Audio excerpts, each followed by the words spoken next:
Yo, what's good, everybody?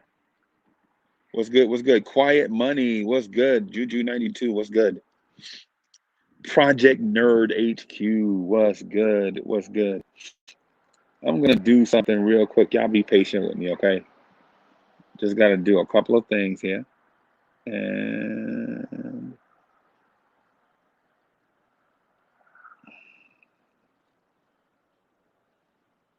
bam, there it is. Just wanted to put the link out there in the chat and also bring in the homie. Hold on, hold on. Let me do this really quick.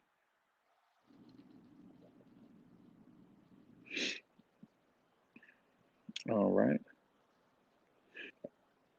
All right. How y'all doing tonight? I see y'all. Quiet Money, I see you. I see y'all. So welcome to the Knicks at Night podcast. I'm your man, Uncle Freezy. What's good? What's good, everybody?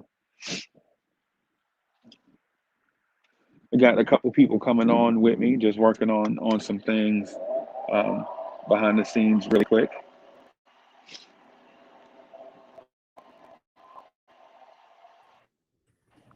Yo, what's good, Hector? How you doing, man? Freezy, what's up, baby? Hey, man, I am well, man. It's good to see you. How you doing, Nice, I brother? know. I've been good, man. Just been busy, late night and stuff. I've been trying to get on you, but it's like I've been jumping on too late when the link's not in the chat. But I'll be watching. Yeah, man. We appreciate that, and we appreciate what you bring to the table, man. It's dope.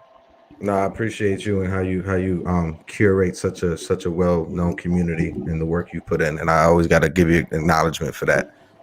Yeah, man. We're trying to do our thing, man. G Money was good. What's going on? How's everybody doing? What's good, Good, G man. Money? Hey, Good, good, good.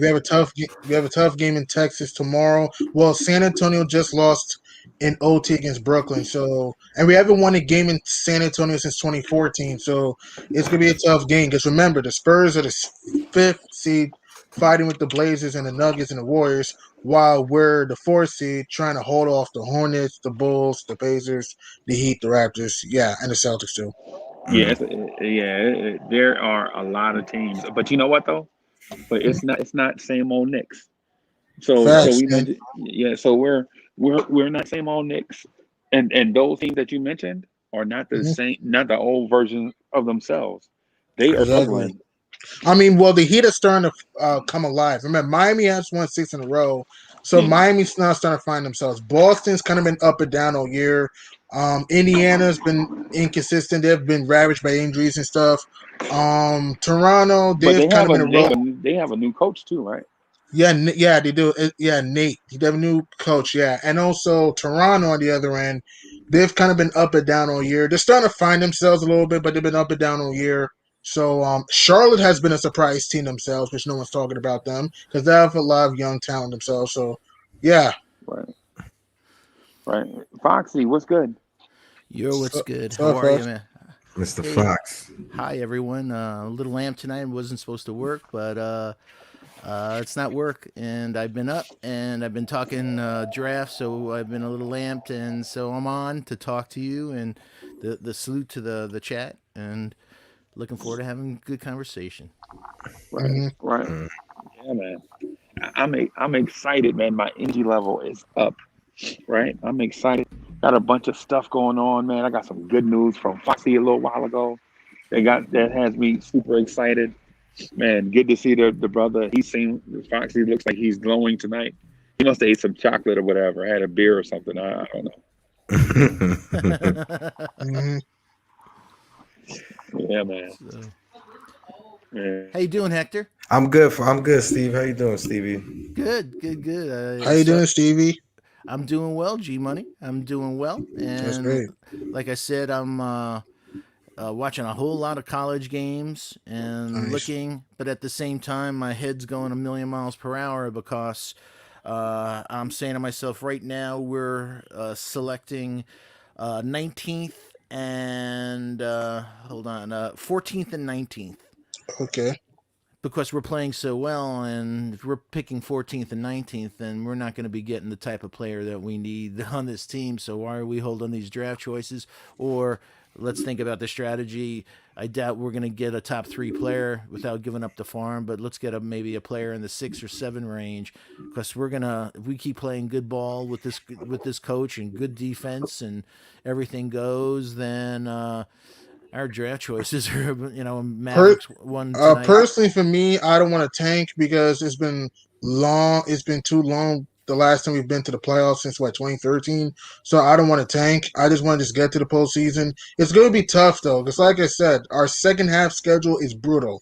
I'm just telling you right now. Our second half schedule is brutal. We got Milwaukee twice, Philadelphia a few times, Brooklyn twice, the Lakers twice, the Clippers in the game, the Grizzlies twice, the Nuggets in Denver. We have a horrible, horrible schedule coming up in the second half. Personally, for me, I don't want to tank. I want to make the playoffs. I know and I want to do something there because we have a nice young core that plays defense, that scraps every for loose ball.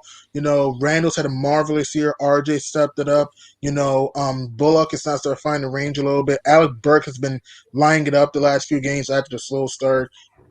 So I want to make the playoffs. I don't want to go back into tanking because again, we've been tanking and tanking for years and hadn't gone anywhere. This year, we actually have a good coach in Thibodeau who's getting onto these players, and also now his rotation is starting to improve better when the season comes along after he was struggling with those a little bit. So personally, for me, I want to make the playoffs and I want to see what we can do in the postseason. Yeah, I didn't say the word tank at all, but my big thing is right now is D Rose. Mm-hmm. That if we want to make a run to the playoffs like you're talking about, there's no way that he can play. What did he play yesterday? 32 minutes. They have to do better load management. Maybe 8 in the first quarter, 8 in the third quarter, and then the last 8 of the game close it out. But he looked beat the other night. He looked exhausted, and we have a whole half a schedule, half the second half of our season to go. And I just don't think if Tibbs keeps up his tight rotation like that Rose will have anything left. He cannot burn out Rose. He has to learn to limit his minutes to around like 25, 30 minutes around that area, not 35. Because remember when Derrick Rose was in his MVP form back in 2012, in game 1 against Philadelphia, when Philly was down by 12, Rose torn his ACL. I don't want that type of thing to happen to Derrick Rose again. So if I were Thibs, you gotta limit your starters' minutes. And also, they got to play the bench more sometimes. I feel sometimes he doesn't manage Obi very well. So I think he needs to utilize that. And when Elfrid Payton comes back, my suggestion for Thibodeau, you got to put Payton in the bench and start Derrick Rose. Because with D Rose, we play a little bit faster. Not a little bit faster, a whole lot faster. You get him, the second half of the season, I agree with you. It's going to be gut check time. Like the schedule does get a lot tougher, and Foxy, I get what you're saying with the draft picks, but next year's draft's supposed to be pretty stacked. So no, it's not. It's not. Just meaning. You got the official. You got laminated stuff, Foxy. He's official.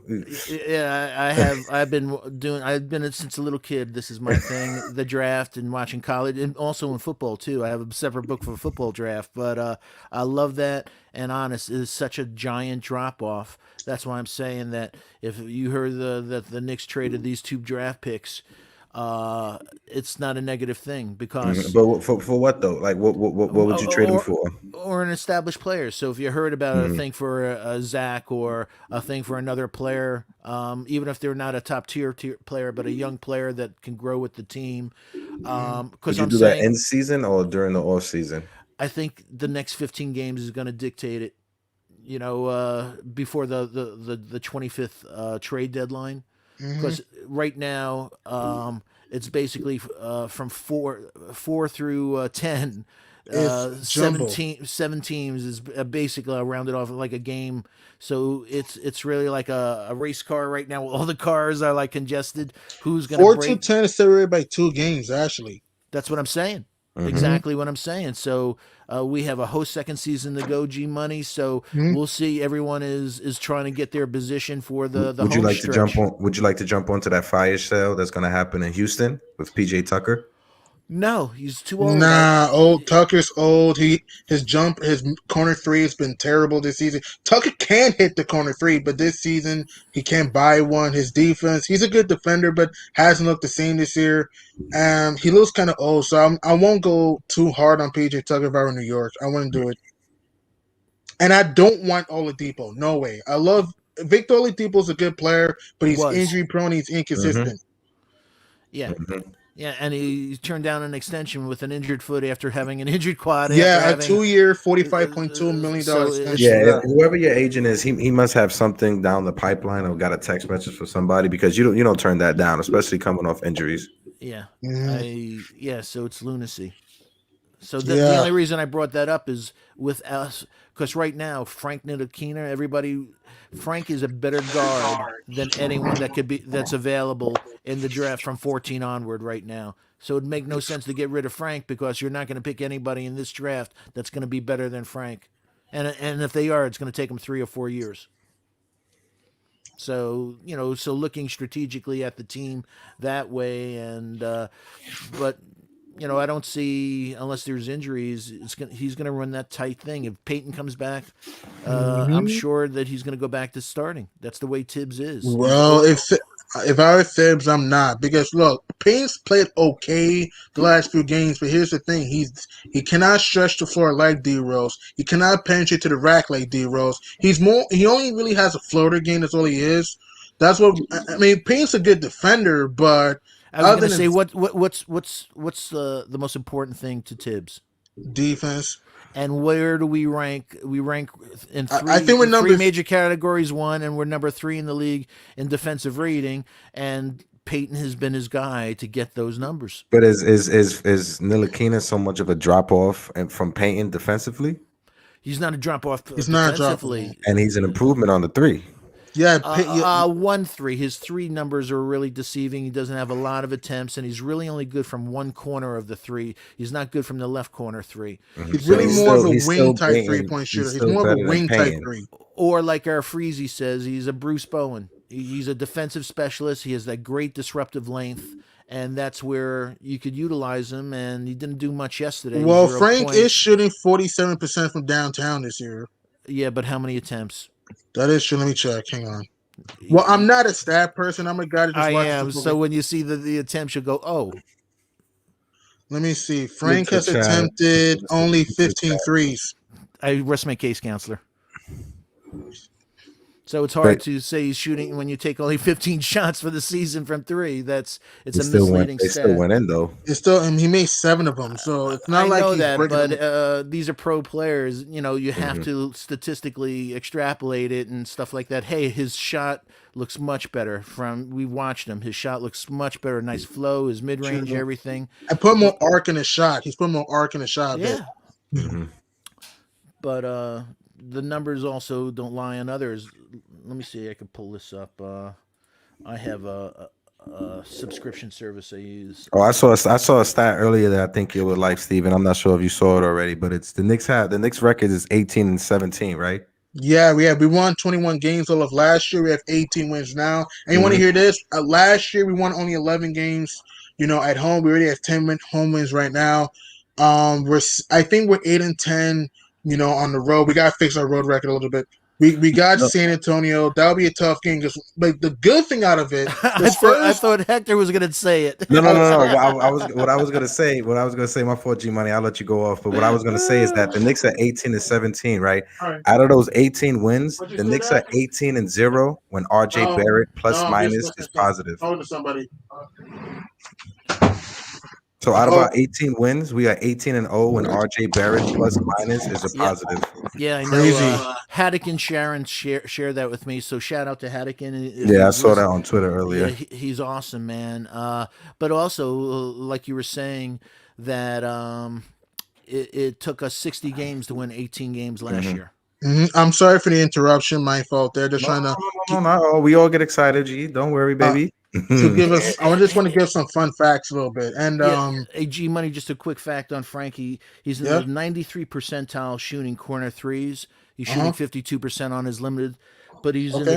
the 10th percentile, only shooting 26% from non-corner threes. Yeah, if I were Frank, just do like a Bruce Bowen or PJ Tucker. Just shoot the corner three and just get us the flushes and steals. That's what he is, though. So, I mean, he's had a pretty good year. I mean, yeah, I know he has a shot great from the field, but he's had an all right year. I thought another He player. hasn't had an all right year because, as in one of the comments that always come from Ron Cleveland's area, is your biggest ability is availability, and he hasn't Yes, really. he's been injury prone. He's Yeah. injury prone, so he got back on the court, but every time he seems to take a step forward, a groin injury comes up, a knee injury comes up, something comes up, and he takes 2 steps down, and it's hard to invest in somebody for the future if you're like saying, "Jeepers, man, this guy's always injured." Well, right now, it could be a best man up scenario. So with Payton out, I'm not sure when Payton's going to come back. Let's see what goes on. And if Frank gets hurt and the next man comes up, if Payton gets his spot back,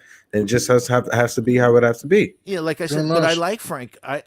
Frank, yeah. like I said, Frank. I'd rather keep Frank because there's nobody available if we're going to be playing this type of basketball, and we pick from 14 onward. There's not a guard in this draft that's better than Frank. So why get rid of somebody? There's not going to be somebody on the defense. You have a guy Jaden Springer in Tennessee, a few guys, but they don't have his his wingspan, everything. He's very, very disruptive. He can get his deflections. He's good at disrupting the passing lanes, and like I said, he can hit that corner three. So that would be true to get rid of Frank. And there's a comment saying that RJ Barrett's worked on his 3-point shot because there was a span he missed 21 straight threes early in the 21 season. straight threes. Then he Which went was 5 horrible. for 45.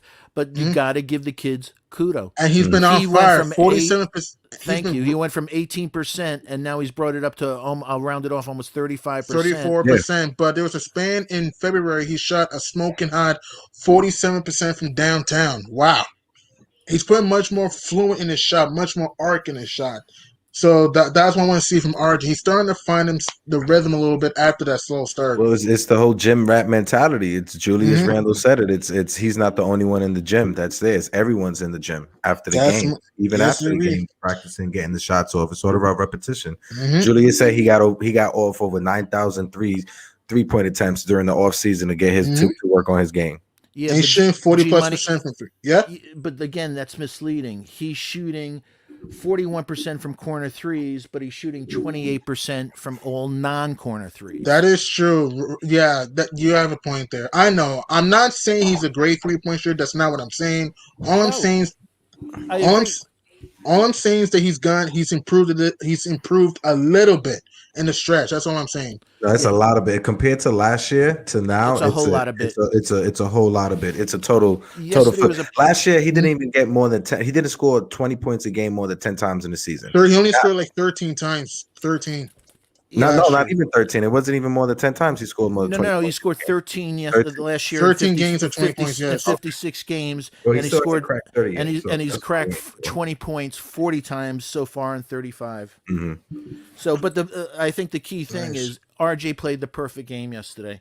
Game to transition. He only took 13 shots, so 13 to 15 is the perfect range for him. He only took 4 3-pointers, so again, with his 3-point shot, he dropped 2 of them yesterday, but you don't want him taking too many 3-pointers. His game's in the paint. So he played a very strong game. He had 5 rebounds, he had 3 assists. So, hey, when RJ, he's been much more efficient. I'm tough on RJ, and everyone knows who watches me. I could be tough on RJ. When you miss 9 shots in the paint and then miss 6 shots in the paint, I'm not gonna applaud you. But he is 20 years old, and he's learning. He's learning. You have to be critical. You can't just sugarcoat everything. We have to be critical. I need to get a mid-range game. RJ needs a mid-range game. I know he likes seen it this season. He had a mid-range game when he was going good, and then this recent struggles he went away from that. But these past couple games, he's going back to the mid-range a couple times. I know, but he needs to use it more consistently. Oh, absolutely. Yeah. That's what I'm saying. That should be his game. It may not be sexy, and people are like, that's an old school, like DeRozan type of thing. Hey, if the ball goes in, and also it just does everything for spacing, And right now, in his stage in his career, in the second year, he's better than DeRozan was when it comes to shooting mid range. DeRozan developed his mid range game when he became an all-star. That's when he was known for it. But like his second or third season, stats really wasn't like that for shooting. he had to develop it. He still just became an okay 3-point shooter. And speaking of DeRozan has been phenomenal this year, and the Spurs are the 5th seed right now, which is absolutely crazy because Aldridge has been banged up all year. Rudy Gay dealt with health and safety protocols, and San Antonio still in the postseason. Like, that's unbelievable. And like I said, we haven't won a game there since 2014. So what the Spurs need to do, clog the paint with DeRozan. Dare DeRozan to shoot more outside shots. I know he can hit the mid-range shot, but range. Excuse me? I say he's lethal mid-range. I know, I know. And if I were New York, you got to DeRozan shoot more threes. I know he's shooting all right. From three this year, but he's not a knockdown 3-point shooter. You just got to take your chances. And also, we got to run Patty Mills, Lonnie Walker off that 3-point line. So that's what we have to do. Yeah, they're not. I think they shot like they didn't shot a lot. They went to overtime, so it's a little misleading. But they were shooting like a 30 for the whole game. They don't shot a lot of 3-pointers as a team. They're more in the paint. So it'll be interesting to see the points in the paint tomorrow without. So that's what we got to clog that paint, and we got to swarm through the shooters though. And also we got to keep Aldridge off the boards if he plays. We also got to, and if you're in New York, we got to try to get into transition because remember, San Antonio's not a shot blocking team. They don't have a rim protector. Yep. Yep, that's a good point. And they're also missing Rudy May, Keldon Johnson. Rudy Gay. Rudy Gay because of the COVID. So Rudy Gay, Keldon Johnson, Derek White. There's one other that won't be playing probably because of the COVID protocol. I have a question. The game that San Antonio played against the Nets, was it home or away? San Antonio was at home. Well, they was at home. Okay. And by the way, I wanted to throw this fun fact: the Nets won their first game in Texas in San Antonio since 2003 in the NBA Finals. Wow, that is a great stat, Jimmy. That is. Oh, and by the way, it's the Nets' first regular season win in San Antonio since 2002. Because in 2003, the Nets won in Texas Game 2 on the road in the NBA Finals. Just fun facts. Yeah. Hey, G-Money, your video doesn't work? No, I don't have a channel. I don't have a channel, so. No, I meant I love seeing your face while you're talking tonight. You want to see my face? Why not? It's a much more thing for everyone. Yeah, that's there. Beautiful. You go. There you go. Nice. Salute, nice. Salute to you. It's a different experience when I could actually see your eyes and your expressions and instead everything. of a circle just radiating. Yeah, true. Yeah. So nice. Good. Where you from, G Money? I'm from Brooklyn. Nice. I'm from Brooklyn. Then I moved to Long Island around 2004. Nice. I grew up in Bed-Stuy, Lefferts and St. James Place, and then I moved up to the Bronx a few years ago. Yeah, nice. I'm Bronx. Sweet. Bronx doing out. Yeah, Kissingville Avenue, Randle Avenue. So, so we cover the boroughs.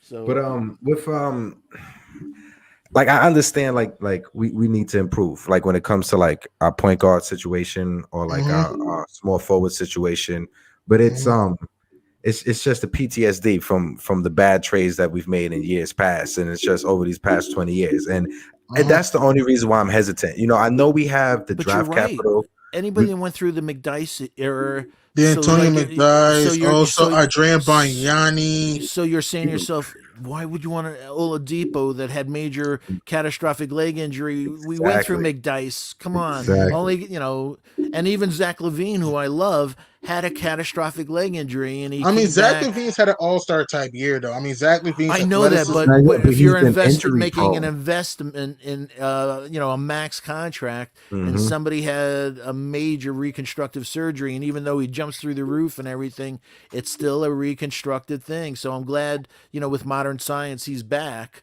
but wish him the best. But it's a risk that it's a risk, man. If you were a GM and it was your dime, man, would you say, do I really want to invest in somebody that had that? And I'd invest in Zach in a second. I would not, though. I would not invest in Oladipo with the quad. Not Oladipo. Like I said, Oladipo's jumper's been funkier this year. His 3-point shot's been gone this year, and he's not a great defender. So, look, Oladipo's a decent player, but I'm sorry, I don't think Oladipo will fit under Thibodeau's system.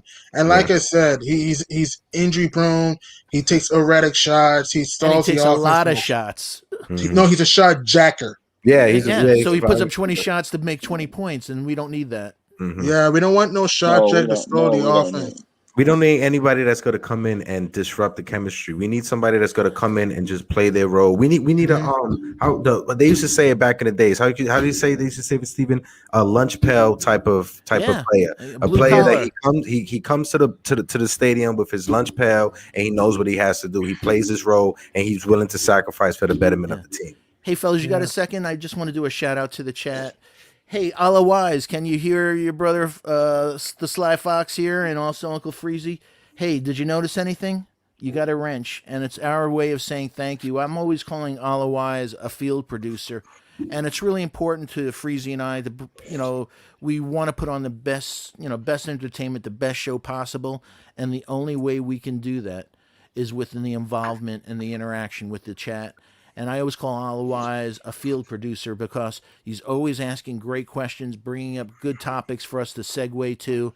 So more and more, we did it to Quiet Money yesterday, and we did it to Allah Wise tonight. He got his wrench, but it's more than a wrench. Like I said, we're calling them field producers that we really, really, really appreciate when people help us bring out the best. So we want their interaction. We want you to tell us what's on top of mind to you. What's the subjects? So Freezy and I way is, and it's not somebody who asks one question. These are people that have been asking great questions for a long time. So that's our way of rewarding that. We need you to, you have to help us help you, and that's with your questions and all that. So there's a question. Oh no, go ahead. Otherwise, thank you. Yeah, wait a minute. Before you do this, before you continue, let me do this.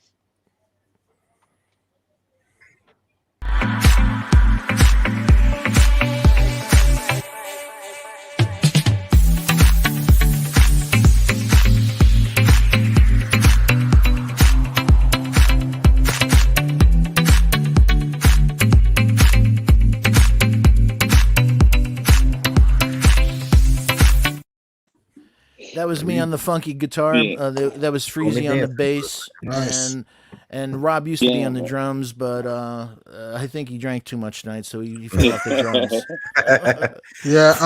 There's a question, and Devin Cruz said, in your opinion, do you think the Knicks record is inflated because we've been playing injured teams or teams losing players because of COVID? What do you guys think? I'm old school. Everything evens out in the end. Take it free. So before I do that, man, I just wanted to I wanted to shout out our people in the virtual chat. You know what I'm saying? Dripmore, what's good? Allah Wise. Congrats again, Allah. Well deserved. Yeah, Robert Paul, what's good? Sherwin M is in the building. Hi, Sherwin. I hope all is well. Brooklyn Belly was good. Jeremy. All is good here, man. Hey, so I see a guy named Steve. I see a guy, Stephen Fox, in the chat. Stephen Fox, is this your first time? If it is, can you put a thumbs up in the chat? I didn't. Where's Stephen? I didn't see Stephen Fox. hey, everybody! Shout out the new guy, Stephen Fox. So Devin Cruz. Stephen Fox. Will the real Stephen Fox please stand up? I'm Stephen Fox. No, I'm Stephen Fox. Oh, by the way, Charlotte down 15 in Rip City. And I want to throw this out there. If the Hornets don't come back and win tonight, they'll lose their 13th straight game in Portland. Wow. Josh, a.k.a. Uncle Fulio, I see you. Hey, Greenhouse, I see you. We got to get together.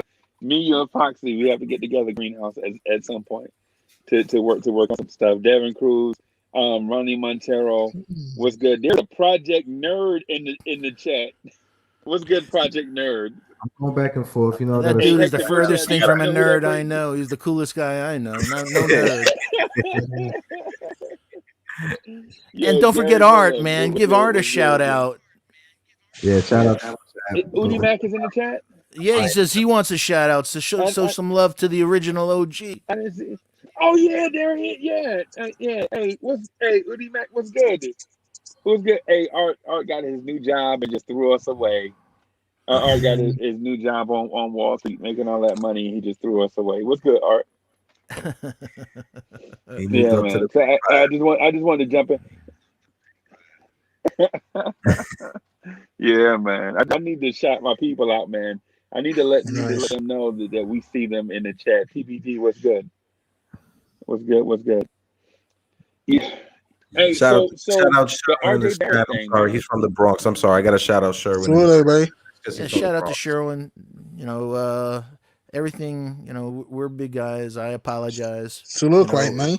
We, peace, love, and understanding. That's what it's about. Yep. Yeah, man. Yeah, man. Yeah, man. So I heard the conversations. I was trying to jump in. It's like double dutch. Y'all were moving so fast, man. I didn't Oh, I we didn't know what apologize. it. Yeah, No, man. I didn't know what it to jump in, man, and kind of the RJ Barrett thing. I think, man, is the dude hadn't played 100 games yet. I'm just you know understanding that he's just not a finished product yet. He has a whole bunch of stuff to work on.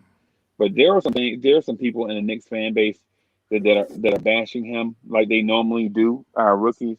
Like we have a sect of the Knicks fan base that like to eat their young. They call it being critical, but when the young guys do something positive, you don't hear a peep out of that same person. You know what I'm saying? And I'm not talking about you guys. I'm just saying it in general that when young guys do positive stuff, their mindset is, well, they're supposed to do positive stuff, but when they do something negative, they bash them at every turn, you know. But Hmm. these guys are young and they're gonna grow, man. I think we're gonna be those guys are gonna be really good eventually. We just have to be patient. The yeah, draft thing though that you mentioned, Foxy said 14 and 19, I think. yep, Hmm. This draft for 2 years, people were saying that this draft is legendary and it's going to be Hmm. beat. But I Yeah. don't know. I think this draft is overrated. that's my freezy. Thank you. And if anybody saw the G League today with Kaminga, Green, and Isaiah Todd, they are so raw. It is frightening. That's why it's like a couple of guys that I like. The kid James Bouknight out of Kentucky, he'll contribute immediately. Some of these guys in the G League, they do nice Kentucky. mixtapes of dunking. That's not what the NBA is when you actually have to play in it. Yeah. Right? Can they read Hmm. defenses?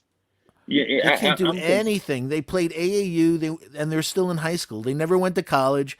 They have no fundamentals, so they could jump through the roof, but they can't shoot. And they're just so raw. They're gonna have to be. They're gonna have to go to college in the pros. They're gonna have to be taught how to play real basketball in the pros.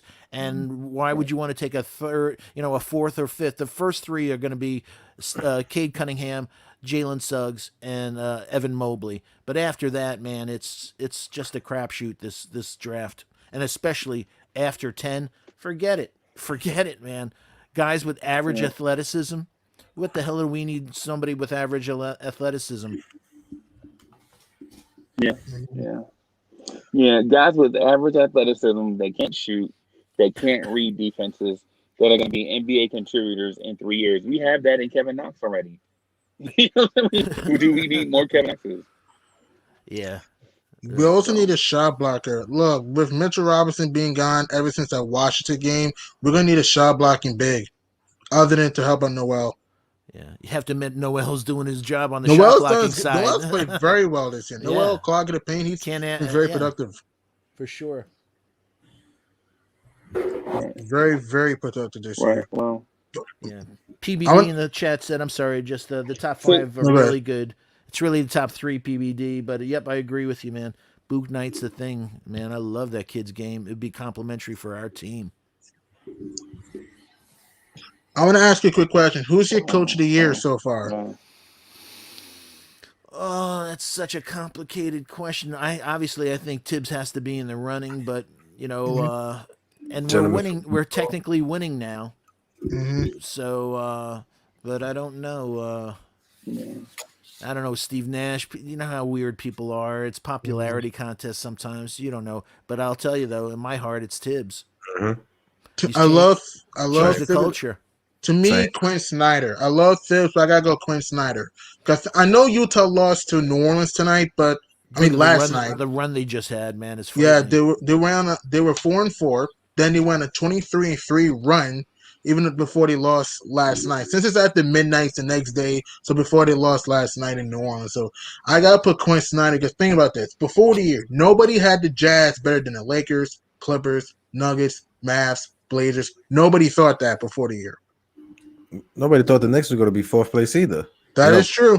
Snyder most likely will get it because he's in Utah. He's in a small market. So when it comes to those type of awards, they normally favor like the small market head coaches. So he's most likely going to get it. But we all know Tibbs deserve it just because of what has happened, this turnaround. You can make a case. And our roster versus theirs. Yeah, with a number one ranked defense in the NBA after being atrocious for so many seasons. The Utah Jazz coming into the year, people thought they was going to be in the playoffs. No, we knew that, but no one had top 4. It's true. Nobody had top 4. Like before the year, fully healthy, you didn't think they'll be better than the Lakers. You didn't think they'll be better than the Clippers. No one thought to be better than the Nuggets, who have underachieved here. Nobody thought to be better than the Mavs, who are not even in the playoffs right now. So that's what I'm saying. No, don't get me wrong. Utah is a good team, but what I'm saying is that they don't have a superstar either. That's what I'm saying. Mitchell is a all-star, but not a superstar yet. Yeah. Agree. So that's what I'm saying. They play beautiful ball, man. The ball movement when you watch a Utah game, it's like textbook. They play very nice basketball. But that organization has had that history. Even through the down years when they were bad, they weren't historically bad like the Knicks been. You know, they've had culture ever since the 90s. Yeah, it's under new Jerry Sloan. It's under new ownership and everything. But this franchise had a history. They were heavy on fundamentals. They were. Yeah, absolutely, man. True, hey, do you remember Jerry Sloan as a player? I do. Yeah, we used to play for Chicago. Yeah, I do. Yeah. And he had those cute paws. I was gonna say he had those short shorts like from that era of players. Right. He reminds you of a TJ McConnell, right? Remember TJ McConnell? Oh, he was much better than that. He was a very good defensive player, Sloan, but he was at another level. I thought than TJ. TJ's a pesky little thing, and he's been around a hell of a lot longer than I ever thought he would be in the league. Yeah. So shout out to him. Yeah, but he was hard. But Jerry Sloan was a hard-nosed guard, man. Like he was tough.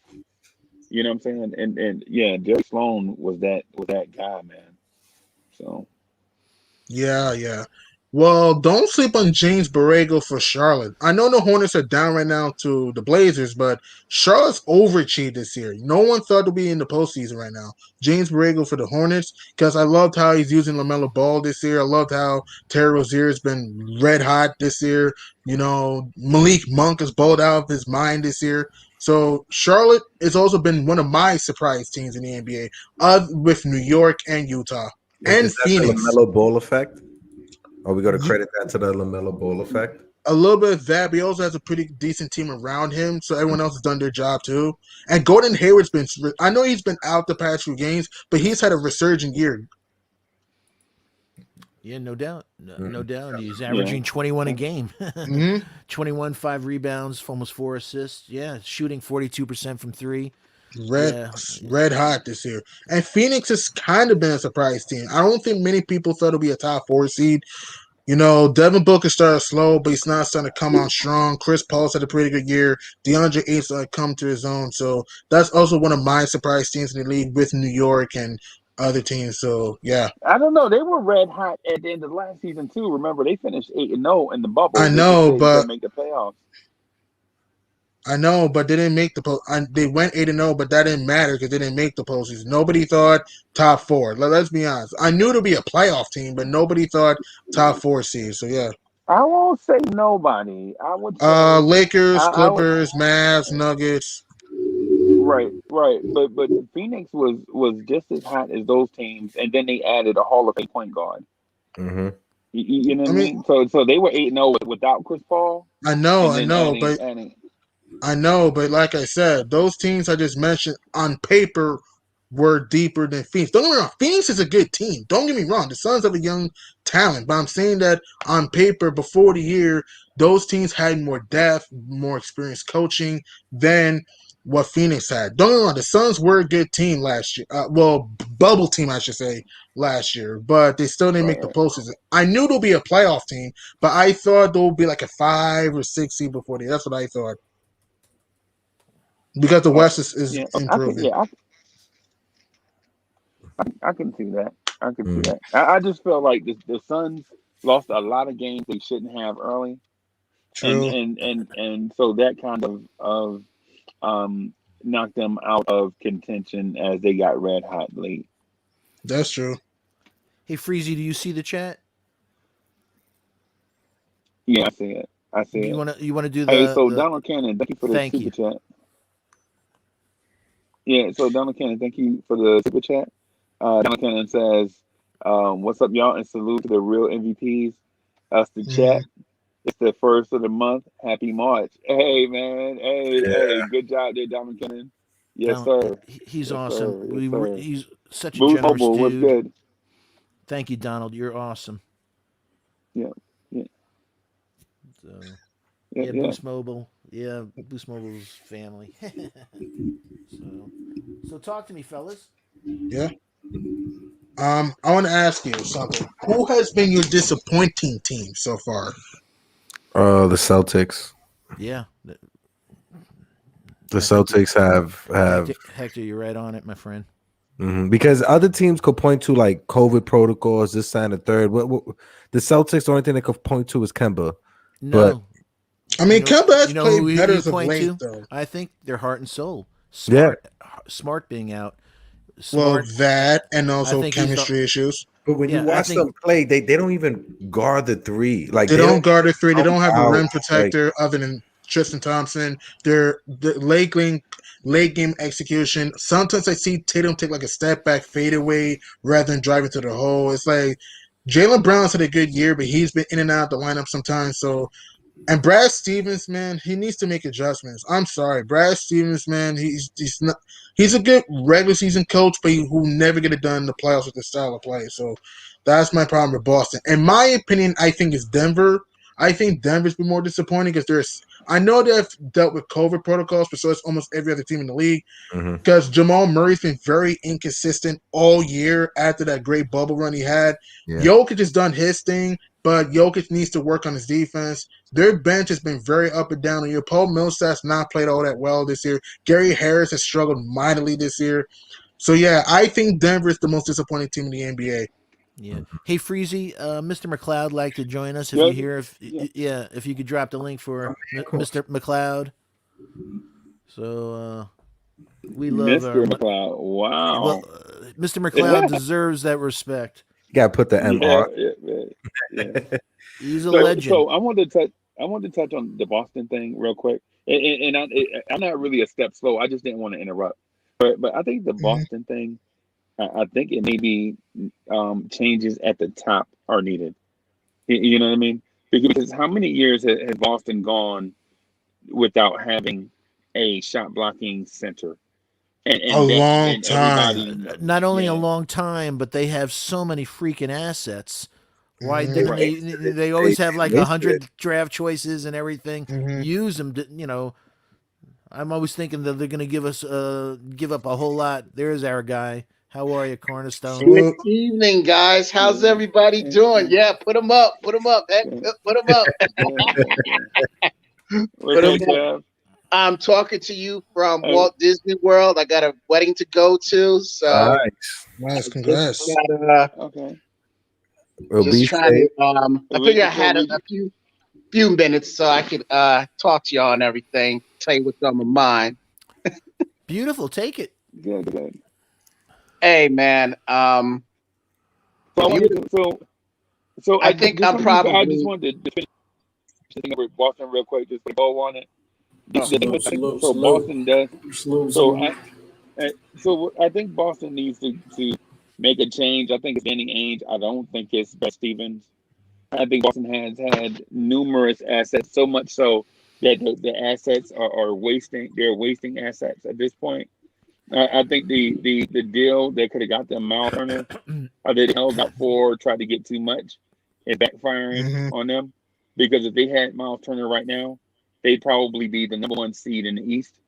You know what I'm saying? Because they'd have a shot blocker and a big guy that could spread the floor with Jason Tatum and Jaylen Brown on the floor. And because Brad Stevens can only coach up the guys that are active on game day. I mean, he doesn't make the personnel moves.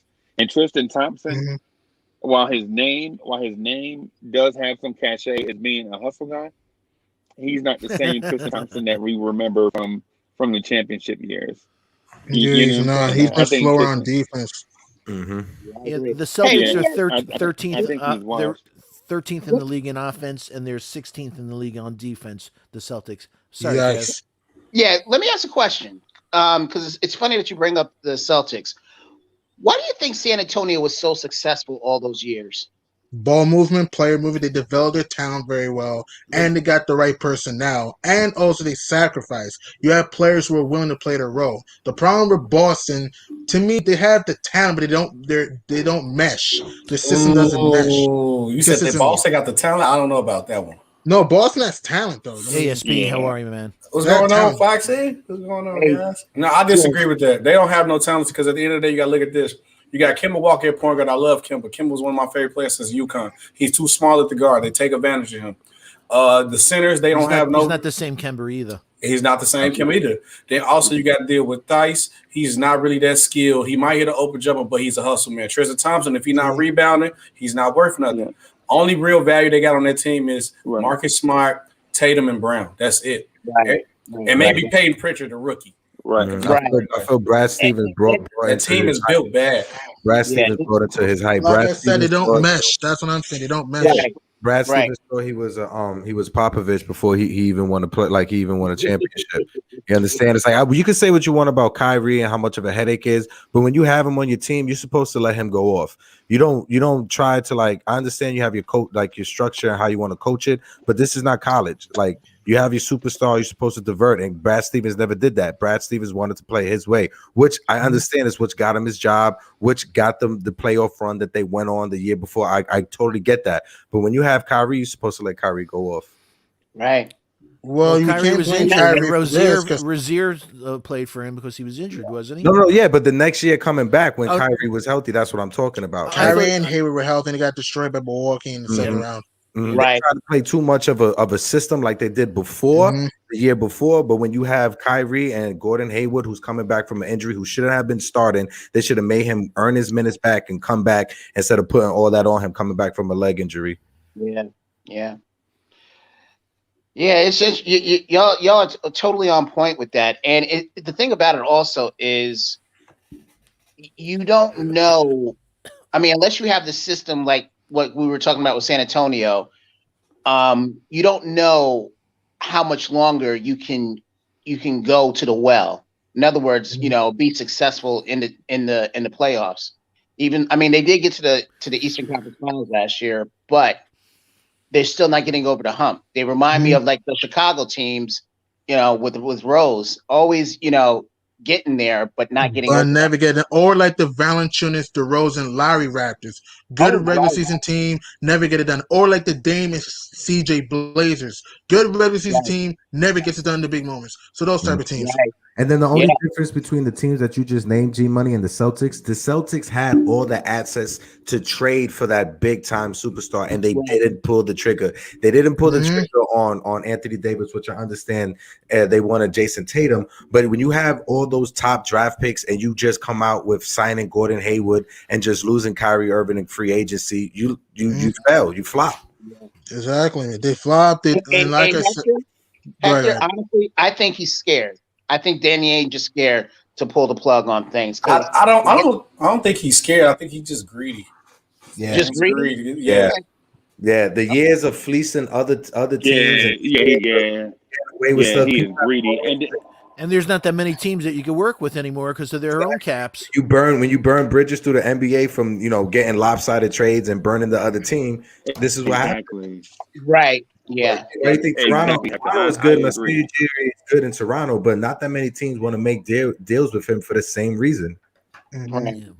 So I have people. I'm sorry, Foxy. No, please, no. Take it, Kev. What I was going to say was there have been fans, Knicks fans, some of them notable, that say that we have all this cap space, we have all of this, we have the picks, we have the cap space, we have money, that we should just go out and get whoever.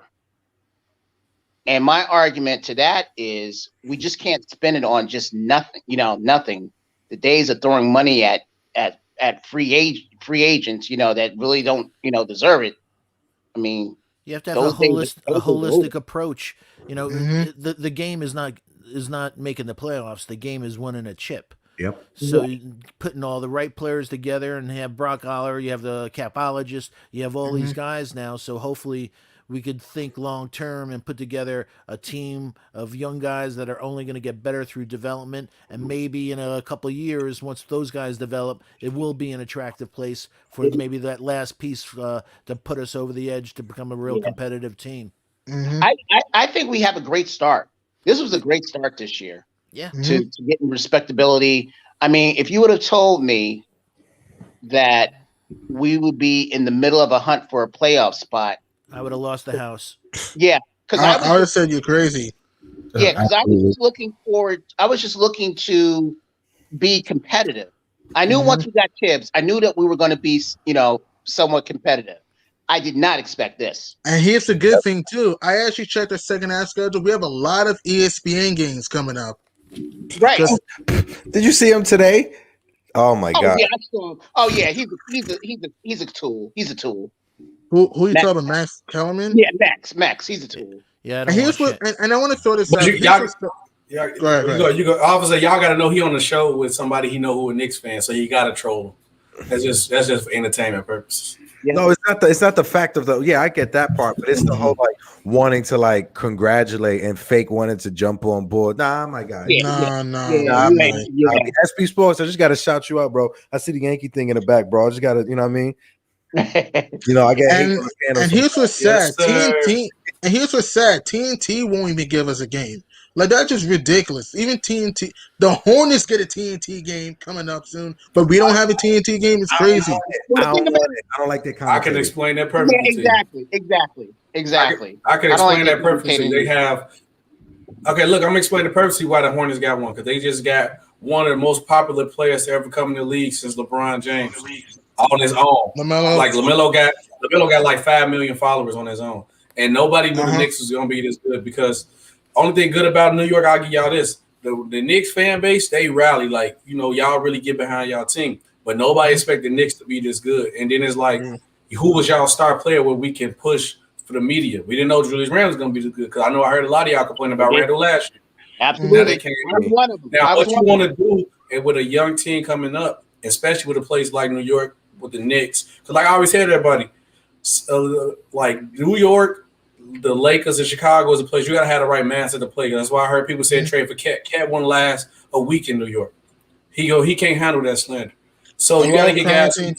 Towns cannot defend. He's a scorer, but he cannot defend. He's not. Yeah, and he's soft. It's he needs to have a consistent post game. He does a lot of jump shots sometimes with Karl Anthony Towns. He got the skills to do it though. That's the crazy part about it. He just doesn't have the mental tough. He doesn't have the IQ. That's the thing. He's a good player. Don't get me wrong, but he just doesn't have the guts. So I would not trade for Towns right now. I would not do that if I were New York. I'll try to see where we're at in the middle part of the season. So that's just me. Thank you. Please, people, don't say I don't want to hear another trade Randle thing. The guy's done so much to show, and all these people, trade him for Cat or trade. Please, no more trade Randle conversations. Well, Randle's been phenomenal. What does that man have to do? And what more can he do to show you that he should be, as Mike Kevin is, a cornerstone of this team? Well, his jumpers improved, his passing's improving, his rebounding, his leadership with the kids. His leadership and his hustle is getting better. You can hear it in the interviews too when they're interviewing him. They sound like a team that's going to make a deep run in the playoffs. Hey, that's a week or so ago, Randle, they were interviewing me after the game, but it was RJ and it was Theo Pinson, and it was quick. and you could see the camaraderie that they were goofing on each other, but you could see that it was genuine, that they really like each other, and that this chemistry of the team. So I think they have to be very selective. You know, a lot of people like, you see Kevin Porter lighting it up in the G League. Yeah, I know, but you got to be real careful who you bring in here from a culture standpoint, the keep us focused on what we want to do. You got a lot of nice, good kids. Foxy, you just see it just from looking at the bench during the game. Oh, you see them going crazy. You see them cheering on jumping. their guys. I want to throw this out I've been there. following the Knicks since 04. My fault, G, since 04. And I don't remember a time that it was like that. Even when they had like the discount double check with Steve Novak and stuff, it was okay, but not for what it is right now. You know what I mean? To me, this Knicks team reminds me of the 2019 Nets. Remember that Nets team that just came out of nowhere with D'Angelo Russell, you know, Jared Dudley, Jared Allen, Karis LeVert, Spencer Dinwiddie. That team was jumping up for joy every time they won a game. They're like that type of team, like a gritty, hard-nosed team that go at you every night. They're also kind of like that version of the Clippers, the 2019 Clippers. Like no superstar player with Pat Bev, Lou Will, Harrell, you know, Shamet. That team that almost took the Warriors 6 games with Kevin Durant. So that's what I'm saying. Or you could kind of say this team's kind of like the 2019 Magic with Vucevic, Terrence Ross, Aaron Gordon, you know, DJ Augustine's kind of like those scrappy type teams a little bit. Hey, just a real quick shout out to Justin Smith. Thank you so much for the super chat. We greatly appreciate it.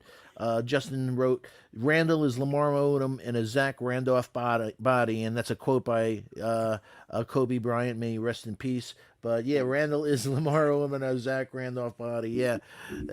Jason Williams today was talking about it. How when they was bringing up Chris. Thank you, Justin. Sorry, appreciate it. Take it, Hector. Sorry. No. Jason Williams today was talking about it when they were trying to compare Chris Bosh and oh god. Evan Mobley? Julius Randle. Randall's not better than Chris Bosh. Let's relax. Thank you. That's what I thought. Evan Mobley. The last person I would think about is a correlation between Randall and Bosh. He said that accolades when it comes to championship, Randall is not better than Bosh. That's not what he said. But he said the season, statistically, when you get points, rebounds, and assists, this is the best season that Randall has had in his career, and it's better than any season that Chris Bosh had. That was just numbers. Listen, Randall's had a great year. When you use the eye test, Bosh has a better post game. Bosh has a better mid-range game. Bosh has three-point shooting. Bosh didn't start shooting threes until he got late on his career with Miami. He wasn't shooting threes. I know that, but I'm just saying. Yeah, Bosh had the luxury of doing all that because he had Wade and some other guy named LeBron to take away some of the pressure. Pretty much, yes. Let me ask a question. What would it take for Randall to be mentioned in like the top 5 of MVP for this year? For this year, New York, where he not only will you have to elevate his game, New York has to be red hot to finish the season. Though for Randall to be an MVP, he needs to limit his turnovers, have better IQ, also get a post game in the block, and lead us to wins consistently more. I know we're playing well now, but for Randall to have any chance for an MVP, he needs to continue to show the growth and the leadership for us to get to the postseason, and we have to finish really hot, though. That's what I'm saying. So you mean top 3, right? Top three? He's going to get some votes. Around like top 5. I don't think we finish top 5. I think we'll be a 7 seed. That's my guess. But if we get a top 4 or 5 seed, then he may have a shot to win MVP. Well, I don't think he win it. My question is this. You asked for this year, right? Yes. For Randall to get MVP realistically this year, the Knicks will have to finish with the number 1 seed in the East, and he'll probably have to put up like Joker numbers. That's the only way. But that's not gonna happen. We're too far back. That's not gonna happen, though. I was just asking to see if he would be mentioned in the conversation. I know he's not. This Joel Embiid. I think he will be in the conversation, like the 5th in the voting. He got most improved. I'm just happy that he's an all-star. I hope that he gets most improved player of the year. He deserves it that That'd he be very did last year to now. You know, he's going to get a few MVP numbers. He's not there to be MVP. We could all be realistic about that. Yeah, But he's not going to win it though. from last year to this year, he definitely deserves to get most improved player. But you know what the All beauty right. is, Hector, when the few fans that they let in chanted MVP for him, when he got the All-Star nod, the first game they let it in. Those things are priceless for a player because, of course. especially after he went from the spin in hell in the paint last year, and he got Yeah. all the We used to hate. cheer MVP for Ron Baker at the free throw line. I So got a question. the bar's low when it comes to that. I miss I Ron. got a question, I miss though. Ron. Oh, my Hector's so cool. Why do guys want to trade Randle when you finally got a star player who actually wants Thank to play you, in New York? SB. It's That's what I crazy, just it's said. unbelievable. It's like you New can York. scratch your head. It's been a long time before a game that we can say, okay, we could already pencil in Randall for a double tonight or in that vicinity Pretty every much, yes. game, and it's money. We haven't had a player like that for ages. So now we want. Who Why can would do it we want all? to get him? And he's Okay. 26, is right in his prime. Mhm. Yep. Yeah. And he wants to play. Season for under 20 mil. I mean, The Lakers and Pelicans feel stupid for letting him go. The Lakers and Yep. Pelicans feel dumb for letting him go. So yeah, Exactly. So I got a great one for you. All right. So we said about Randall, if he's going to be mentioned in the conversation. How close is Tibbs becoming Coach of the Year? that's very possible. That's That's very possible. Personally, for me, I think Quinn Snyder's going to win Coach of the Year. That's just me. I don't see the Jazz dropping off, so I think Quinn Snyder's going to win Coach of the Year. But Thibs has an opportunity, though. The only way he wins it if we stay around 5 or 6 seed to stay in the playoff race and make the postseason. Thibs has a chance. But in my opinion, I think Quinn Snyder's going to win Coach of the Year because nobody had Utah being this good. 27 and 8. Not at all. Not at all. My point is, I never seen Utah play this good as a whole unit of a team. Like to have 4 or 5 players score 25 points each. I'm like, bro, that's ridiculous. Especially since like Rudy Gobert and Donovan Mitchell had their disagreements this past off season and stuff like that. That right there goes to show you just How about Jordan Clarkson though? Jordan Clarkson's been phenomenal. I know he's been inconsistent. I know Clarkson's been inconsistent as of late, but Clarkson's had a very good season. His jumper looks good. He's very athletic. The question for the Jazz, do I think they'll go far in the playoffs? I don't know. Because, again, this is the same team that blew a 3-1 lead to the Nuggets, so we have to consider that, though. So, at the same time, I'm going to say the Jazz can get to the Western Conference Finals. But if the Lakers are healthy, I don't think they'll beat the Lakers. So that's just my guess with the Jazz. It's about momentum. You hope they didn't shoot their load load too early in the season. Yeah, and I honestly think it's a possibility they could play the Nuggets in the first round. I think the Nuggets will beat them again. Honestly, I mean, it's possible, but they're not as good. Denver doesn't have perimeter defense. Denver's interior defense is garbage, and their execution sometimes with the Nuggets is very questionable. I think the Jazz this time will beat the Nuggets. Yeah, they underrated. It's amazing. Yeah, it's just amazing how when we beat them, they went on this run. That's what I'm saying. We were down 18 to Utah. People forget about that. Ironically, that was actually the last time we were 2 games above 500. We were 5-3. Yeah. People forget about that. We were down 18 to Utah, came back. That was the Austin Rivers game. We had 14 straight points in the fourth quarter. Yeah, that was. They never heard from him again. Who was that? Yeah, who was well, that? there's also that other Jazz game too. Rivers also killed the Jazz at times in Utah until he cooled off. He loves playing Utah, but after those Jazz games, he just disappeared. You know who Rivers reminds me of? Yeah, Did you ever see that movie, My Cousin Vinny? No. Yeah. Sure. You gotta see that one. You gotta see that one. What it was, Ralph Macchio's partner had his own lawyer, and he expected that lawyer to really do something. And when it was the opening statement, he done it. It was like, what are you doing? And then, exactly. I knew a girl got pregnant that way because by the time she said no, it was all over. Yeah, exactly. But that's what Rivers did. He totally. I thought he was going to be good for this team because he was coming from the Western Conference, and the teams that he was on, they were always in the playoffs. So I figured that that experience would come to it, and it just didn't. It didn't blossom at all. It really didn't. I think Tibbs probably would have done better. Just I mean, well, in hindsight, we probably should never have signed him. But I don't know. No, but I think he's a perfect piece to like throw into a deal to like just to even Right. He's low risk. He's $4 million. He's just a piece to add into the trade. But you know what else also with him coming here, it meant that between DSJ and Frank, they weren't going to get any run because he was expected to get most of those minutes. And then when you threw him in there, it was like, well, and then for these even though Elford was hurt, you throw Frank in there for these 3 games, and I know he statistically he didn't show nothing, but the eye test shows that he was real active, on defense. And his 3-point shot has improved, not by much, but just a little bit. Not by much, but just his defensive activity. That's what I was because. Right.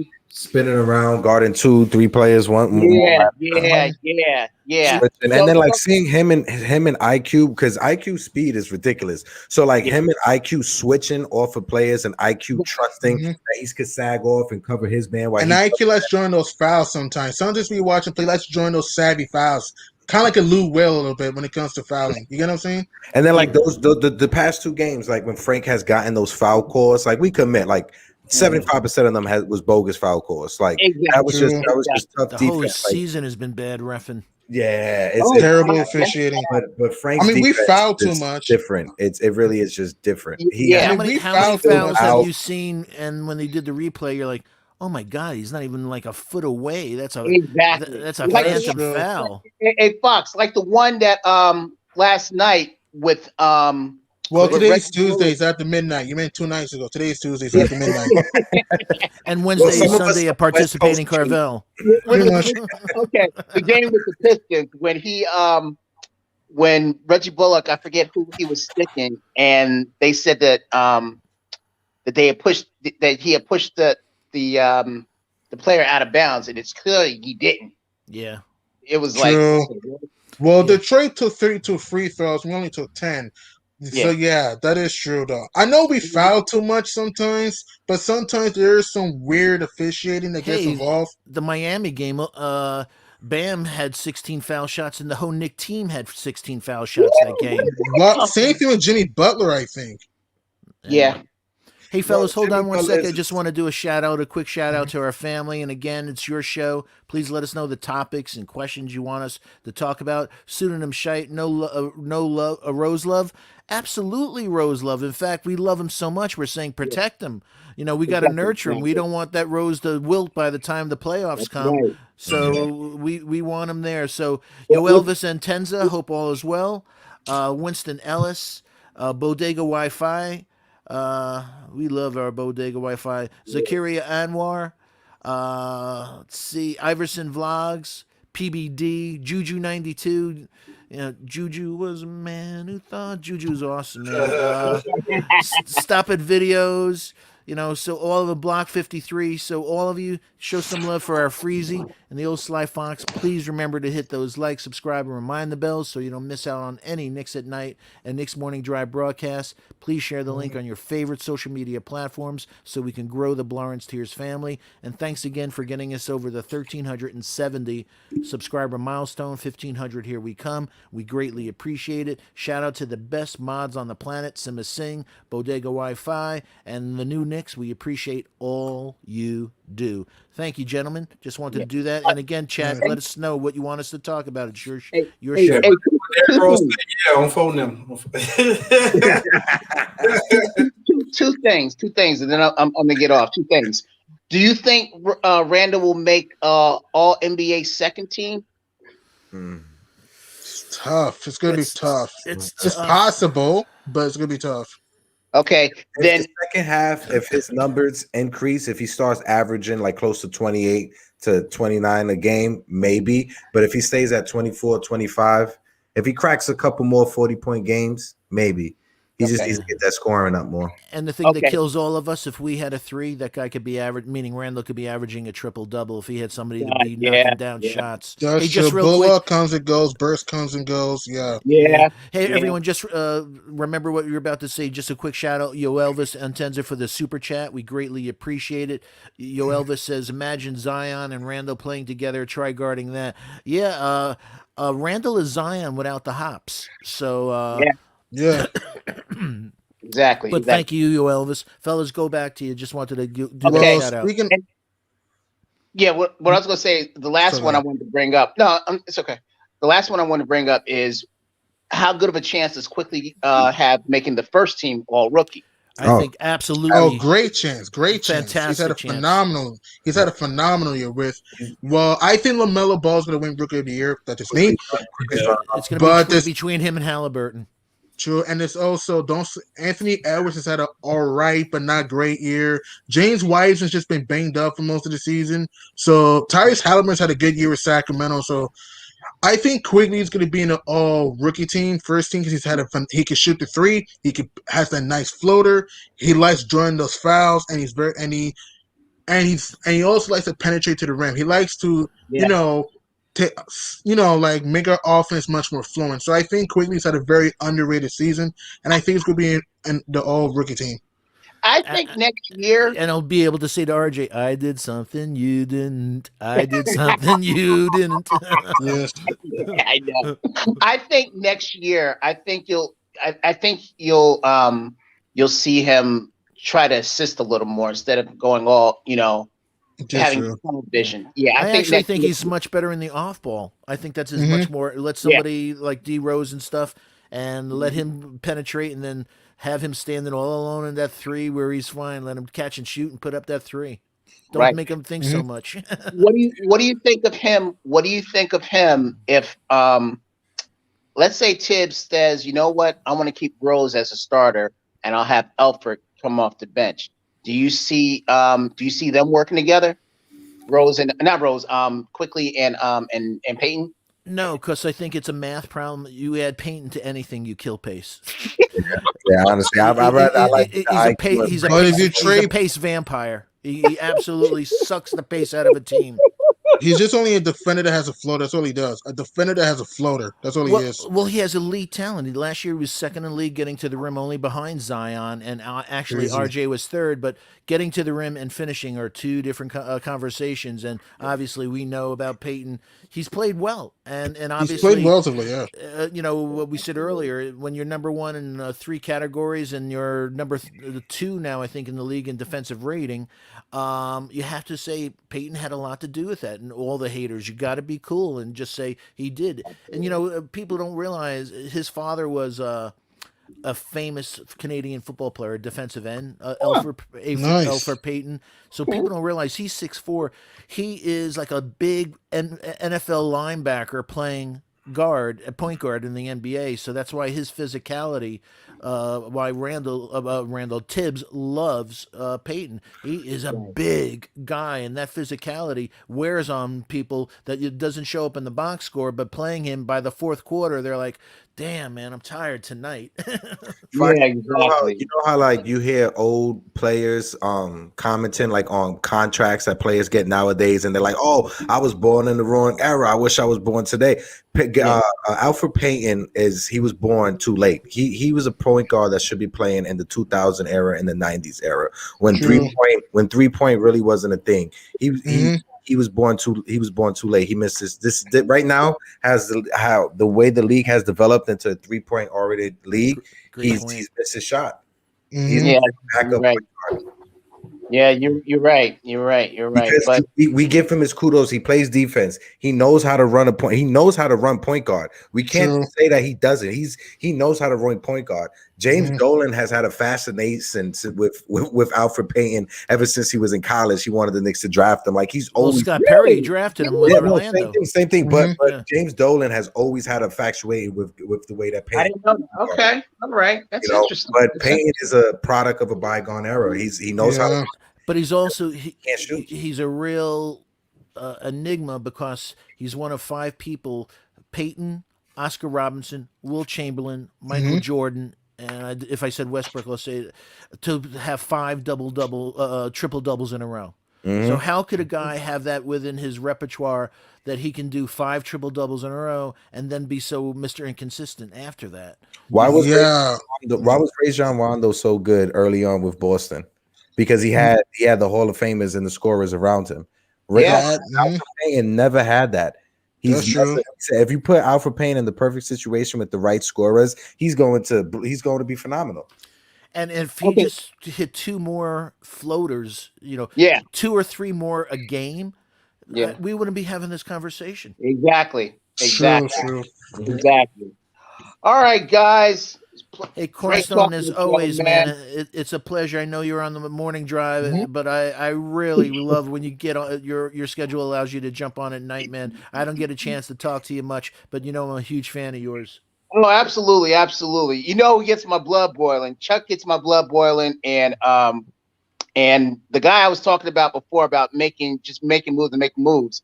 That would be Josh, Uncle Fulio. So go Navy. Go Navy. But I still love him. That's my brother and everything. Yeah, so I'm a big fan of Josh too, man. Absolutely. Okay, guys, love y'all. Hey, be safe, man. Watch yourself down there. Yes, sir. Watch Minnie Mouse. She can be crazy. Yes, sir. Absolutely. All right. I heard she's fucking goofy.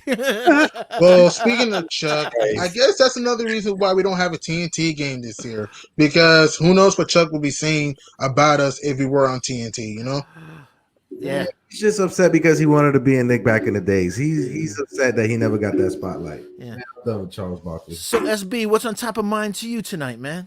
Man, feelings a little hurt, man. Joker done dropped a 40 bomb on us pretty much, almost triple double. Besides that, just a regular. When is Wendell Carter coming back? He back. He's been back. He's been back for a while. Larry Markin is going to come back. That's why I was like, with the Mount, I'm thinking the Bulls should probably trade for Mount Turner. I think we need an inside defensive presence. Because he could protect the rim, could block shots, and he can hit the three. Really more at the top of the key. Is Wendell Carter the Kevin Knox of fives? Yeah, probably so. It's like meeting that energy level of his. He's just real. Yeah, I'm gonna tell you when it's bad when Kobe White led the team in rebounds today. Whoa. That's bad, and Kobe's a 2-guard. So need a big. If y'all still want, Otto Porter, I heard y'all need a wing. Just we'll take Mitchell Robinson. No, you could have that contract. Thank you. No, you can have Otto Porter. We don't want it. Contract. I'm on my G money. I agree. Decent player, but injury prone. Thaddeus Young ain't going nowhere. He earned this spot. He like the mismatch problem.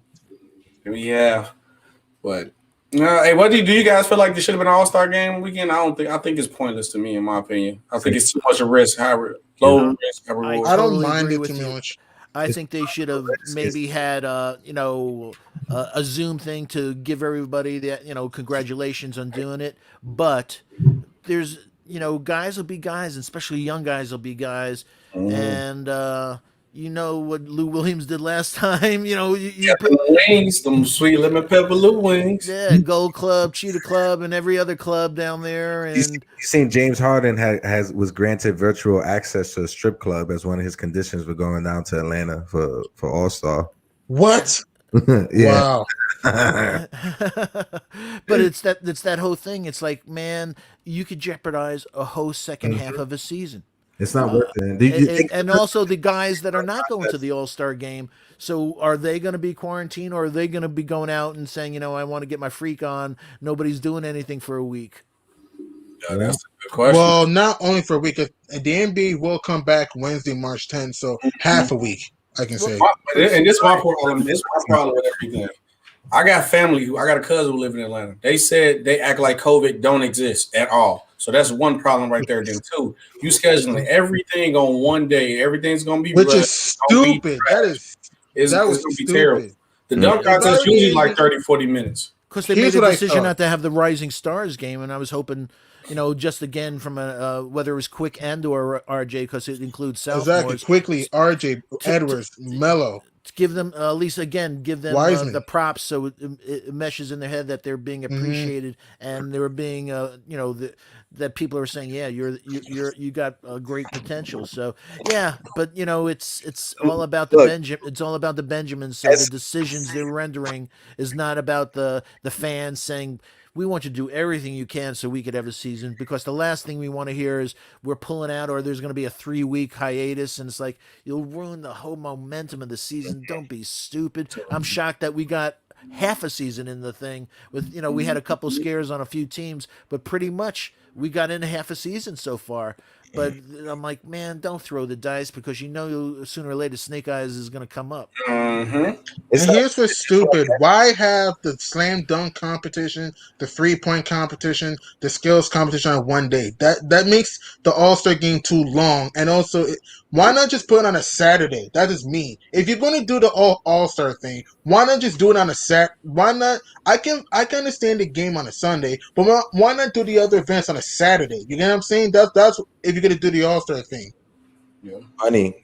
They don't want to have to spend the money to quarantine the building the day in betweens, like right in between Oh, Saturday into Sunday. And just like SB said, he said Atlanta's acting like COVID doesn't exist, just like Florida and just like Texas. And the mhm. NBA, the two teams with the highest COVID protocol cases have been the Dallas Mavericks and the San Antonio Spurs. And why? Yikes. They don't take COVID serious in Texas. So now we're going to send the All Stars, all the NBA All Stars, to Atlanta to possibly expose them to something like that. It's not worth it, man. It's That really is kind of true. That is true. The more I think about it, I don't think it should really have much of an All Star game. The more I think about it, because it's like you said, the virus is rising in Atlanta. And here's what's crazy: even Trey Young is not even going to the All Star game in his own hometown, which is weird. yeah. He said he's quarantining. He said he's not going to even go watch it. Yeah. I He's don't not in blame it. Trey That's Young. why though. He didn't deserve to be in it either. Yeah, Because definitely. the one thing that we've learned beyond the NBA, don't listen to anything the government says. You can't trust anything that they say. So you're sure, the numbers that they say, if they say, we have it under control, it's No, always they the don't. Not opposite. Like, much. watch out, man. Because then they'll be there. We have a new surge, ladies and gentlemen. We need you to go back Because to, people are not taking it serious. The new yeah. surges are happening because people aren't taking it serious. That, and there's new strains that are people coming in and like, oh, by the way, the vaccine doesn't handle that strain. So as long as you take this, you'll be. Well, It's I'm not going to take it. frightening. I'm not going to take the vaccine. I would not trust that. That's just me. So I'm not going to take it. So, Hey, and G, here's the thing. Go ahead, go ahead. my wife works with a guy who got it, and he took he got the 2-shot one. The Uh-huh. second shot for 3 days he was almost like paralyzed. He literally his Sheesh. joints and everything. He had such an adverse reaction to Hmm. that shot that it's frightening. In fact, Lawrence Mayberry. Some of you may know on Ron Ron Ron. He's a great guy in the panelists. He didn't feel well after his shot, his second shot. Thank God it was all right. But I was talking to him and he said that it was like a Mack truck hit him. So you have Yes. to, yeah. So it's frightening, and again, it's about the Benjamin. So Johnson and Johnson, it's like that Independence Day. It's plausible deniability, or it's an acceptable percentage of people that died. It's only 1%. If you think about the total population, that's not bad, unless Yeah, one that's percent true. happens to be in your family. Yeah, So that's why if I were you guys, don't take it. Trust me, don't take it. If GGG. I were you, if you want to avoid this virus, wash your hands, social distance yourself, take fluids, eat healthy, just don't. And also use hand sanitizer. Don't trust the whole vaccine thing. So trust and me, don't take it. and over 20 seconds. Don't just Yeah, do Please. a quick yeah, thing. Yeah, yeah. work those hands good, but stay Mm-hmm. away from people. Just stay with trusted people and be disciplined, because Mm-hmm. we got a while to go with this frightening world. God knows. I mean, think about it. We just had a bubble Yeah. playoffs last year. Think about that. A bubble playoff. And you want to make sure, yeah, you want to make sure you just do what's best for yourself too. Mm-hmm. Yeah, because we don't want to give out medical advice. You know what I'm saying? But what Yeah, we will do is make sure that you do use common sense. yeah. You That's know what I'm exactly. saying? Just do You the don't want stuff that you feel you don't like want is best for you. So you don't want And to be a doctor. especially love your grandparents. I know, Mm-hmm. You be know, we don't cool, want man. Don't hang out and then say, I haven't seen. say hi to him behind a glass, man. You got to know the people that are the most, in the most critical percentages, or the ones that are, the ones that can have the highest percentage of possibly getting it. Watch out for your grandparents. Watch out for the senior citizens. That was a Yeah. public address announcement by an old guy. Yeah, I used to see my grandparents like every like Saturday. But I used to take my daughter over there, but I was like, I slowed down on it. My daughter missed going over there, but I'm like, we can't go there all the time because you're in school. And if you do, just make it through the window and get on your phone. I love you, and I'm sorry it has to be weird like this, but I love you, and better safe than sorry. And Yeah, man. just like Freezy said, we don't want to be, trying to be online doctors for everybody. You understand? Like, go out there, trust the information that's out there, and just be safe. Be safe, be cautious, and be smart. Be smart. Wear your mask, wear your protection. Just be smart. Yeah.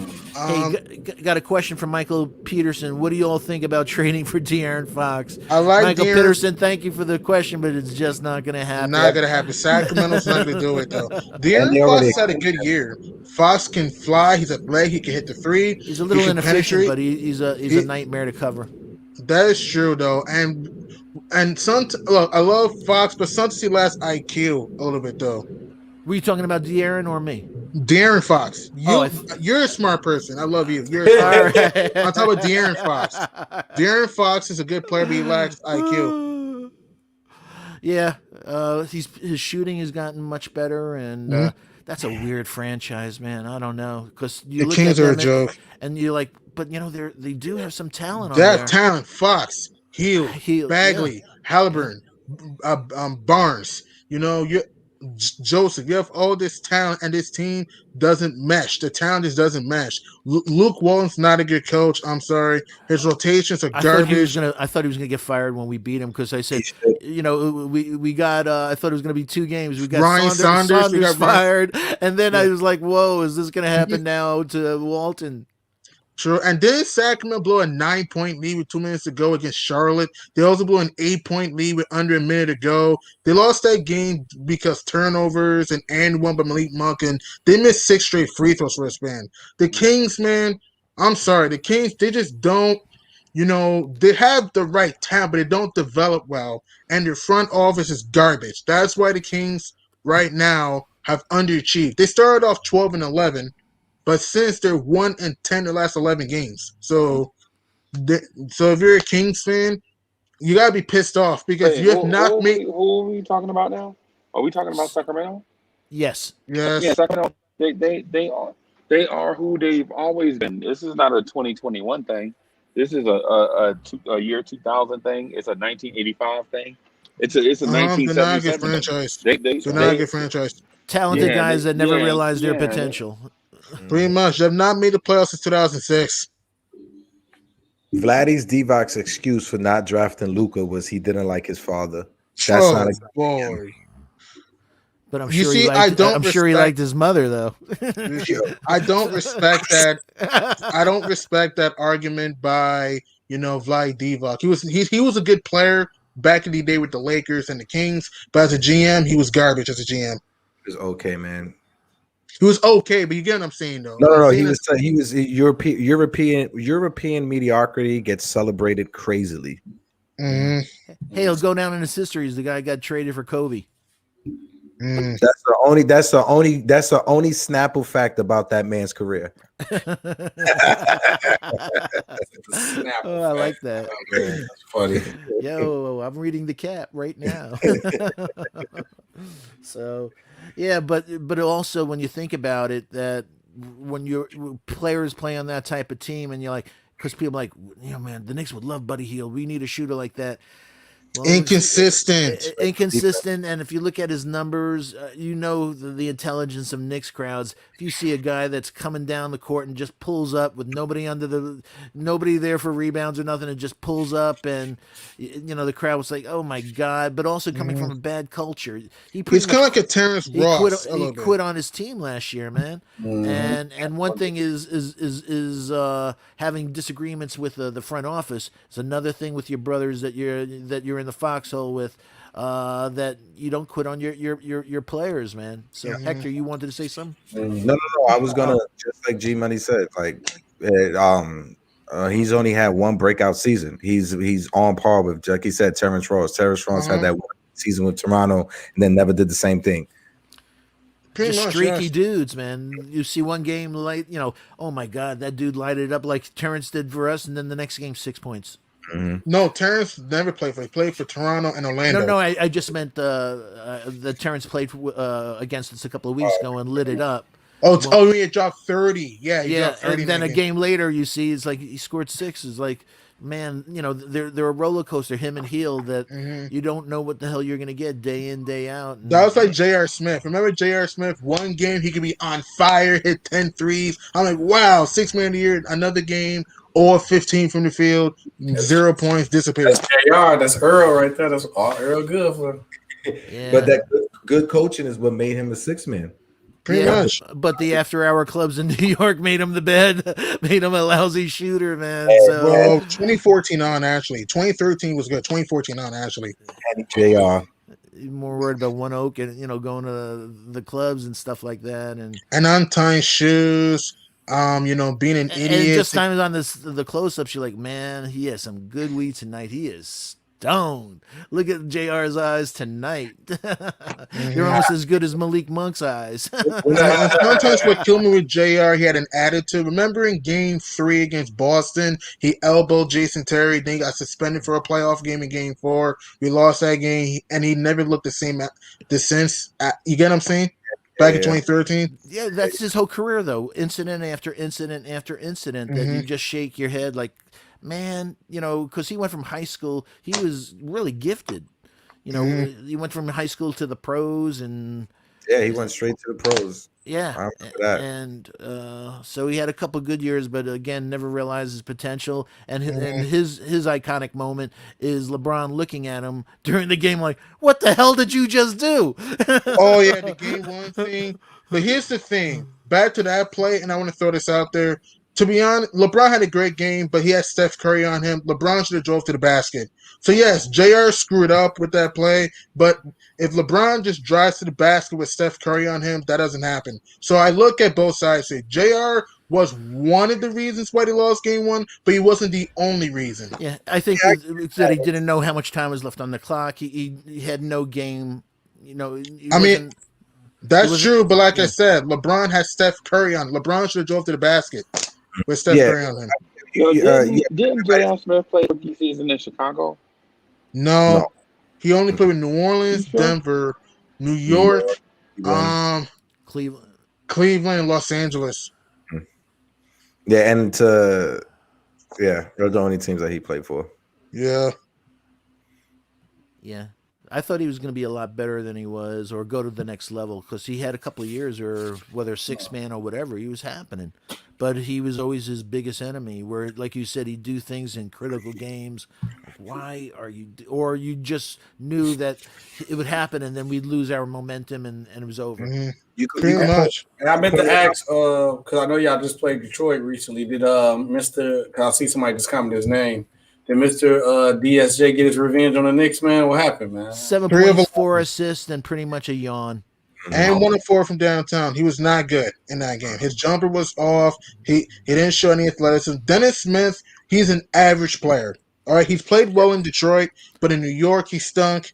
In Dallas, he was average player, but a below average IQ. Pretty much, yes. He's a good player. He's a good player. Physical gifts, but he can't execute on the floor. Pretty much. And it's also shot selection is not very good sometimes. Because somebody said, did DSJ bring the smoke? I said, maybe he did, but the air balls he shot from 3 put out the flames. And also, we'll see him again on Thursday. We'll see him again on Thursday. Hopefully, we'll put more pain on him and Jeremy Grant and on his Pistons. Yeah, but money, you're I could tell you're a student. You know what's going to happen, though. He's in about 30 days. If he keeps playing this, we'll read he's on the 10-day list. His back is bothering him. Pretty much, yes. Yeah. And I think the fact that you said we played Detroit in a couple of games, I think that's why Tibbs left the starters out, because he didn't want Detroit to have any momentum. Even if He didn't want them to cut into that league at all to try to build onto the next game. Nothing. Beautiful. Yeah. Yeah, exactly. You do have a point, personally. From Great point. To go back to your point when you talk about LeBron having Steph Curry guard him, you could say that, but everybody is going to point up to the mishap and the mistake of J.R. Smith. It's just like when the Mets in '86 with the Red Sox and Buckner and the ball going between his leg. Yeah, they point that out, but they forget that the manager left the pitcher and was pulling pitches and was making bad decisions before that. So we could all point out to what happened before, but everybody's going to remember the mistake. And the I know, but I always tell people to be objective. That's what I'm saying. Yes, Oh, no, JR. yeah. Yeah, JR had the bad play. Yes, there's no excuse for him to not be aware of the score. But at the same time, George Hill missed a free throw that no one talks about. He missed a game-winning free throw. And also, LeBron, like I said, should have drove to the bucket when Steph Curry was on because the Warriors don't have shot blocking at that time. So that just means, yes, JR was one of the reasons why they lost Game 1 in 2018, but he wasn't the only reason. They had multiple opportunities to win the game and failed. Yeah, but that's a big mistake. That's just like when people talk about damn, what's this dude? But he was with Michigan, part of the Fab Five. I'm forgetting his name. Chris Webber. Chris Webber. The timeout problem, the timeout issue in college. Yeah, the famous career. He's never won a championship, but the one thing they point out is that timeout. It happened in college, but that's the first thing that people want to point to. Oh, it's a red flag that'll be, the scarlet letter that's on his chest for the rest of his career. No matter how great he was, like you said, people think about it. That's the first thing they go to, and unfortunately, because he was spectacular. If he didn't have knee problems, Webb was special, man. C. Webb was athletic, hit the mid range, underrated passer. What killed Chris Webber's career was he was not a great playoff performer. And also he had injuries. They had that torn ACL against Dallas in the playoffs in 2003 and never became the same player after that. Yeah, they didn't have the same. Science hasn't reached its level now. You see guys come back, whether here or in football, Adrian Peterson, where you're like, man, I would never believe they come back to that level again. But thank God science is like that. Although they'll probably be limping when they're not playing ball anymore. Yeah. But another team to me that kind of underachieved in the playoffs, and no one talks about this team. I know we crap on James Harden, but to be honest, I think Dame, CJ are not great playoff performers. They're inconsistent in the postseason if you use the eye test. Look at last year, for example, okay? You have Charles just Barkley. Look at their record. I agree with you, man. In the playoffs, you have Charles Barkley. Oh, the Blazers are going to sweep the Lakers. Which is blasphemy. Well, it was kind of a sweep. It was the other way around. And 2019, no Kevin Durant, no DeMarcus Cousins, no Andre Iguodala for Game 4. Portland's up 17 or more, Games 2, 3, and 4, and got swept. Here's the bullshit. People downgrade the Raptors championship for beating the Warriors without KD, but the Blazers got swept by that same Warriors team, which was ridiculous. 2018, with home court advantage, the Pelicans did not have Boogie Cousins, and you got swept. 2017, Kevin Durant missed 2 games in the first round, got swept. 2016, you lost to the Warriors. Curry only played 2 games, lost in 5. 2015, against the Grizzlies, Mike Conley missed 2.5 games, lost that series in 5. So that's my point. I love Dame and CJ, but they're not good playoff performers and they don't mesh. That's what I'm saying in the postseason. We got to use eye test. Yes, I know Dame has hit game-winning shots. I get that. But other than that... G-Money. I get that, but listen, Hulu has live sports. I was waiting. Once G-Money brought up Portland, I was waiting for Freezy just to come in and just do the Dame bombing. I was just but G-Money, that was a smooth flow, man. I love Dame, I love CJ, but they're not great playoff performers. I'm sorry. So Damian Lillard is Craig Biggio. And when I say that, people feel disrespected. No, I'm not disrespecting Dame. No one's disrespecting Dame. I'm not. No, they're great players. We're really more Dame. I understand that. But if you use the eye test, other than 2 game-winning shots, what's he done in the postseason? That's what I keep telling people. We got to use eye test with these guys. He made it to the Western Conference Finals. What are you talking about? Okay, but that was more C.J. McCollum in the second round. Check Game 7, 37 points. Dame in Game 7, 3 of 17. Just saying. That's fine, but he was still the leader of the team. He was the main guy on the team. I know he was, but not when it counted. That's what I try to tell people. Listen, Dame played well in the first round against OKC, but in the second round, he only shot 40% against Denver. In the conference final, he only shot 37%. We gotta use logic here. We can't just look at 2 game-winning shots and say he's clutch in the playoffs, because it's more than just game winners. It's also it's IQ in close games. Can you figure out double teams, triple teams? That's what I'm saying. Look at the conference final. Yes, he got to the Western Conference Finals, but he got swept by the Warriors. Clay only shot 38% in the Western Conference Finals. People forget about that. So we can't use the Splash Brothers excuse. There was no Kevin Durant in that series. There was no Boogie Cousins in that series. Iguodala didn't miss Game 4. So and I actually checked this stat. People like saying Curry had a better team in 2019. You want to hear this? In three out of 4 games, if you take away Steph's and Dame's production, the Blazers outscored the Warriors in 2019. Just fun facts. So we can't really give Dame an excuse of why he has not made the finals. You get what I'm saying? That's what I'm saying. I don't care what anyone else says. I get what you're saying. Yeah. But I'm still looking. You had me at hello. He said, right, but you still got to look at Dame Lillard as one of the best point guards still in the league. No, he's a great point guard. He's a great point guard. I know Especially that. during the season. I know he's in the regular season. He's a great player. I'm just saying the postseason, he's not consistent. Game. That's all I'm saying. Same thing with CJ. You even saw last year. And here's the bias, right? I know people like saying, "Oh, Dame has injuries." Here's the bias. Paul George had a broken leg and 2 torn shoulders, but when he plays bad, we don't give him an excuse. Russell Westbrook had a torn meniscus and stuff in his knee. When he plays bad, we don't give him an excuse. So why should we give Dame an injury excuse? That's the problem with people. We got to be objective, though. I love Dame. Because both those players, Paul George was playing with Kawhi Leonard. Russell Westbrook was playing with Kevin. But that doesn't mean okay. But we got to be objective. Hold on, Dame Lillard is playing with CJ McCollum. CJ McCollum is not on the level of Kevin Durant, and is not on the level of who I mentioned before. And he's playing in Portland. Yeah, who cares about Portland? Well, if Dame really cared about winning, why didn't you leave? That's what I'm saying. Because loyalty is something that goes a long way, and that's the problem. We killed Carmelo Anthony. Remember Melo New York back then? We killed Carmelo for staying in New York. So again, Carmelo forced his way to New York, and when Carmelo was negotiating his contract with Phil Jackson, he said that he took less money so he could sign free agents. He took like -2 million. Like, I'm for Carmelo getting his bag, but we can't use that as an excuse. We got to recognize that. Yeah, Carmelo, I know, but I'm just making a point. Because I want to wait.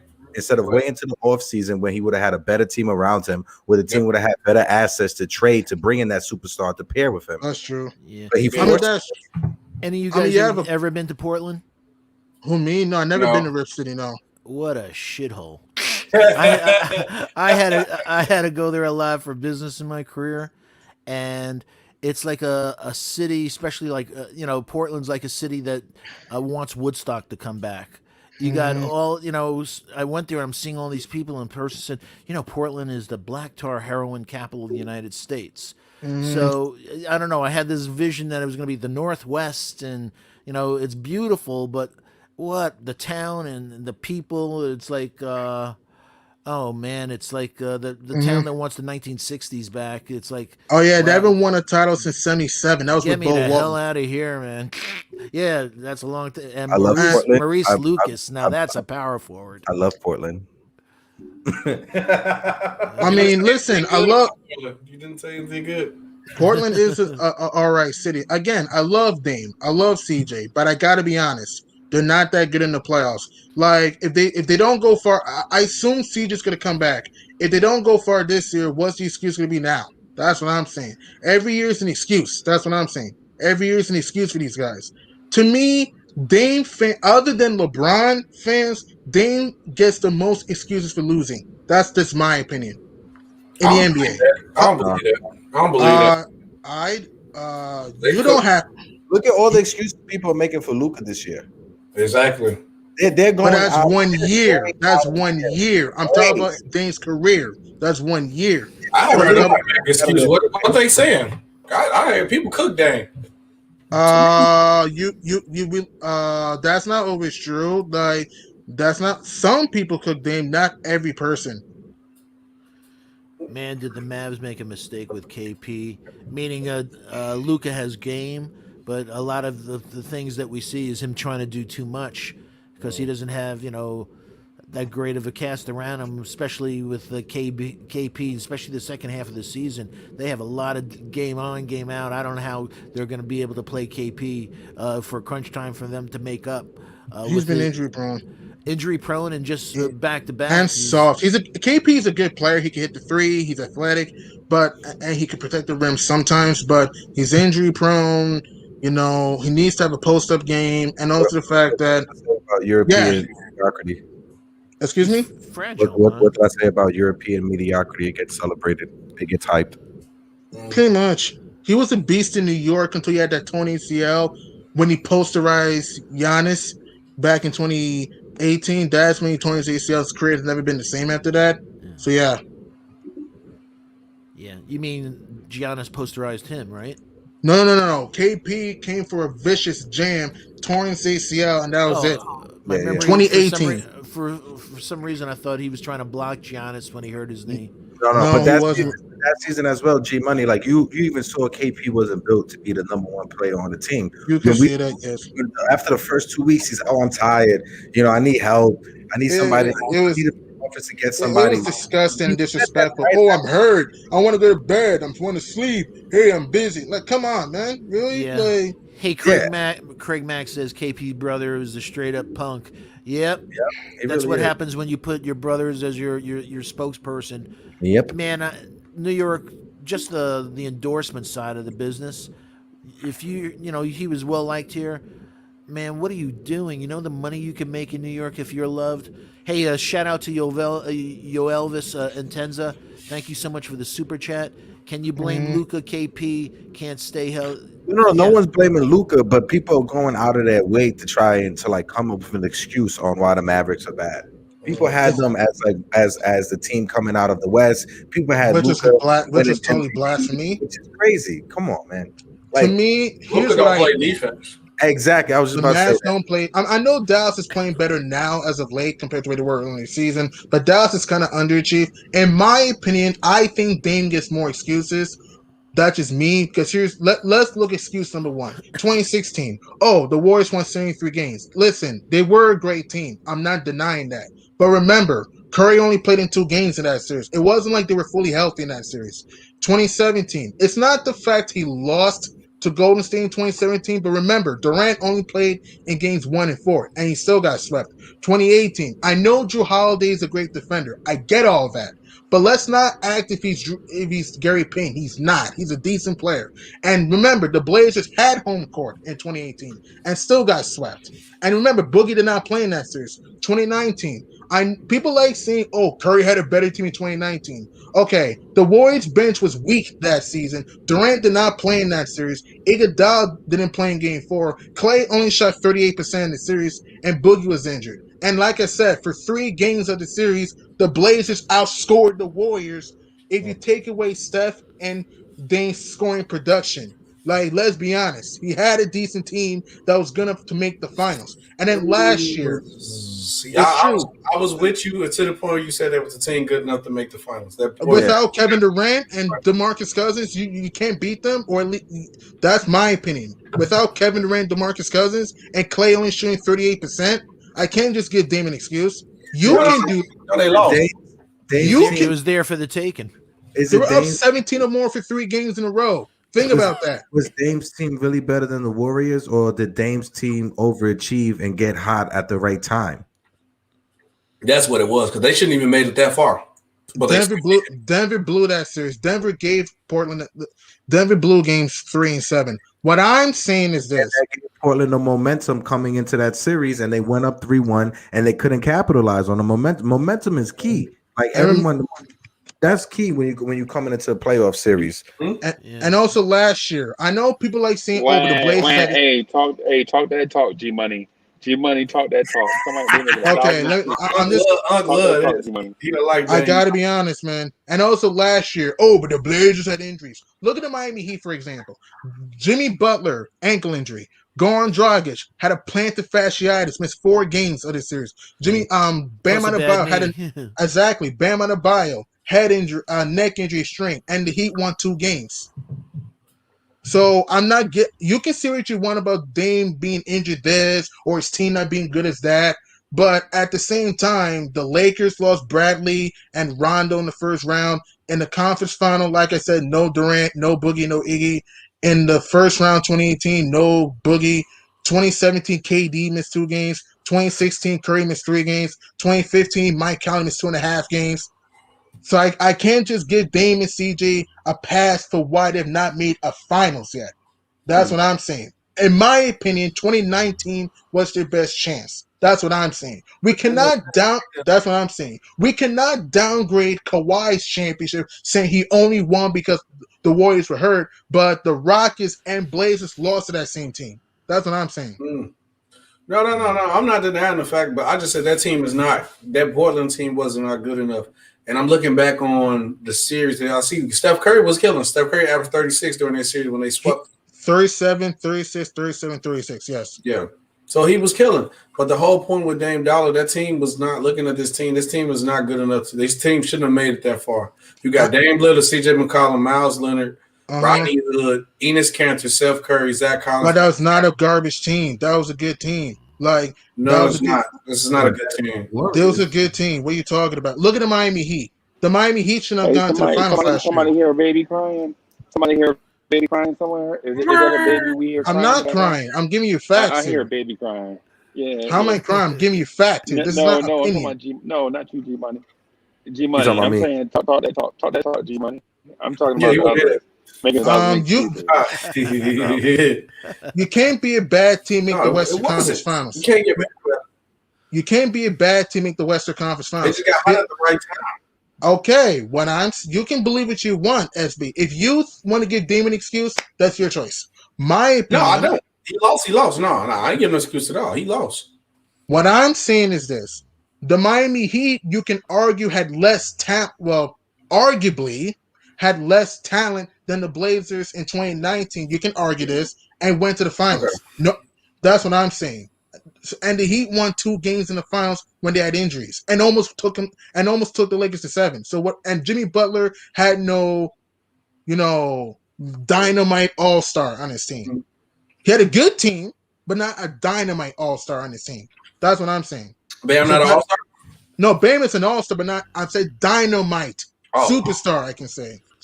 Bam is an all-star. Who the dynamite superstar in the Blazers? Don't say CJ McCollum not a dynamite superstar. I mean that's true. He should be an all-star, but he could have made one this year, but he had injuries. So he probably would have made it this year. I mean, I'm not saying Dame has to win a championship in 2019. That's not what I'm saying. Mm-hmm. I didn't say he had to beat Toronto. I didn't say that. But with Kevin Durant being gone and DeMarcus Cousins being gone and Iggy missing Game 4 and Klay only shooting 38% in the series.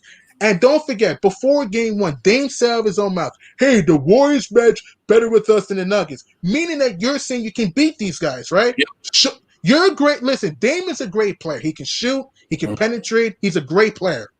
CJ can shoot and he can score, but low in close games, they don't have IQ. They don't know how to figure out double teams. And sometimes they stagnate the offense. Yes, Terry Stotts is a stupid coach. Terry Stotts should have been fired a long time ago. But what I'm saying is that it's also them.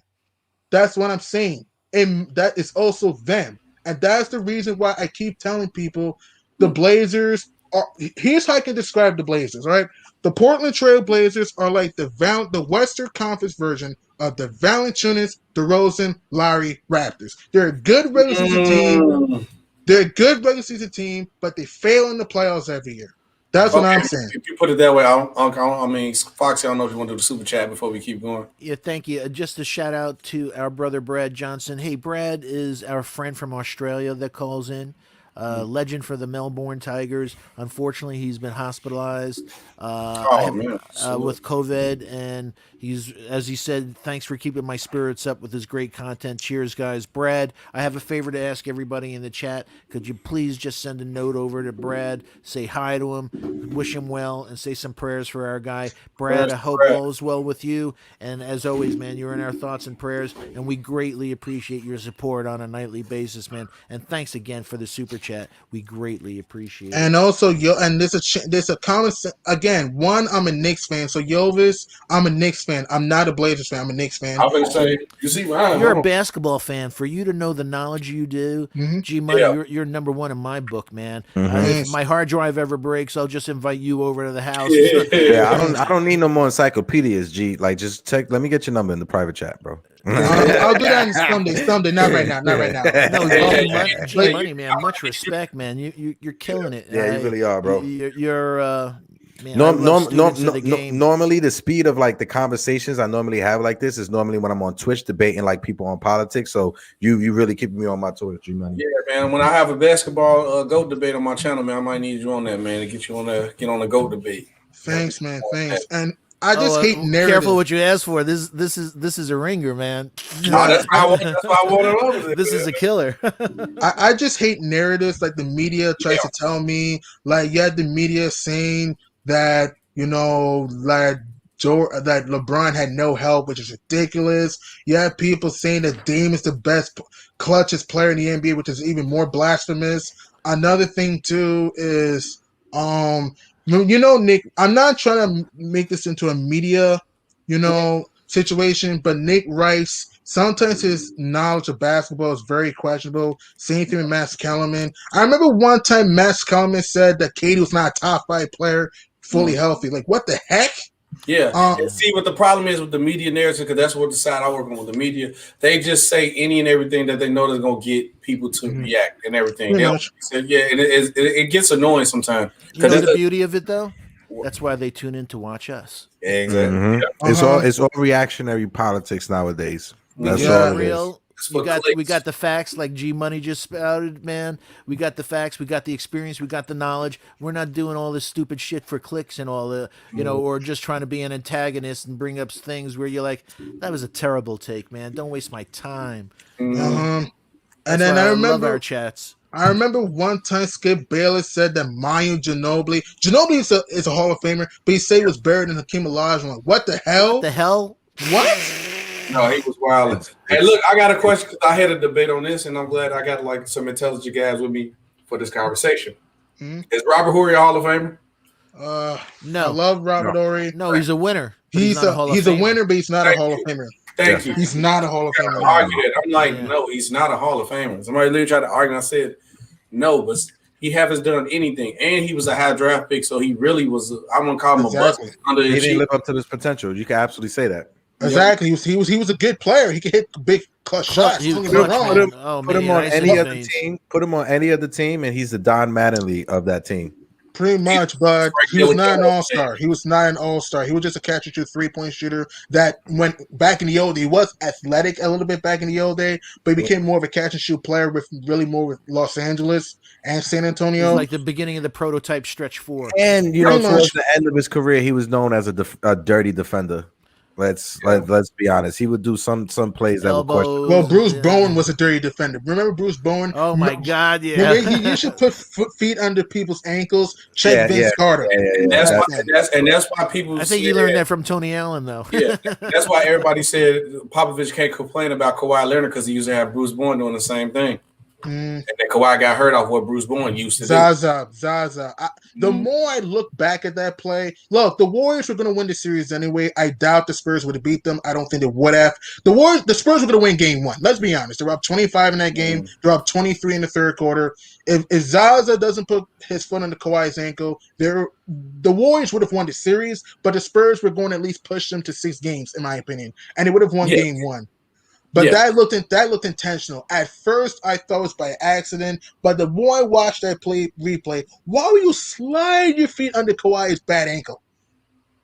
Why would you do that? You know why? That's evil. You know why he did it.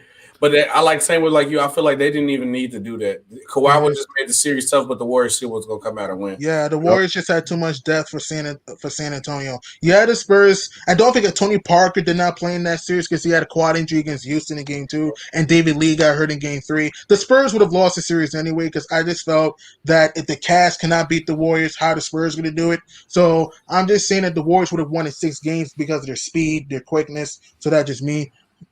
But 2018, in my opinion, if Chris Paul is healthy, people talk about Iguodala being hurt, but don't forget, Luke Baumute was hurt too. One of their key role players for the Rockets. So Iggy and Baumute like cancel each other out, and then you have Chris Paul. In my opinion, if Houston were healthy, they would have beat Golden State, but that never happened. Mm-hmm. 20. No, go ahead. I got you. No, go ahead. You were talking. Oh, yeah. No, I'll say with the Houston team, I think like you could probably question that they probably had the best chance to beat the Warriors team. They was closer than anybody. And that depth, that defense, that good shooting. And here's the thing: if you watch games 4 and 5, the Rockets were doing it on swarming Stephen Clay, clogging the paint. They weren't doing it on 3-pointers in games 4 and 5. In games 6 and 7, they started to shoot a bunch more threes. I know the Rockets better than Brothers shooting outside shots, but to beat Golden State, you got to make the game dirty. You got to clog that paint. You got to swarm through the perimeter. And Houston were doing that until Chris Paul went down, Baumute went down, and they stopped making adjustments. So that's what happened. Yeah, and they had to. But now the question is now. Even though Clay is out, how dangerous do y'all feel like this Warriors team could be? Because I feel like everybody talk about the Jazz up top, and I still feel like for any team up top, you would want to play the Warriors and the Nuggets in the first round. That's why I said the Jazz wouldn't want to see that matchup. That's true. If Clay's back on this team, you think they top 5 in the West? Yeah, he has to be fully healthy. Oh yeah, absolutely. Yeah, absolutely. But with fully a healthy Clay, top 5. Probably. I think they'll leapfrog Phoenix a little bit, just slightly, fully healthy. Mm-hmm. Yeah, because you got to think about this though. Only thing Clay gonna lose is his defensive ability, but that jump shot not going nowhere at all. That's true. And I love Klay Thompson. I think Klay is more of a all-star, in my opinion, I don't think he's a superstar because he's inconsistent, but Klay Thompson could shoot the 3 and he could defend. Main reason why I don't think Klay is a superstar because he's very inconsistent. That's what I'm saying. Yeah, you don't think he's one of the great shooters? No, he's a great shooter. I'm just saying he's inconsistent. Okay. That's what I'm saying. Yeah. He's a great shooter. I'm just saying he's not a superstar to me. He's more of an all-star. Yeah. Now, look, with me, I will give him I will give him the star title because of his defensive ability, because that what made him great defender versus out. And when he get hot, he was definitely a problem. And he got the rings. And he got the 3 rings. And not just that, a great player, your greatness is tested on how you're able to sacrifice. The way that he's sacrificed and diverse to Curry, but he's able to do the dirty work and pick up the defense for his guy. That's something that needs to be pointed out. You see, can I ask a question of you guys? Do you think Draymond will ever, in history, when he's retired and stuff, you think history will ever show that he was a game changer in his position? I mean, a little bit. He was a game changer. I don't think he's going to get the credit that he really changed the game at the fourth. He did a little bit. I don't think he's a Hall of Famer. He's not. Draymond's not a Hall of Famer, but Draymond did change the game a little bit with his defense, pushing the pace. And 2016. No, I'm not even talking about the defense. I'm talking about distributing, being a point forward. Oh, he was a good passer. He was a good passer. He had, I think, 19 assists the other day, I think. Right now, he's leading the Warriors in assists. Yes, he is, man. He's a good passer, though. A pretty good passer. I feel like with Draymond Green, like the regular average Joes who watch the game will call Draymond Green a bum, but the guys like us who really know the game and actually pay attention. Draymond's a good player. He's not an all-star. He's not, but he's a good role player. Yeah, I think he's the type of guy that makes a championship. You have all the stars. He's the glue guy. He's the guy that, we won the championships, but you know what? There's a good shot we wouldn't have won the championships without him. I know we got the stars, but like SB said, he's the glue. He's Dennis Rodman without the Vegas trip. And I think relax. He's not Rodman. Relax. Hey, the Vegas trip didn't impact him, though. He came back from the Vegas trip and Draymond's a good player, but he's not a Hall of Famer. Let's relax. If the Warriors get 2 more chips, Draymond will be in the Hall of Fame. You got to think about this, though. His resume, he got a lot of stuff on his resume. Yeah, that's what I'm saying. If they win 2 more chips, if we're talking about Robert Horry's in the Hall of Fame because he has chips, which is crazy, then Draymond Green needs to be in the Hall of Fame. Chris Webber should have been in the Hall of Fame. Chris Webber could have been in the Hall of Fame. Definitely. But Draymond Green is the glue piece to the championship teams. Yeah. You could debate that though, but I think he got enough accolades. He do got the Defensive Player of the Year. He got the 3-time champion, 5-time All-Time. Scottie Pippen should have won Defensive Player of the Year one time. Scottie Pippen should have won one. I keep telling everybody, Scottie Pippen was the top 5 player in the 90s. Spectacular. Yeah. Scottie Pippen was the top 5 player in the 90s. Mm-hmm. I mean, that's kind Scottie of debatable. Pippen, people say to me, "Hey, Foxy, who's your favorite?" I'm always, I love Scottie Pippen. I know I'm a Knicks fan, but when you watch Scottie Pippen could really shut down anybody. To hit the 3-point shot. Scottie Pippen. I know G Money may come after me for saying this, but Scottie Pippen and Klay Thompson, perfect comparison because both of them sacrificed for the superstar that was on their team, but at the same time. They were the defensive guards on the backcourt for those superstars. I mean, you kind of could make a comparison a little bit. I said Scottie's more versatile than Klay Thompson. No, Clay's a better shooter. There's no argument there. But Scottie's more versatile. Of an elite defender too. Oh, that length he had. Oh my God! And again, I love MJ, but I always tell people this: without Scottie, Jordan has no rings. I keep telling people this. I'm not going to deny that. I'm a And I always say Ewing didn't have any rings because the management didn't give him the second star. That and also some teams we played, like we should have beat Houston in 94, 95 when Reggie Miller had that crazy 8 points in 9 seconds in game 1 after they were down by 6, and then game 7 the missed layup. 96 we lost to Chicago. 97 we blew a 3-1 lead in Miami. 98 we lost to Indiana. 99 we went all the way to the NBA Finals as an 8 seed, but sadly we lost to San Antonio in 5. Yeah, in 2000 we lost to Indiana again in the first round, and then in 2001 we lost to Toronto in the first round. So yeah, New York just kind of We should have never gave up or did Pat Riley dirty. That's all I'm saying. Karma is real, man. And when you do someone dirty like Pat Riley, you think free agents gotta want to come here? Mm-hmm. Why you think we ain't really getting nobody? Because what you do, if you do the greatest basketball player of all time dirty, how you think other players look like? Well, if you did to the GOAT, what's gonna happen to me? Exactly. And that was around the time that NBA free agency is what took off and had that big, and the Knicks got all that cap space, and we couldn't attract any free agents. Mm-hmm. Yeah, man. People weren't forgetting about what you did to Pat. The problem with New York was structure. It's structure and management. Like, remember 2014? We got Andrea Bargnani. Why? No, you know that was malpractice. Front office malpractice as Ron Cleveland says. Because the year before we got knocked out by Indiana. So they wanted to have an answer for Roy Hibbert, so they needed a big man to stretch the floor to bring Roy Hibbert out. So they thought Andrea was going to be it. It failed miserably. Knew that wasn't going to be the answer that you needed. Tell me about it. We only won 37 games that year. Because the interior D was a joke. I mean, the Knicks were so bad that year. The Lakers scored 51 points in a game in the third quarter. Man. Think about that. 2014. We gutted Tyson Chandler away for Samuel Dalembert, Shane Larkin, and I forgot the throwing player. That was 2014-15. Blast from the past. There was Jason Smith. Yeah. Jason Smith, Shane Larkin, Clanthony Early, Lou Unmison. The Knicks were a joke in 2015, okay? The Knicks were so bad that year, no national TV want to show us on TV. Think about that. They were smart. Hey, let me just do a quick shout out to the chat. Hey, Hector and G Money, I wrote a little note for you to catch in the private chat. Shout out to YouTube watcher Edwin Nig. Prince Bote, hey Prince, hope all is well. Mike D, David Jackson, as always. PBD, as always, thank you so much for your support. Justin King, again, Yo Elvis and Tenza, thanks so much for the super chats. We greatly appreciate it. Brad Johnson, again, everybody, if you haven't sent a note to Brad, our brother, please send a good get well wishes to him.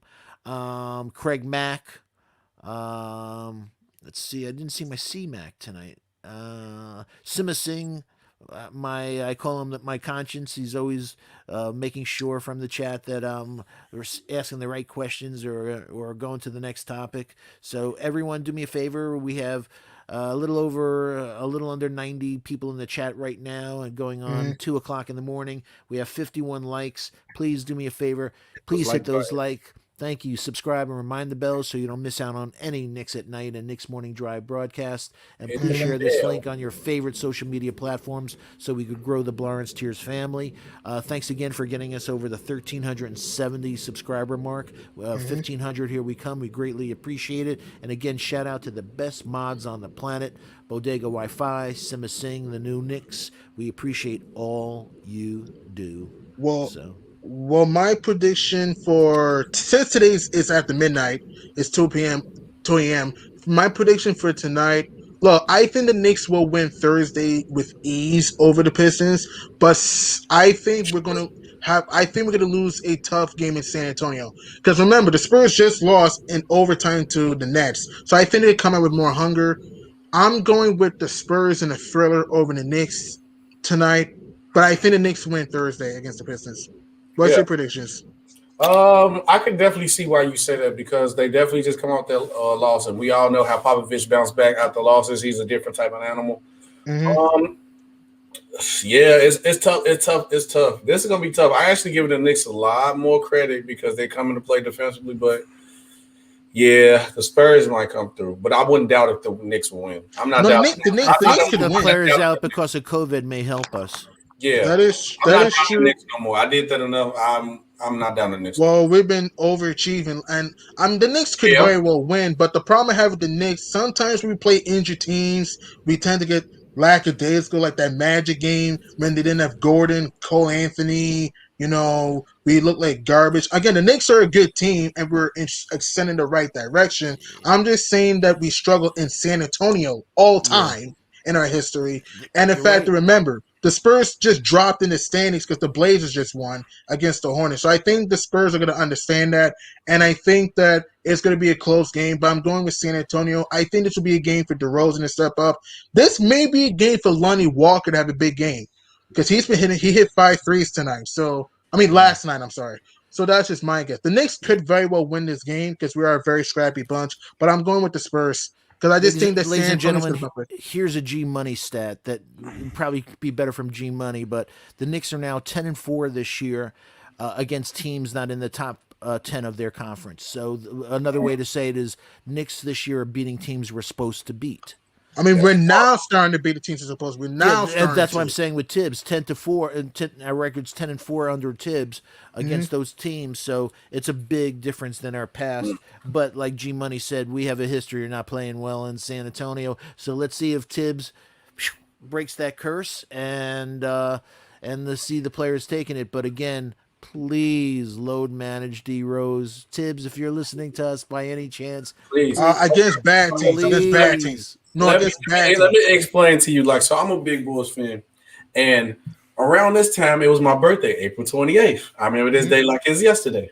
Bulls play. I cancel all my plans on my birthday. You know what? It's playoff time. It's the Bulls. 2012, yeah.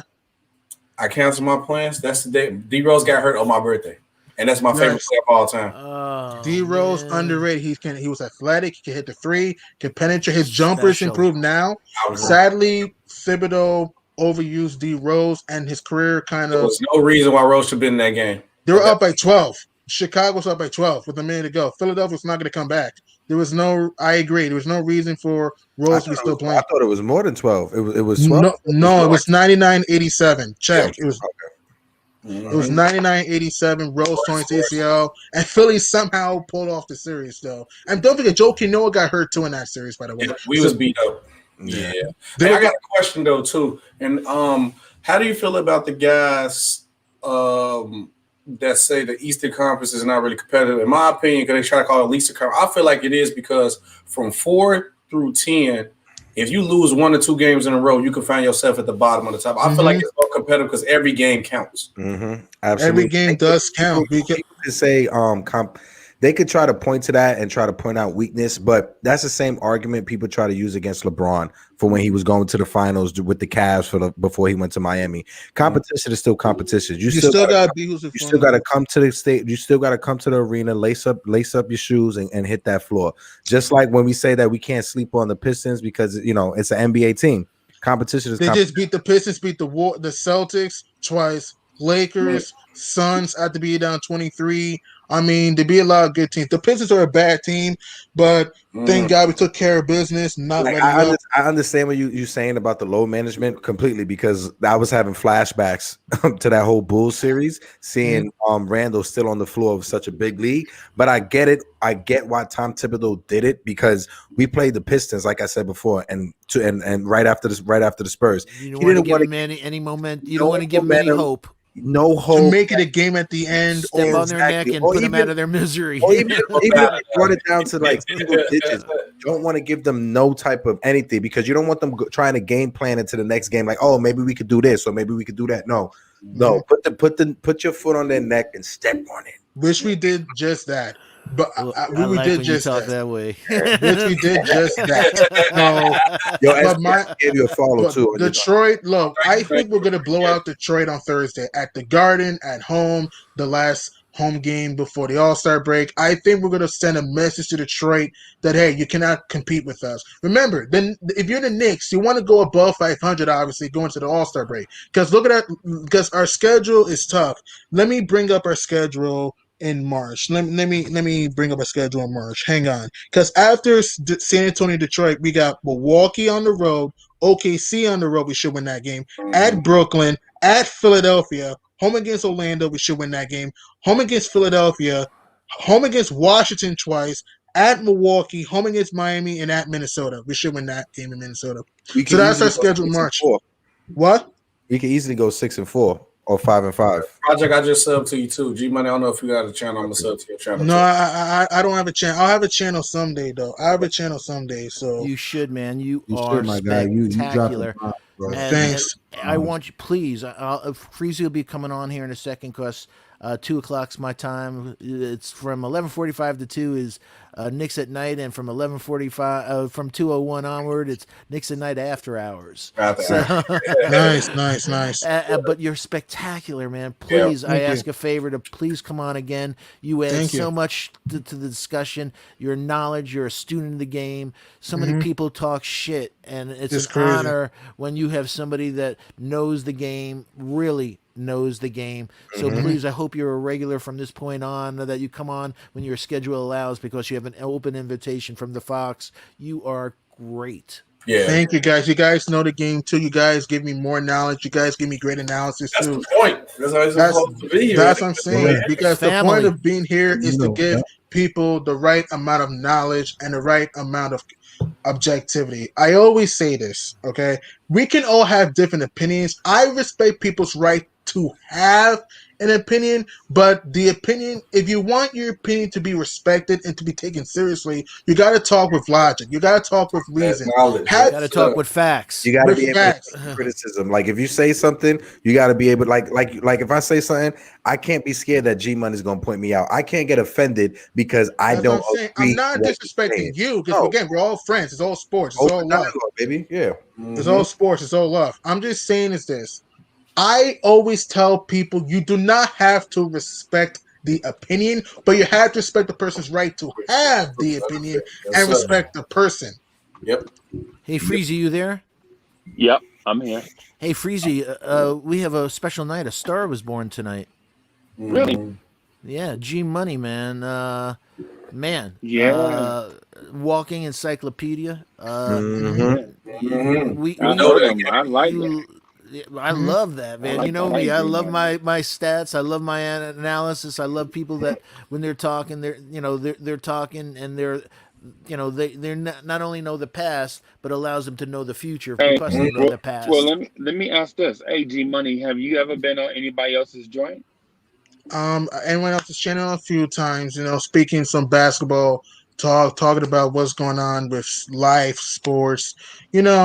I'm a true Knicks fan to the day I die. I'm happy that we're playing well this year. No, G Money. Listen, they ain't what I asked. I asked you if you had been on other joints. Are you talking about like other channels? Yeah. Yeah, a few times. Yes, a few times here and there.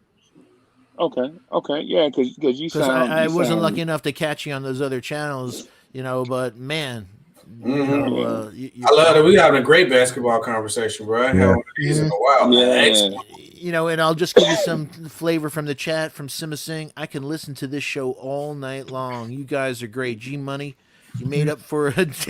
I won't say that part, but you guys are great. So really, you not only impressed us here in the video chat, but everybody just loved it. That's why I'm saying you have an open invitation to come back, and not only here, but if your Thanks. schedule allows, on the morning show with Freezy, the morning drive, anytime there's, and especially you have other guys like Ghetto Intellect and everything that I definitely know. But it was wonderful jamming with you tonight, man. Thanks. It's nice chatting with you guys. So you guys know the game. You guys break the game down very well. We're all being objective, which I love. I always say when you have conversations, context, objectivity, key, logic, facts, honesty.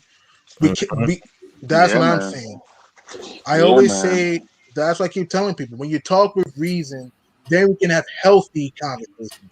Yeah. Yeah. That's the problem. The media What? doesn't. Sorry, go ahead. Oh, I was going to ask you, what about? So you speak from a certain place.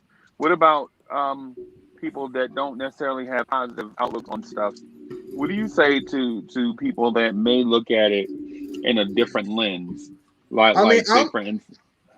I'm fine if people have a different opinion, but at the same time, when you have an opinion, you gotta talk with facts. I don't tolerate stupidity. I don't tolerate that shit. Okay, I don't tolerate that stuff. I'm sorry for cursing. I don't tolerate that stuff. I care about your reasoning. I can respect your right for you to have your opinion. If you want to believe that, that's fine. We all could disagree. But at the same time, it's about your reasoning about why you believe a perspective. So what would I tell the person? Just be objective. Yes, we could be a fan of a team or person or player, or whoever. But we got to talk with objectivity. That's what I'm saying. We cannot lie and just make up stuff. You know what I mean? Yeah. Because I always remember that the word fan is derived from the word fanatic. And some of us understand that some of us are students and some of us are fanatics. Because one thing when you're in this game, you cannot be a fan. One thing, because I went to media school for this, they always told me, like when I talk about the Bulls, I always say we this, we. They say Shaq, bro, SB. You not on the Bulls. You don't supposed to be like we. It's cool to have your passion for the team, but you can't be a fan because your emotion will blind you. That's what I'm saying. Don't talk with emotion. We gotta talk with. And here's the thing: it's only like sports. We don't have to yell and scream at each other because, again, it's only a debate. So, like you said, we can't have emotion. We just gotta talk with. Like I said, we gotta calm down, talk with reason. And when you have an opinion, you gotta bring up logical facts and objectivity. That's all I'm saying. I totally salute you on that, G. Like, because that's the same way how I handle whenever I have these conversations on Twitch when I talk about politics. Because I believe in being harsh and being critical towards systems and institutions, but being empathetic towards people. So if somebody has a certain belief, I want to get down and get to know why do you think that way? Why is your brain wired to function That's that way? what I'm saying. Why don't you believe? Like, let me understand. Because SB, you already know just from being on YouTube, just the conversations could just go this way or that way, and people just fall into their emotions and just get blinded by loyalty and can't be objective. That's my point. Because I say move over, Bernie Sanders. My favorite socialist is Hector Beauchamp. Hey, that's what I'm talking about. Hey. And Bernie's not even a socialist. That's what people don't understand. Bernie is a democratic. He's a capitalist, just like in Norway and Sweden. He's a democratic socialist. Hey, just because he has 13 summer houses on lakes, that doesn't mean he's a capitalist. You know, so yeah. Hey, fellas, man, we had a real good mix between all of us tonight. Man, it was electric us talking. Again, as you know, SB and Hector, besides G Money, all of you, you've been here before. You have open invitations. Great talk, as you saw from the chat, that this is the type of talk they like. We went across the spectrum of different topics, backed it up with facts, thought-provoking, and that's good entertainment. So I had, unfortunately, had blood tests this morning, so I've been running all day with a little less blood in my, trying to regenerate to make up that difference, so I am beat. Freezy enjoyed our chat tonight, and thank you, man. And in case people don't know this, I love my Freezy. So hey man, it is mutual. So I'm gonna hang out. I'm gonna be here for the 2 o'clock hour. I'll probably go just to 3 o'clock. Foxy, I will holler at you tomorrow night. All right, everyone. God bless. Nice. Everybody in the Salute, family, Foxy. take Love you, care in the baby. chat. I love you all, man. See you tomorrow night for the game. And ladies and gentlemen, I mean, the one. tonight. It's had to be Tonight. I get confused. Ladies and gentlemen, the one, the only, Hoodie Kev, and don't ask him if he got a haircut. Because he didn't get a haircut. Stop asking him. But he's just a really handsome guy with bad lighting. So I'm in a hotel, Foxy. I know you are. You're still in that hotel. I told you you need an emergency lighting and headphone kit. So if you forget it next time, you have them in your back pocket. I can't. And the funny thing is, I wrapped it up like and had it ready to go, and I still walked to the house. Walked out the house. We all do that all the time. Like, damn, I left it on the dining room table or whatever. So good to see you, Kev. And what are you wearing? Oh, is that Knicks? What are you wearing? The top you wearing? Yeah. Oh, all right, cool. And I want to throw this one thing out there. If we beat the Spurs, it will be our first 4-game winning streak of the season. Man, G Money let me go out with a smile on my face. go Knicks, man. God bless you all. Take care. All right, man. Salute, man. Hey, G Money, that's why my slogan is real takes over fake debates, man. Sometimes people just want to say stuff to argue, man. Real takes over fake debates, man. Come with a real take. We ain't out here arguing just to be arguing or debate. No, give me a real take. That's my point with people. You see, the thing with people that kills me, they think every opinion should be respected. No. I don't respect stupidity. I don't respect bias. I respect honesty, logic, and back up, depending on the topic we're arguing about, back up your argument with data. And be reasonable. That's what I'm saying. Like when we had the Dame conversation, the Dame CJ Blazer conversation, I gave you objectivity of why I say they struggle in the playoffs. But that's a long story for another day. So my point I'm trying to say is just we gotta be honest though. That's all I'm saying. Facts. I don't think the Dame debate, the Dame conversation is over. I thought there was like a few things that was I'm just love to hear you slander Dame. That's how you just give him the battery. No. I love Dame and CJ. Listen, I love Dame and CJ. I just don't like the way they play. I love Dame and CJ.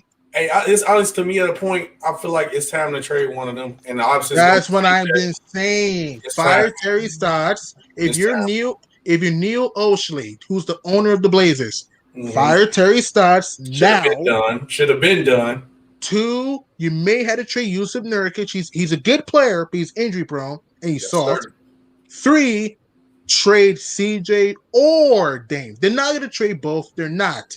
But you got to trade one of them because having 2 guards who just like to shoot the ball and score, it's not going to work. No. Why? Look at the Wizards, for example. Westbrook and Beal. It's not connecting. Him and John Wall didn't work either. Exactly. Brad Beal and John Wall didn't mesh. In the regular season, they mesh. Not in the playoffs, though, because they both want the ball. That's what I'm saying. Yeah. G, what do you think about this swap? From what you was just bringing up, a swap, CJ McCollum, and send him to Milwaukee for Chris Middleton. That's not a bad move. Giannis needs a guard that can score. That's not a bad move. Dame Lillard needs a guard that can play defense and score when he needs to. Here's another thing you can do. Another thing, too. If you're Portland, how about trade CJ McCollum for Kyle Lowry and put Dame at the 2? Nah, I don't like that one. That one ain't going to get it done. I feel like you're just going to be back in the same situation again. I see why you say put Dame at the 2, though. But I feel like he just need another star maybe in the wing. I like the Chris Middleton idea because he can play off the ball. That's true. Chris Middleton don't need the ball in his hand to be dominant during the game. I mean, Chris Middleton's a good player. He just inconsistent. He's a good player, but he's inconsistent in the playoffs, though. He's a way better defender than CJ McCollum. That's a fact. There's no I got a question for y'all. No. See, if CJ was to come to Milwaukee, would you think Giannis changed his game to improve off ball? Or you think Giannis still gonna play the same, even though now he got a ball down the score? It depends on the coach. Mike Budenholzer doesn't preach off ball. That's the problem. I like Mike Budenholzer. He doesn't preach off ball. And listen, Giannis is a great player. And I gotta be fair about Giannis. He's not a great playoff performer himself. No, he's not. He's not. I'm sorry, because when you watch the Bucks, you always see teams double team the paint. Clog the paint. I'm sorry. So they have to force Giannis to shoot the ball, and Giannis doesn't make him pay from the perimeter. So that's what I'm saying. Giannis needs to learn to have a back to the basket type game, and he's athletic. We know that. He needs to get a post game and needs to put more arc in his jump shot. G Yep. Money, I don't know, man. You blaming all of Milwaukee's playoff I failures on never said Giannis? that was on Giannis. I never said that. No, man. Listen That's to what what I'm you're saying. insinuating. I I never. hear you. I I am hear not you. I hear saying you that. clearly. I just think you're wrong. I said it's some So, of so his what I'm fault. saying is, Listen, I said it was some of his so the thing fault, not about all. the thing about the Bucks is the Buck. You wouldn't see these issues with teams clogging the paint against Giannis if you would see others step up and Oh, contribute more yes, offensively, right? yes, you have a So point there, but it's and also so yes, I agree with that and the point. other thing, But but the other thing too. Hey, G man, let me finish, man. You've been talking, sorry, man. I sorry, mean, come on, come on. So sorry. what I'm saying is I understand where you're coming from with the Giannis, especially down the stretch of games and close games. Mm. I can dig what you're saying. Like, it's the fourth quarter. 6 minutes to go. You have a 4-point lead. Other teams trying to come back. I can dig what you're saying about the Giannis thing, but what I'm saying is you can't put all the weight of the team's offense on Giannis through 7 game series, the 7 game series, through 7 game series, and expect Giannis to be able to pull the. Somebody on that team has to be able to contribute something, whether it's defensively, make play defensively, or knock down these 3-pointers in order to keep defenses honest on Giannis. And the reason why I say that is because there was a blueprint for this, right? It was the Chicago Bulls blueprint, right? Like you couldn't ask Michael Jordan to be the best wing defender every night on a nightly basis. So what they did is they traded for Scottie Pippen. They traded for the rights to Scottie Pippen on draft night, right? True. They brought in a Horace Grant, but what they also did is surrounded Michael Jordan with spot up shooters, where if you sent a double or triple team towards Mike, he could find a guy and make them pay. I mean, and it was guys like B.J. Armstrong, John Paxson, Steve Kerr. The list goes on and on and on. Because when you get to the playoffs in a do-or-die situation, all you need is to beat a team one night at a time. Right? You have to focus on that night. It's not like the That's regular true. season where if you lose to Denver, oh well, you're on to Utah. Right? You got it because if a team finds your weakness in a playoff series, they're going to exploit it. And how teams exploit the Giannis thing is going to the 3-2 zone, right? Going to the Hmm. 3-2 zone where Giannis can't get a full head of steam going to the basket. And True. Milwaukee historically didn't have guys that can consistently knock down 3-point shots. It's the reason why you That's true. noticed they shipped off Eric Bledsoe as soon as they had the opportunity to. For Drew Holiday, yeah. But though, this Right. the problem though with Milwaukee. Not to cut you off. The problem is that Giannis needed to add something else to his game. He pretty much played like the James Harden of the East. All he do is dribble, dribble, dribble, try to get open. If Uh-huh. he worked on different aspects of his game to be good without getting the ball in his hand, where we can put the ball in him at a half post or a post up, then you can do that because now I can get you open in your spots to operate in the paint. But if only way you can score if you dribble to get to the paint, we can easily block that off. And you can't always expect players to just sit there all day and then wait to get the ball with like the shot clock running low, or they ain't get a shot in like a quarter and a half because you keep driving to the hole. They're not gonna hit shots all the time. Exactly. You can't expect people to turn into like sharpshooters, like 3-point specialists if they haven't been in that in their career. If they used to having the ball, if they used to just being in the flow of the offense to get their threes. Look at JJ Redick. They're trying this. They was trying that this year in New Orleans with JJ Redick, and he's having the worst year of his career. He played well against Utah, but he's been pretty bad this year so far. Yeah. Yep. And I guarantee Giannis' usage rate is probably higher than everybody's, maybe by at least like 10 plus points or 3. I think so. Higher every time. Probably. And here's the thing too. Giannis needs to put more arc in his jump shot. Sometimes when he shoots the ball, he shoots like a no disrespect to Giannis. He shoots like a robot sometimes. Yeah. Like his jumper is just funky. He doesn't have enough grip on the ball. That's another reason why he struggles in the playoffs. Again, I'm not saying it's all his fault. That's not what I'm saying. But as a leader, it's your job to elevate your game and your teammates too. That's all I'm saying. Absolutely. No, you're 100% right with that. So that's what I'm saying. So if the Bucks don't win this year, what's Giannis' excuse? What's the excuse? He played the Nets this. I think he's probably about 40% right. I think he's about 40% right because when you think about guys like the great Kobe Bryant who won 5 championships, right? Mm-hmm. When double teams and defensive lockdown on Kobe. Mm-hmm. He kicked the ball out to guys at the top of the key that hit game winners for him, like True. Robert Ory, who hit clutch shots down the stretch, or when the offense got slow, and guys like Derek Fisher, Rick Fox, right? Mm-hmm. So to blame, so to say, Giannis needs to add more stuff to his game. While I agree, I think others need to add more stuff to their game as well. You know, like a Uh-huh. I agree rising with that. tide True. should raise That's true. a That's rising true. tide raises all boats, not just one. You know, a rising tide is not selective. You know what I mean? Mhm. So Yeah. what I'm I mean, saying that's true. is if Giannis is to win a championship, others on that team have to step up and knock down those shots. Like I give you another example: the Toronto Raptors, right? The 2019. Toronto Raptors. Yep, the 2019 Toronto Raptors. Now, teams were focused on Kawhi Leonard, and he hit a whole bunch of clutch shots, right? But you know Oh who yeah. else hit clutch shots?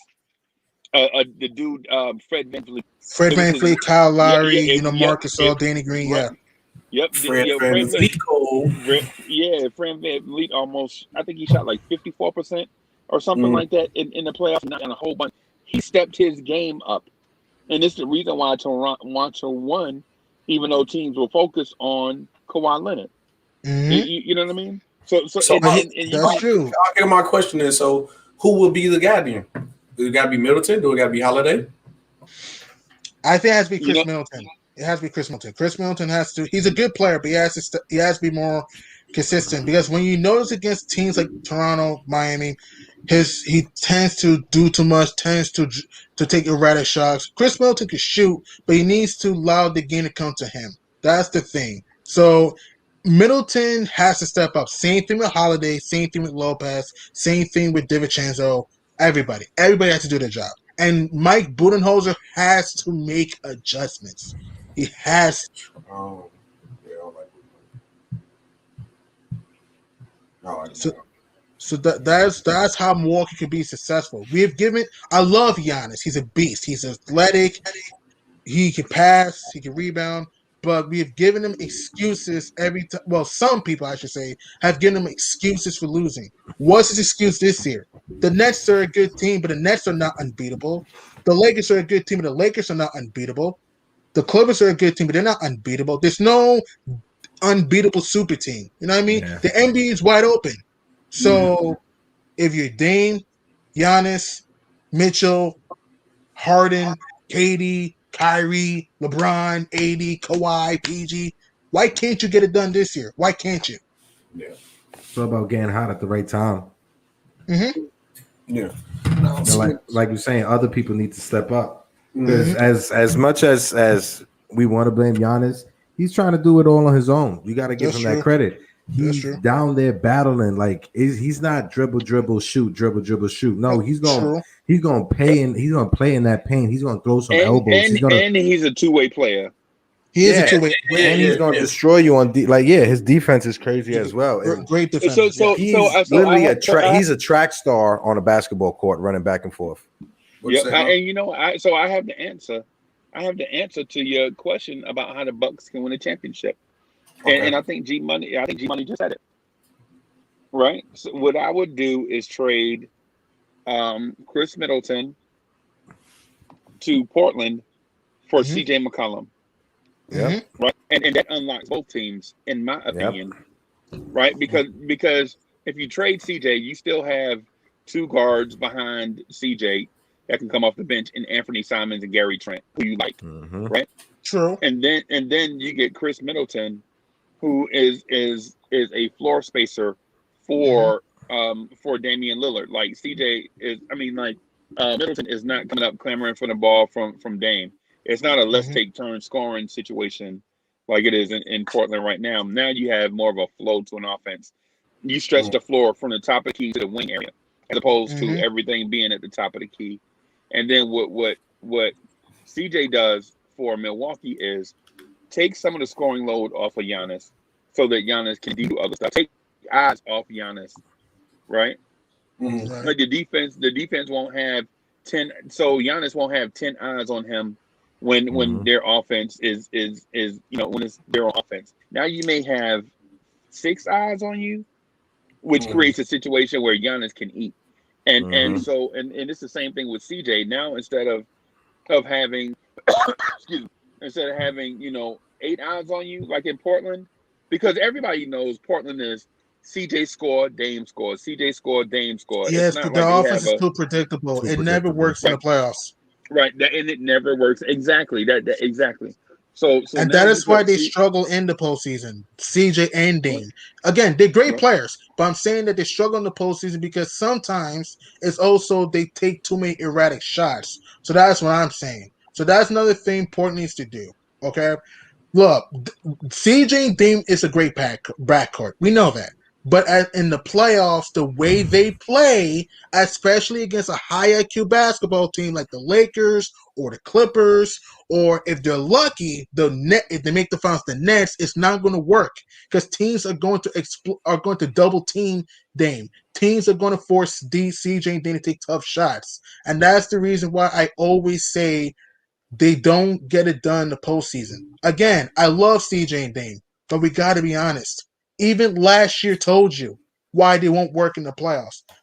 I don't care what any people say. There's no excuse for Jimmy Butler to take the Lakers 6 games when his team was injured, and the Blazers cannot do the same. That's what I'm saying. well, Jimmy Butler is a winner. Dame He Lillard is a is, but loser. excuse me. You heard me. Actually, that's the first. That's gonna be the first thing you said about Dame that I actually agree with, because everywhere that Jimmy Butler went, he has won. Yeah, I give you that. Minnesota hasn't been into the playoffs since KG had a jersey on. Next thing you know, Jimmy Butler go there to make the playoffs. Philadelphia was a championship team, and that's the real reason why I feel like they don't have that Jimmy Butler on their team. They don't have that grit. They don't have that grit. That closer. And that's why I feel like my point is this. I feel like the Nets are a terrible defensive team. Yes. Which they are. But I don't feel like there's no team in the East that can get the job done, and they're going to make the finals by default, in my honest opinion. I don't see Milwaukee closing the deal. I don't see the 76ers closing the deal. I don't see the Celtics doing it. I don't see too much offense. Here's what I think. The only team that could beat the Nets are the Miami Heat, fully healthy. I don't think they will, but Miami has the best chance. Yeah, and they're gonna run to the same problem they did in the finals. They don't have enough stop power. They're gonna run out of gas. They don't have enough. I mean, Miami could give Brooklyn some trouble because Miami's a good defensive team, but I just don't think the Heat, other than Jimmy Butler, they don't have that other go-to guy. The Nets have 3 of them: James Harden, KD, Kyrie, and don't forget. And Joe Harris can hit the 3, and he's tough. Bruce Brown is tough, can hit the 3. Jeff Green is tough, can hit the 3-point shot, and is athletic. DeAndre Jordan can fly to the rim. And Brooklyn's not done. They may get a big man in this trade deadline. So watch out. And the difference between like the Nets versus the Heat, or like the Heat versus the Lakers last year in the finals, the Lakers they played like one of the top defense in the league last year. The Nets don't have that. The Nets, they don't have that defense. So that's true. In a 7-game series, if the Heat are playing like they were last year, because this year they had a slow start to the season, a lot of players been hurt. Just Tyler Herro's not the same play like he was last year. So if that team gets right and that team gets hot in the 7-game series, I think they could probably figure out defensively how to play the Nets. That's true. I think the Nets will win the series in 7 if that were the matchup. It would definitely go 7. It will go 7, yeah, because Eric Spoelstra is a better coach than Steve Nash. Okay, he's a better coach than Steve Nash. You mean Nash D'Antoni? D'Antoni? Pretty much, and that's my problem. The Nets. Here's my opinion. I think the Nets are going to make the NBA Finals, but if the Lakers are healthy, I don't think they'll beat them. I'm sorry. Yeah. I think the Lakers healthy will win the championship because I just think LeBron and AD, Dennis Schroeder has played well all year. Kyle Kuzma's been more comfortable in the offense this season compared to last year. And I know Wesley Matthews has struggled this year, but I think he's going to hit shots in the playoffs. I think Marquise Morris is going to hit shots in the playoffs. Alex Caruso is going to step up. In my opinion, the Nets could beat the Lakers, but I just don't think they have the interior defense to stop LeBron from transition. And I think Kuzma's going to hit the open shots. Caruso going to help the open catches threes. And I just think that the Lakers, depth and coaching, because, again, Frank Vogel's a better coach than Steve Nash. Steve Nash is a decent coach, but Frank Vogel's a way better coach. Yeah, way better coach. in my opinion, if that were the matchup, I got Lakers in 7 over the Nets. Yeah, I got the Lakers winning too if they fully healthy too. I'm not gonna. Yeah. And the Nets defense is so bad that any of those players that you named off that's not LeBron or AD, their defense is so bad that those players could go off. I can see any one of those players that you name, either Caruso, either Markieff Morris, anyone going off. And this is the reason why I'm not worried about the defensive problem with the Nets. Because LeBron James last year with the Cavaliers, when he made the finals, they was the second worst defensive team in the league. They were not great defensively, yeah. And they allowed drives, dunks, and they went to the NBA Finals. And the Lakers are a way better defensive team than that Cavs team defensively. Mm-hmm. And I think the Lakers, when fully healthy, are going to figure out their deficiencies. Because, look, the Lakers are not a great three-point shooting team, but the Nets are garbage defending the three-point line. So I think the Lakers are going to start hitting those open threes. And the pick and roll with AD is going to start working. And, look, I know Marcus Gasol has not played well this year, but I think in the postseason this time, I think he's going to start showing the old Marcus Gasol from Memphis a little bit. Not too much of that, but even so showing it from Toronto, yeah. I want to ask y'all a serious question, and I want y'all to be honest. Y'all can't be fans, be real. Mm-hmm. Realistically speaking, if the Knicks make the playoffs, how far you see them going? Or are they going to be out in the first round? Realistically, it depends on the matchup. Depending on matchup, if they play, if we play Milwaukee, Philly, or Brooklyn, or Miami, we're going home. Goodbye. Mm-hmm. If we played like an Indiana or Toronto, what about the Celtics or Boston, we could have a shot to win. Mm-hmm. Or hell, say this. I'll say this to that. So I think the Knicks are a Eastern Conference Final team.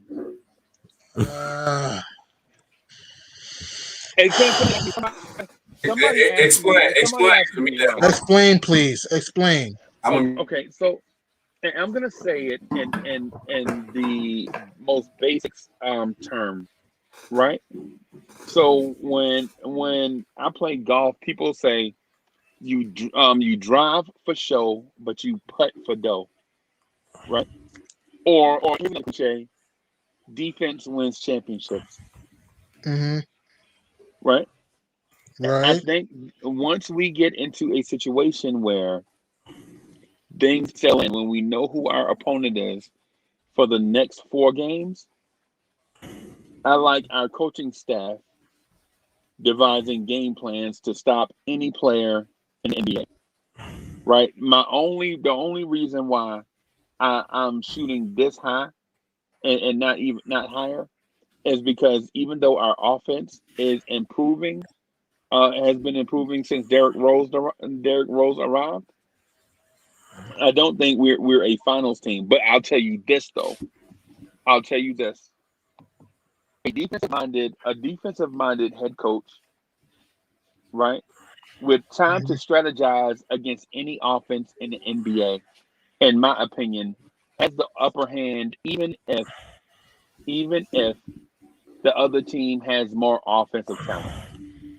But we've seen offensive juggernauts get into the playoffs and not win championships because defenses shut them down in the championship. Like during the regular season, James Harden can average 35 points a game because from night to night, you get you basically get like 24 hours to come up with a game plan to stop James Harden or a Kevin Durant.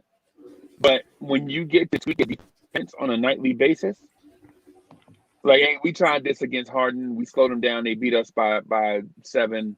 Let's try this the next night. I think once you get into a series, I think the defensive-minded head coaches can neutralize most good offensive players. Now, who's going to stop Kevin Durant? Nobody. And Kyrie Irving. Right. Who's going to stop Kyrie? Right. Who's going to stop Kyrie? Probably nobody. Who's going to stop James Harden? Probably nobody. You're talking about 3 Hall of Famers on the same team. But here's the situation. Who's going to stop Zach LaVine? Oh, wait a minute. We can devise a defense to stop a Zach LaVine. You know what I'm saying? Is Lauri Markkanen healthy? Is Wendell Carter healthy? And who's their second best option? Is it Kobe White? Are we afraid of Kobe White knocking us out of the playoffs? You know what I'm saying? So when you look at the scenarios like that, like, Like for instance, say if it's us against Indiana. Now we're like, We yo, could beat can we stop Indiana. We some? could beat Indiana. Right. So So that's what I'm getting at. So if we're fortunate enough to stay in that fourth seed, you know what I'm saying? I think we can get the matchups that we want with our ceiling being the Eastern Conference Finals. Are we a championship contender? No. Is Eastern Conference Finals even something that we're guaranteed? No, no. But I could see us getting there based off of us here's the problem improving with that. gradually. Not to interrupt you, man. If somehow we were a 4 seed and we get past, let's say, a Boston or a Toronto, New York will be playing a Philadelphia or Brooklyn second round. I don't think we have the bigs to handle Embiid in the post. And I think Ben Simmons will have a good series in that series. I think if Philadelphia played us, Seth Curry would get open threes. Danny Green would get open. I know Danny Green's inconsistent, but he can hit big shots. We gotta be honest though. And remember, in the first meeting, I think it was our second game of the season. Dwight Howard was killing us on the boards. That was with Mitchell Robinson. And Howard's experience. So I think if we play to Philadelphia, I think we lose in 5 or 6 games. If we play Brooklyn, Brooklyn just has more Wait, experience than New wait, York. wait, wait, wait. Let's stay on Philly. Let's stay on Philly. So let me ask you this. When's the last time Philly, the 76ers, made it past the second round, or Doc Rivers made it past the second round? Because they're Uh, together two, right now. 2012. That was the last time Doc Rivers got out the second round. 2012. Right, right. And so you expect him to take a perennial second round team and get them out of the second round. I say it depends. I think they can get to the second conference final this time, but I don't think they'll be Brooklyn. I don't see it. I just think that the Sixers. I'm No, no, sorry, they have I'm talent. not talking about Brooklyn. I'm Right. saying you said if we beat the Pacers and we face Philly in the second round, I would pick then Philly, to be you don't honest. you would Yeah, pick I'll pick Philly. Philly too. But Philly historically doesn't make it past the second round. Neither does Doc Rivers.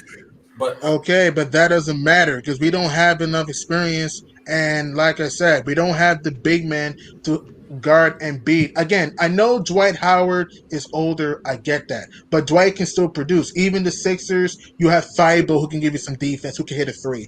Furkan Korkmaz, he's inconsistent, but he can't hit threes. Seth Curry shot very well this year. Ben Simmons can get into transition.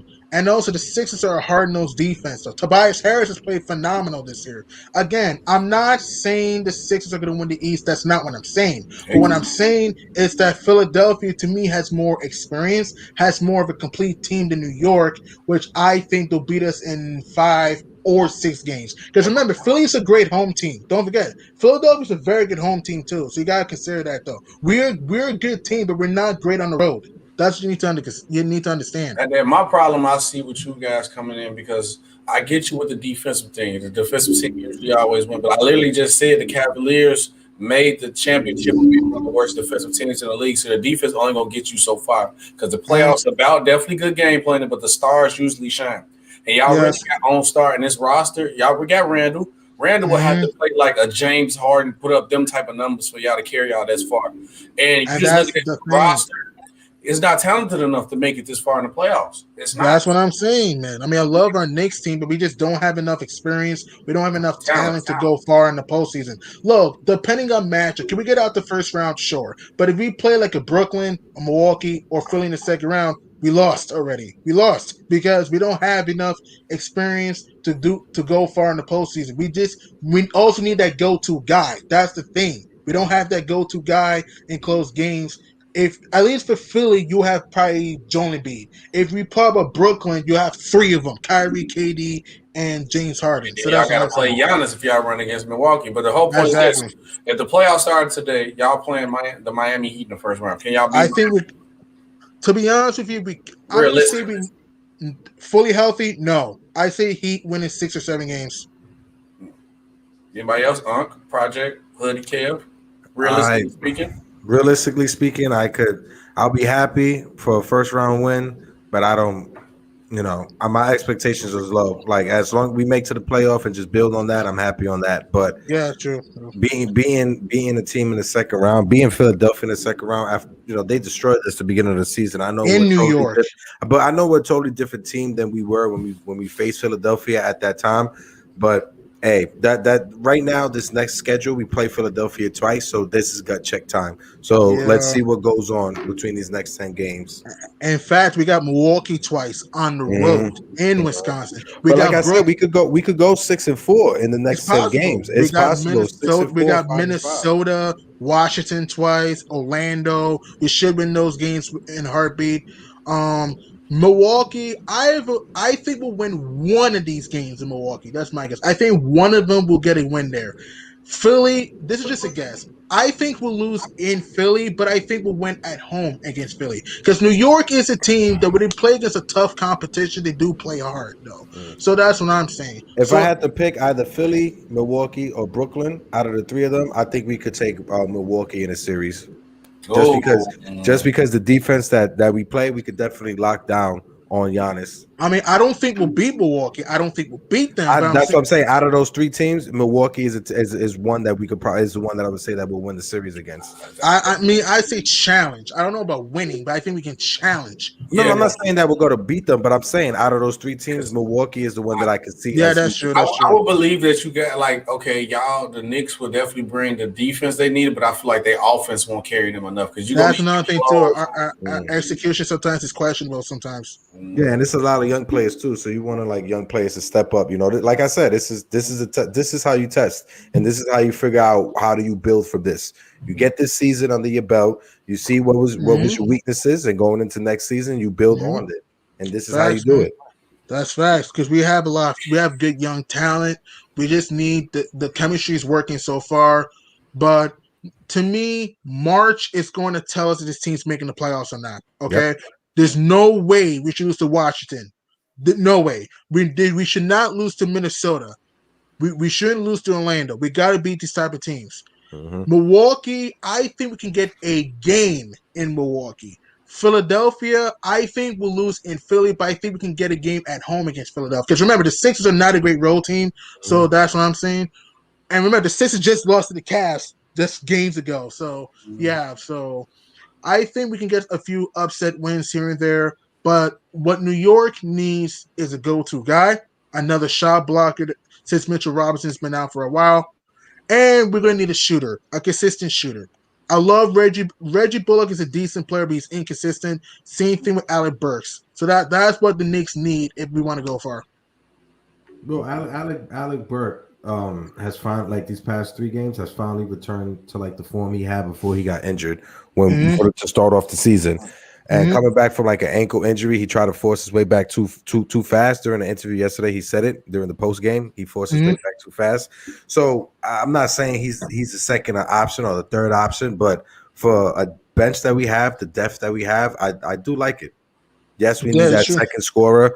Yes, we need that second go-to after Randle. But I honestly, man, I feel that could be RJ. I know a lot of Knicks fans don't have faith in him, but I do. I love RJ. RJ is a good player. He just needs to be. He's been more consistent now compared to where he was early in the season. So yeah, it's like that stat that I brought up earlier with Steven. He said that Hadouken shared it that the Knicks are 18-0 when RJ Barrett plus minus is positive. We have 18 wins, and of those 18 wins is RJ Barrett being in the plus minus. Facts. And RJ showing that says a lot. And RJ showing some growth this year. He's taking smarter shots this year compared to where he was last year. And his 3-point shot, he's putting much more arc in his shot now compared to where he was when he started off missing 21 straight threes for his span. So that's what I love about RJ. Look, the Knicks have a lot. We have some young talent who are scrappy, can dive, can block shots. We just need, like I said, a go-to guy. I love Julius Randle, but I don't think he's a go-to guy yet, though. It's so early with Julius Randle. So I'm saying we need a go-to guy if we want to have some success in the postseason. I feel, but I don't think you guys should make no moves. I know a lot of people saying unless you get a knockdown shooter, maybe a JJ Redick for the low or something like that, or Thaddeus Young. Y'all not getting Stop saying y'all. Stop putting my boys players in these trades. Y'all not getting them. Nobody going nowhere. Unless y'all forgive up Mitchell Robinson to give us a center. That's it. But like, yeah, I just feel like you should see what this team actually capable of. Because, like I said, New York is a place people will want to go. I'm not saying microwave for a quick championship like the Nets did, but guess what? That helped them. They showed they built a nice culture, and with a young core where they showed we can go here. We got pieces that we can actually move to build a team. Yeah, that's true. That's true. I mean, New York is building the right foundation. I love that we got Wild West. He's helping us, doing a good job on the team. Leon Rose has made the right moves this year. You know, Scott Perry made the right moves. Get rid of Steve Mills. That was a good idea. It's going to take this team some time to become a championship level team. But as of right now, I think this team can still make the postseason. Because here's the thing. Indiana's been inconsistent. Indiana's fallen off the face of the earth. Chicago's inconsistent. Charlotte is good, but they're kind of young. Boston, they're making the playoffs, but Boston's kind of been a disappointment. Toronto's kind of been a disappointment. Miami, they started slow, but they're starting to find that chemistry. I think New York will make the playoffs because I think Thibodeau is a no-nonsense head coach. And remember, if Thibodeau could take Minnesota to the postseason, why can't he do it to New York, especially in the East? Yep, and that's the difference. Minnesota was in the West. And he got them to the playoffs. And the East, where the competition is so wide open after the top 3 teams, why not? Why not? I say 7 seed. I don't see New York finishing top 4 because I think that Miami's going to play well at the end of the season. I think Boston's going to show. I think Boston's going to step up. But I think New York will finish around a 7 seed because I just think that, you know, the schedule, but I think we have enough toughness to get some upset wins. And I want to ask you something. What do you think about the play-in tournament? Personally, for me, I would have had the 7 seed play the 10 seed for the 7 seed, and I would have had the 8 seed play the 9 seed for the 8 seed. I like that, but I love the play-in tournament. It just opens up the competition even more. Because one thing that I could say that I was upset like for the past 10 years was the whole tanking fiasco. Like every team wanted to tank and not being competitive. Like as much as we want to see the next big star in our favorite team or in our favorite city, that's not how you play. That's not how you like respect basketball at all or just play the game. Sometimes it was horrible to even watch. Like you turn the game on, you're down by 20. Like you don't want to see a team tanking. But that whole play-in tournament just adds a different level because you could be a team that get hot at the right time and then just get past the first 2 rounds. Like Portland Trailblazers. There you go. Like that. Got hot at the right time. See, with me, I like the play-in tournament. Like I said, it plays into the factors of one. I don't like that the 7 play the 10 get the 7 spot. That's not fair. But I like the reason why I like the play-in because it was like a different competitive spirit that it brought when it felt like that March Madness type feel. It was competitive during that time. And then also you got to look at it like this. It helps to stop people from tanking because once they feel like I can't get people just tank. So now they feel like I got something to fight for. And then also what stopped tanking too was, and I hate people saying this like, man, why you want the Bulls to make the playoffs? Because the NBA changed the rule. You don't benefit from tanking anymore. Exactly. So tanking doesn't guarantee anything. Nothing. So why don't you just go ahead, fight for your spot? If you don't make it, okay, cool. Because now you can show that we over here trying to win. So you can actually persuade free agents or you can build a winning culture around your talent. And we know what you want to build. Because when you just the losing tank, you don't know what you're building for. You don't know what you need to do to make your team better. How can you know when you're losing on purpose?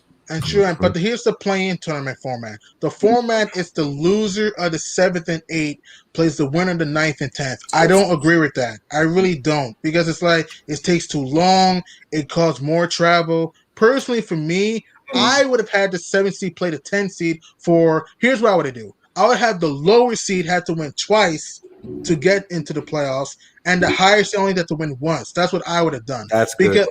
Because when you have. Because listen, I don't agree with the 7 playing the 8. That's stupid. I don't agree with the 9 and the 10 playing each other, and then the winner of that plays 7 and 8. That's too long, too complex, and it costs travel. Remember, there's still a virus going on. So if I were Adam Silver, I would have had the 7th seed playing the 10th seed and the 8th seed playing the 9th seed and have the lower seed have to win twice to make the postseason while the higher seed only has to win once. Kind of like what you saw with Memphis and Portland last year. Yeah. Also, too, Okay, so wait. with the playing tournament, my fault, SB. No, go Also, ahead. too, it's like the same way how it like discourages teams from tanking, like you can't tank or whatever. It also stops those random trades that you would see that championship team or a second seed would just fleece a low level team just because they're out of the playoffs and you just want to get the salary off of the books. Like it just stops those stupid trades from going through. Yeah. Okay. Yeah, So my man. question is: so if that was the case, so if the 10th seed go happen to beat the 7th seed, would they Well, have? that's my idea. That'll be my No idea. idea. So I'm saying, so would they be the 7th seed or the 8th seed? So say both the lower seeds win, or let's say, okay, right now the Bulls are 10th and the Raptors are 7th, and the Hornets are 8th and the Pacers are 9th. So say if the Hornets win their series, so would they stay? If they the win 8th to the AFC, they win to go into the playoffs. They only have to Okay, win one. so both the Pacers, both the Bulls win, but they beat the 7th seed. So would they be the 7th seed or the 8th seed? No. The 7th seed plays the 10th seed, meaning that The the 10th, winner yeah. of that match will be the 7th seed. That'll be my idea. The 8-9 matchup, the winner of that will be the 8th seed. That'll be my idea. Because the reason I asked, like, I'm like, would they try to bump up? Hold on for a second. Hold on for a second, y'all. Hold on for a second, y'all. Let me do this real quick. If you like what you hear, subscribe to the channel, smash that like button, join the virtual chat, join the video chat, share on your social medias. Make sure that you come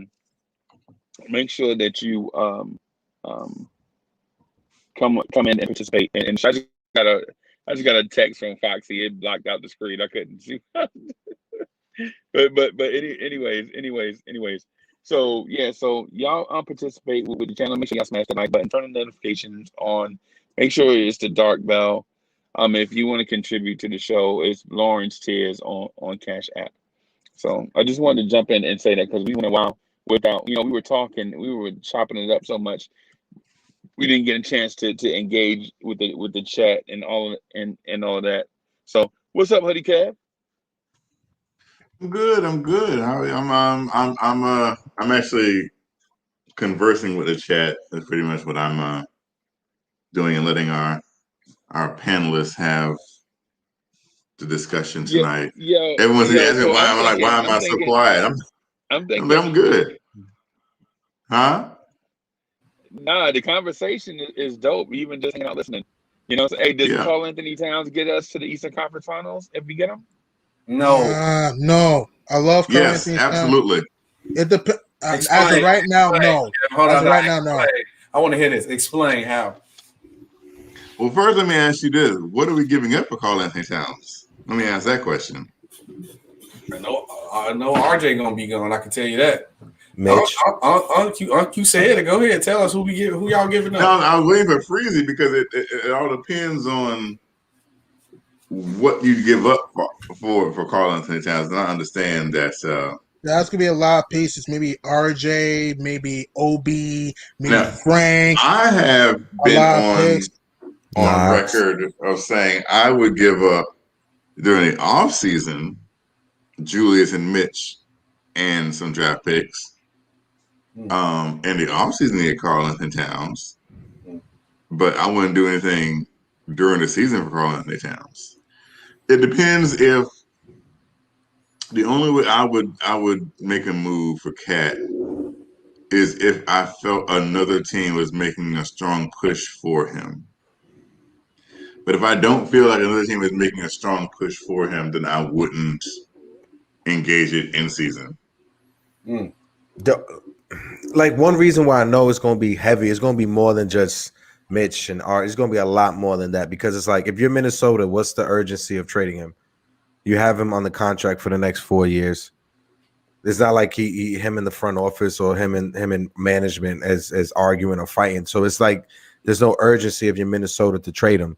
You got a young team, and if you hold all the cards in this deal. So if you're gonna want a ransom, King's ransom for him. But I feel like it's gonna be like a RJ, a Mitch, a Julius, more first round, like 4 or 5 first round picks. Mm-hmm. Kevin Knox. I'm rolling. Yeah, that's too much. That's we just like broke up our talent. Look, Karl Anthony Towns is a good player. I'm about to go to bed in a few minutes. Karl Anthony Towns is a good player. He can score. He needs to have more of a post game down a little bit, but he's not a good defender. And I'm sorry. I love Karl Anthony Towns. He doesn't have heart. That's what I'm saying. He doesn't have heart. Example, look at the 2018 series against the Houston Rockets. He was bad in that series. Okay? That's my point. I love Karl Anthony Towns.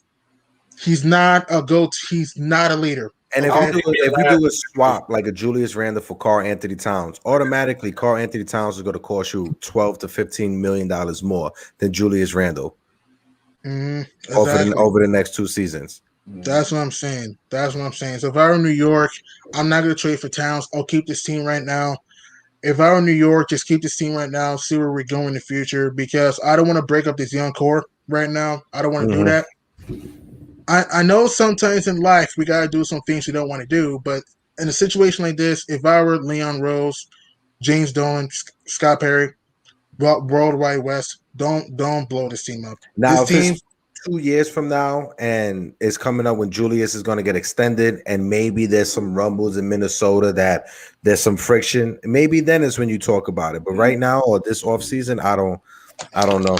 What about that trade? 3 first-round picks, Mitch, Frank, Obi for Towns. I don't think that's enough. I don't think that'll be enough for Minnesota. And that's a lot of pieces. Like Frank, we lose defense. Obi, he could be a young piece we can need. And Robinson, I know he's hurt, but when he's healthy, he's athletic and can defend the rim. I feel like the Knicks need to go for another star for at the guard position, or for somebody that's not in the paint. I think that would help. Yeah, or maybe somebody Uncle Freezy don't like. Maybe a Damian Lillard added to this team without giving up a Randle will turn that team to a whole different problem. Even though Freezy with Quickly and Derrick Rose, I don't think Frank is a solution with those two to make a trio. But this offseason, we could try to get something to make. But then our small forward position, that's the big. Because we have Kevin Knox and he's not getting any minutes or getting any burns. That's the only true small forward we have. Alec Burke and Reggie Bullock, they're both shooting guards. It's hard for Reggie Bullock to try to defend some of the small forwards that are in the league. It's hard for Alec Burke to defend some of the small forwards that's in the league. So going into his offseason, to me, the biggest concern is a small forward. One, though. It's Otto Porter, right? I think the answer is a simple one. Otto Porter Jr. Y'all can have Otto Porter. Y'all can definitely go. Otto Porter. No. You can keep him SB. Keep Otto. No, we don't want him. Y'all can have him. I don't want him either, man. The guy's he's handicapped every game. If we can get your draft pick, we'll take Otto Porter. No. Y'all gotta give us a draft pick to take him. Y'all can have him. Give us Knox a pick. Oh, we'll give you Knox. Okay, we'll give you Knox. Okay. Pick. All right, good. Let me see what else on y'all roster. Let me see. Let me put this. Let me look at it. Well, I know. You want Austin Rivers? You want Theo Pinson? Nah, we need a big. Give us Knox and Noel and a pick. You can have him. Wait, the Knicks can sign Amari Spellman and trade him to you. No, I'm okay. You gotta make the money match because he got a $28 million contract. And hey, we'll give you Theo Pinson. We can give you Theo Pinson too. He's just there to just laugh and just cheer. That's our future coach, bro. Can't get we get y'all Felicio then, Felicio out of water. Jason Felicio, the 6'5" center. I know everybody's saying that don't give up Knox. I feel like Knox need to leave. Knox doesn't fit on this team. Listen, Kevin Knox is a decent player. Yes, he can't shoot, but his shooting comes and goes sometimes. And I don't think I want to say that. I'll give him one more season. It's over with. I think he needs to refresh his career in a new environment, a new location. Y'all ruined him.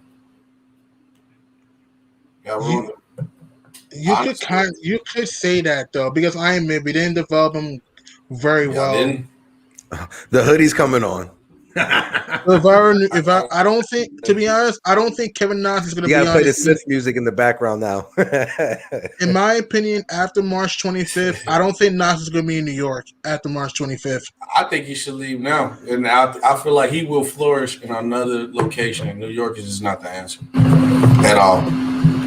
I want to ask you something. In your opinion, I'm just asking, just a random question. I'm just asking, if the Nets don't win this year, is the season a huge failure? No. Oh, I would say yeah. Just because the target they put on their back. It's just like when Miami got together for the first time. Just the target that's on their back. They made themselves the villain of the NBA. Especially like people want to knock James Harden. If I'm James Harden, James Harden to me, he won. Huh? The Nets are not villains. Kyrie Irving, Kevin Durant, James Harden aren't Best point villains. guard in the league. James Okay, Harden. fine. Semi-villains. You talking Semi. about Kevin Durant, the man who argues back and forth with Twitter with fans? So what they got to do when he averages 30 on the court? No. That's what I'm saying. Like they've made themselves into the villains of the league. No, Miami was way more hated. People hated Miami. LeBron was known for just leaving Cleveland for the sake of it. Dwayne Wade. Well, I like Dwayne Wade. And then Chris Bosh, coming all together. Like, people really hated Miami because of the decision show. Mm-hmm. That's why people hated Miami. To be honest with you, I hated Miami too at the Big Three. I hated them too. So, yeah. So, we all did. Well, the only other team that got hated was the KD Warriors. I never hated the Warriors ever. I just hate the hype. The hype. It got annoying after a while. The other team that got hated all time was the bad boy Pistons. Isaiah Thomas, Joe Dumars, Bill Laimbeer, because they were very physical. But if the Nets don't win a championship, I think it will be a semi-failure. I say semi because they have another year of them to get it done, but it's going to be tough. The Lakers are going to get better. The Clippers are going to get better. The Nuggets are going to get better. The Mavs are going to get better. The Heat are going to get better. The Knicks are going to get better. The Celtics will get better. Teams like that are going to get better. So if you're Brooklyn, I do understand where you're coming from, Project Hector, saying that if the Nets don't win, it's a failure. But at the same time, the Miami Heat didn't win their first year, and they didn't win their second year, so they still have some time. So I say it's a semi failure. I would say my fault, SB. The Nets will have that. Why I say the Nets have the target on their back, or why I call them the villains, it's because people feel that James Harden and they don't like how he forced his way out to be with his two friends. That's true. That's the only reason I said that. Honestly, if I was James Harden, if I can just get in this super chat from your Elvis in terms of if LeBron beats the super team Nets, wait a minute. Let's read the super chat real quick. Go ahead. He says, "Listen, if LeBron beats the Nets in the finals, just put him as the GOAT." Thank you for the $5 super chat, yo Elvis. Nah, I like LeBron. LeBron is a top 10 player of all time, arguably top 5, but no, he cannot. No, no. Because if you want to use that lot, who's the GOAT? I think it's MJ. That's just me. Not because of the rings, because of his mentality. Not because of the rings. Because of his mentality. But here's what I'm saying. If you want to use that argument, so if Kawhi beats the Brooklyn Nets, is he the GOAT too? If Dame beats the Brooklyn Nets, is he the GOAT? If Jimmy Butler beats the Brooklyn Nets, is he the GOAT too? If we're going by that logic. So I don't get it. The Nets are a good team, but they're not unbeatable. No team's unbeatable. No team is invincible. That's what you need to understand. Yeah. And besides, I picked the Lakers to win the championship. But that's not the reason why he said. But that's not the reason why he said LeBron is the GOAT. Those other dudes that you just mentioned, that was whack. Those dudes don't have LeBron James's career resume. LeBron's career resume. LeBron James has won championships in 3 different cities. Those other so dudes. So is Kawhi Leonard. Kawhi did twice. Excuse me. Kawhi Leonard. Yeah, I forgot twice. My fault. Right. Yeah, that's what I'm saying. And it's not just that. You have to look at what that person is saying in totality. It's not knocking off Brooklyn, because Brooklyn is nobody in the grand scheme of things. They hadn't done anything yet but put a roster together. So this person is saying, if you look at what LeBron James has done over his career and you compare it to Michael Jordan, then you might have to consider LeBron James in that GOAT conversation. I mean, he has a good enough resume. Don't get me wrong. Look, if you think LeBron, if some people think LeBron's the GOAT, that's totally fine. LeBron has a GOAT-like resume. I'm just saying that I don't think he's the GOAT, because even though he's had some awesome achievements, he has a lot of failures. I can't just ignore the failures. I'm sorry. So what I'm saying is this. Brooklyn's a great team. But here's the thing. They're not a great perimeter defensive team. They're not a good interior defensive team. And that's another reason why, if they make the NBA Finals, which we all agree they probably will, I don't think they're going to win a championship. I really don't see it. They could beat any team in the NBA, not named the Lakers, fully healthy. That's my guess. They can beat the Clippers. They can certainly beat the Clippers. Look, the Clippers. The Nets could certainly beat the Clippers. Oh yeah, certainly, because Kawhi, KD cancel each other out. Kyrie would dominate that series.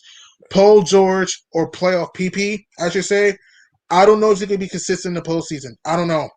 Man, you look at both of the teams. My fault for cutting you off, but James Harden hasn't performed in the playoffs. That is true. Kyrie Irving had LeBron James when he went off, and yes, Kyrie did what he had to do. But the only person who I give like validity in that trio is KD for being a Finals MVP. That's the only thing. James Harden plays no defense. Kyrie Irving hardly plays defense. Kevin Durant, we're not sure if he's fully back from his Achilles injury. You know, that lateral movement is big thing, especially if you're playing defense. I love Kevin Durant. He's one of the greatest scorers that, in my opinion, of all time, especially in this league right now. But I don't know if they have the defense. It can't just be those three going. I mean, you have a point, but I don't think the Clippers have the execution. That's the thing. Because in close games, who do you going to rely more?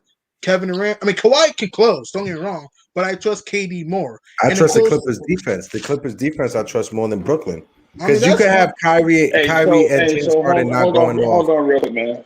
Hey, hold on real quick. So thank you, Brad Johnson, for the super chat. Brad Johnson says, I disagree with your of us. Jordan is the GOAT. No, I've been saying Jordan's the GOAT. That's what I've been saying. I don't think anybody made the argument for LeBron. No. I said LeBron has a GOAT-like resume. I don't think he is the GOAT. In my opinion, look, the Clippers can give the Nets problems because of their depth, but I don't trust Lou Will in close games. I don't trust Paul George in close games. Fair. Is Ty Lue going to make adjustments? I don't know. I know he came back from 3-1, but he had LeBron, Kyrie, and Love on his team. I don't know, man. And Kawhi. Can Kawhi be consistent in fourth quarters, though? Because remember, in the fourth quarters last year, he struggled against Denver. So that's my thing. Is Nick Batum going to show up in the playoffs? I don't know. I'm sorry. I don't see the Clippers being the Nets. It can go 6 games, maybe even 7. But to me, I think this is the year that James Harden will play well in the playoffs. I think he'll play better this year. I think Kyrie's going to play well. But I just think that'll be a series for Joe Harris to step up or Bruce Brown to step up. Personally, for me, I got the Nets. If that were the finals matchup, I say Nets in 6 over the Clippers. I say Nets in 6 over the Clippers. But if they play the Lakers in 7. That's just me.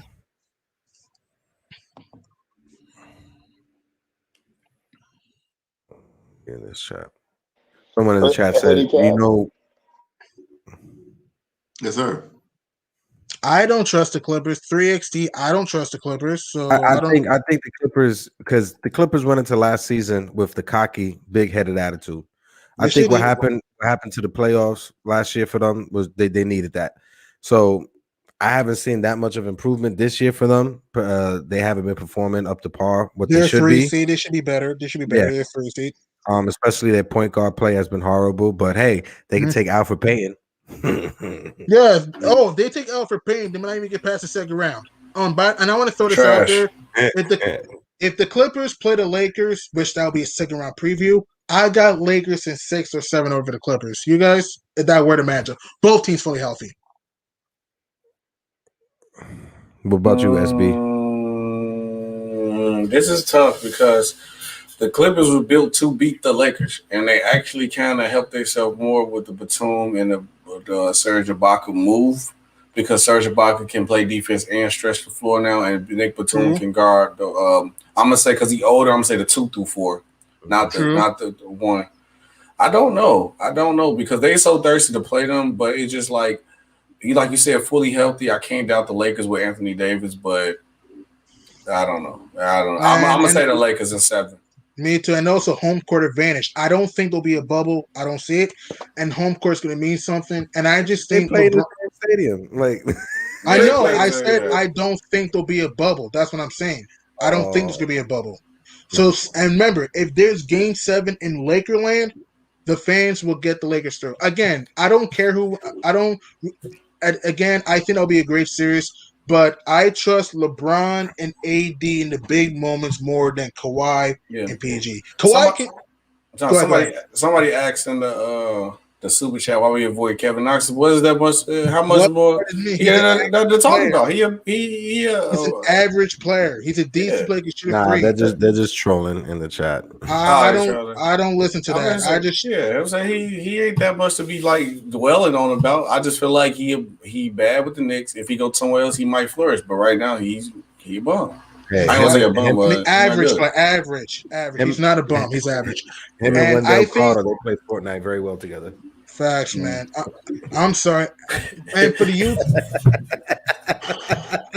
Let me look up this trade, man. Let me see what money put together. Man. Let me see what money I can put together to get him up out of there, man. Facts. Say y'all Otto Porter. Let me see y'all Otto Porter real quick. Hold that $28 million. Hold that $28 million while he sits on the bench and just rob your team of money. Because he's injury prone. He's kind of like he's injury prone. He's inconsistent. He's a good player, but he's inconsistent, injury prone.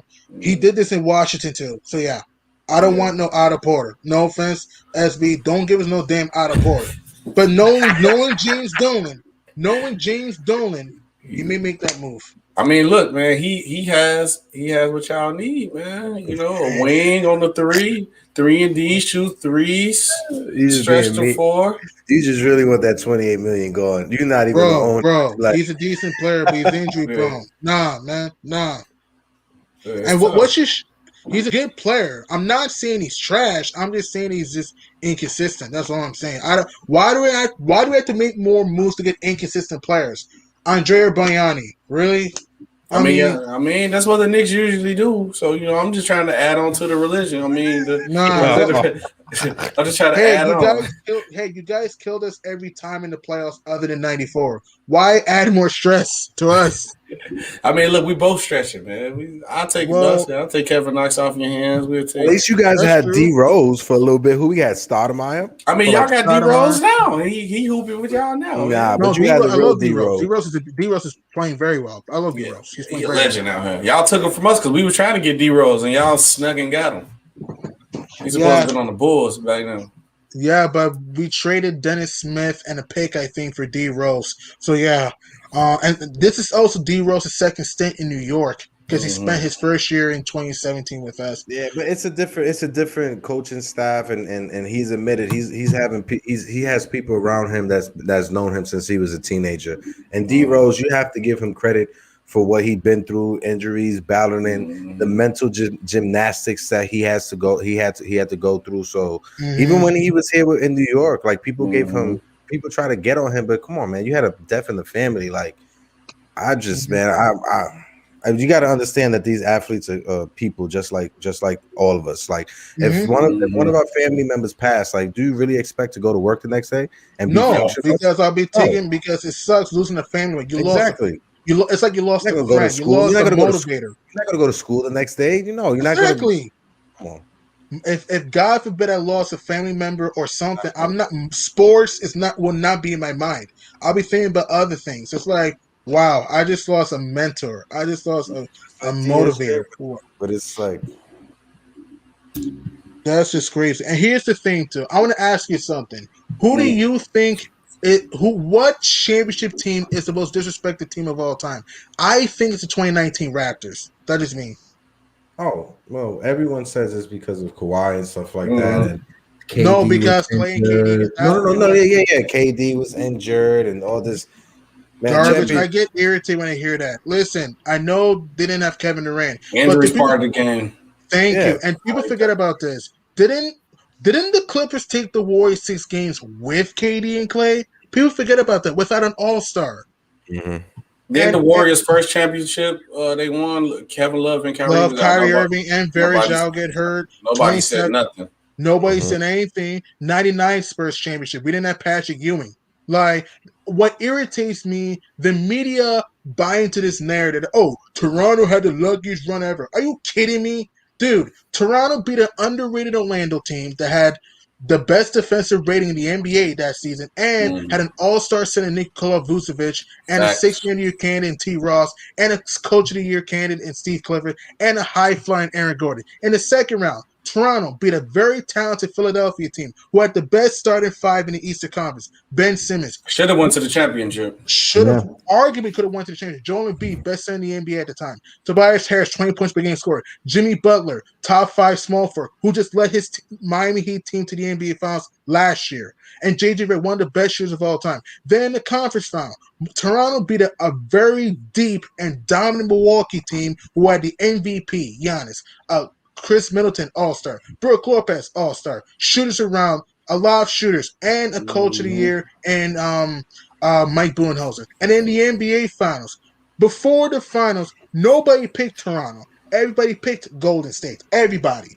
picked Golden State. Yeah. And here's the thing. I also get irritated when people say, oh, but Clay got hurt. Okay.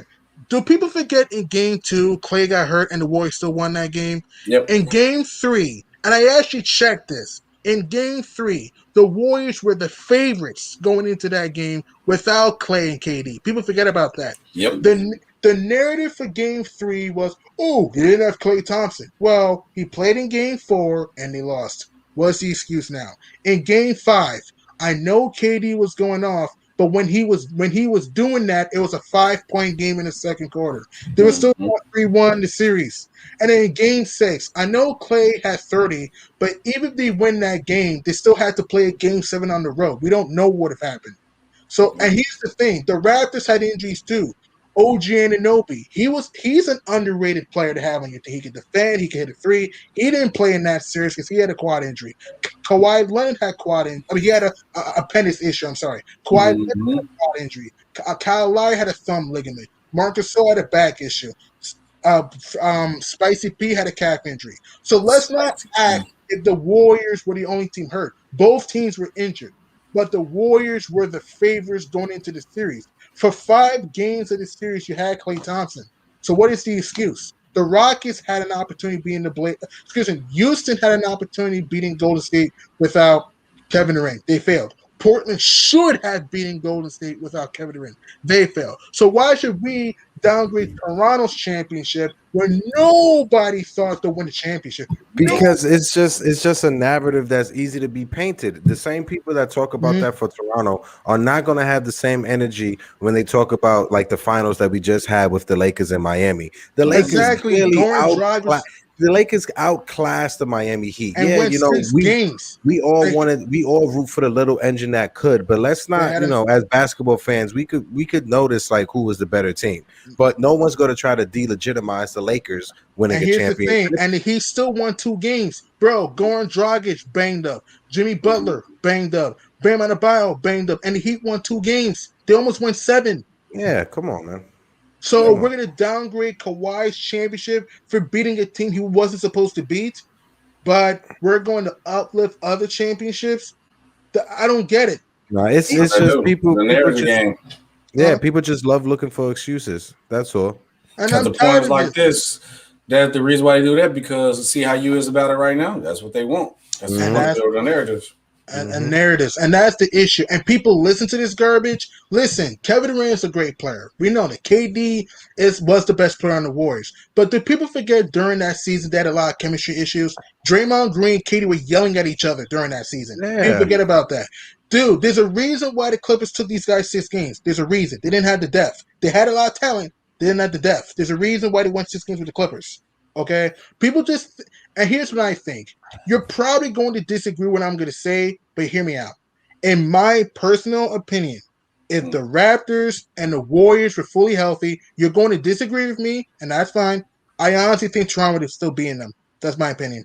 Fully? Hell no. I think so. Golden State didn't have the depth, though. They didn't have the depth, in my opinion.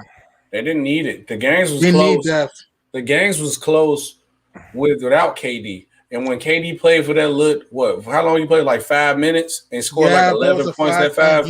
You've seen the difference though. Yeah, it's a whole different game. You can't double team Steph like that. You can't double team Clay like that. Like it's a totally different. But here's the thing: when you need to understand, the game even looked different when KD was there. It was a 5-point game, but it looked like it was finna get ugly if KD played the rest of the game. But here's the thing: in the playoffs, I'm talking about 2019, just 2019, not 2017, 2019. Clay and Steph didn't play all that well with KD. KD's a great player, don't get me wrong. But remember, Golden State was playing more iso ball that year with Kevin Durant. It can work against a team like it can work against any other team in the NBA, but against Toronto, I don't think it can work because Toronto can make switches. You can put Kawhi on KD. If you had Anunoby healthy, you can have him on Klay Thompson. Yes, the Warriors can shoot the ball. Don't get me wrong. But defense, the Golden State didn't have the same defense that they had back in the old days. They didn't have the depth. Depth will mean something in that series. They didn't have the bench like they did back in 2015 and 16. In my opinion, if the Warriors played any other team in the NBA, they'll beat them. But against the Raptors, I don't think that was a good matchup. And here's the thing too. Toronto blew out Golden State with Kawhi being out in Golden State. And that was before Marc Gasol. That means something. To me, Toronto just had enough depth, which I think would be Golden State in. You can disagree with me all you want, but that's what I think. Yeah, no, I'm not knocking your opinion, but just that Golden State Warrior team was so powerful when Kevin Durant was just on a different level, in my opinion. And a lot of people might not like when I say this. Kevin Durant was during his Warriors stint, he was the best player in the NBA. I don't care what nobody says. So you got the best players and offensive. Super chat, go ahead. Let me, Yoelvis Intrinsic, thanks again for the $5 super chat. He said, "Did you see when KD came in the game? They were on a run, but then he got hurt again. Stop. That's why Nets going to the finals this year." Thanks again for the $5 super chat. And when you talk about the Golden State was playing ISO, that's KD's game, ISO ball. I know, but against the Toronto team, you can figure that out. But they could figure that out. But you're not going to think Steve Kerr is going to be like, all right, let's try to switch it up. The year before they got KD, that offense was fluid. There was always a pass first, get it around 5-6 times before you got that shot off. They could have easily went back to that. You've seen it that season when they went away from isolation in order to outpace the game when KD wasn't on the floor. They went right back to that same game that they was playing the year before. Like I said, depth. They didn't have the bench depth anymore. That's what I'm saying. If you talk about, you're talking about fully healthy. You just said if they were fully healthy. Fully healthy, yes. You said if the Golden State was fully healthy, they would have lost to Toronto. They would have won in 5 games. I disagree, man. Because you talk about fully healthy, then that's DeMarcus Cousins playing fully healthy. Then they that's went KD. 6 games with that. That's Clay not twisting his knee. I don't care. They went 6 games virtually fully healthy against the Clippers. That means something. They don't have it. I'm sorry. They don't have enough. They don't have enough star power. They don't have the chance. I want to hear about the defensively. They play ISO. First of all, the games were still close with KD out the lineup. I know that. I'm not saying the best player in the league at the time on that, it would be a totally different story. I mean, it's possible, but at the same time, like I said, I trust defense and depth more than just talent. That just means, yes, you need talent, but you need depth. This isn't the 2018 Cavs we're talking about here. The Warriors were in slumps on the bench. Like they had players coming off the bench. They had Iguodala coming off the bench. No, I'm talking about 2019. I'm not talking about 2016. We're talking about 2019. We're talking about 2019. 2019, they had an average bench. I'm not saying it was horrible, but they had an elite starting five. So all you need is an average bench. As long as they don't play bad, we good. For Toronto, you had Norman Powell, Serge Ibaka, and KD was one of the best defenders at his position too at the time. He played defense when he was on the Warriors. The Warriors still play defense. No, they still play good D. I'm just saying that year they didn't have the same defense compared to back then. They didn't have the shot blocking. Toronto, you have Ibaka that can protect the rim. You have Spicy P sometimes that can protect the rim. Gasol sometimes can protect the rim. They didn't have a rim protector in Golden State. So that's what I'm saying. So that's another reason. So that's another reason why against any other team in the NBA, the Warriors would have been. No doubt in my mind. But against the Raptors, I just think Toronto had enough defensive strategy to give the Warriors problems. There's a reason why the Clippers took that team 6 games. There's a reason. Because the Clippers have some depth. So, and what I'm looking at. But they weren't fully healthy, though. The Warriors weren't fully healthy. Clay. So, even without Boogie, Steph, Clay, KD, Draymond, they shouldn't sweep the Clippers.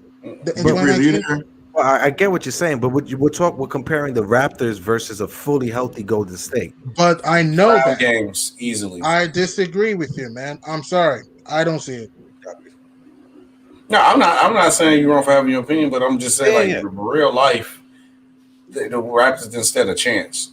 I disagree with that, man. Because I can't say you're only down by 5 and say you didn't have a chance. I can't say that. Sorry.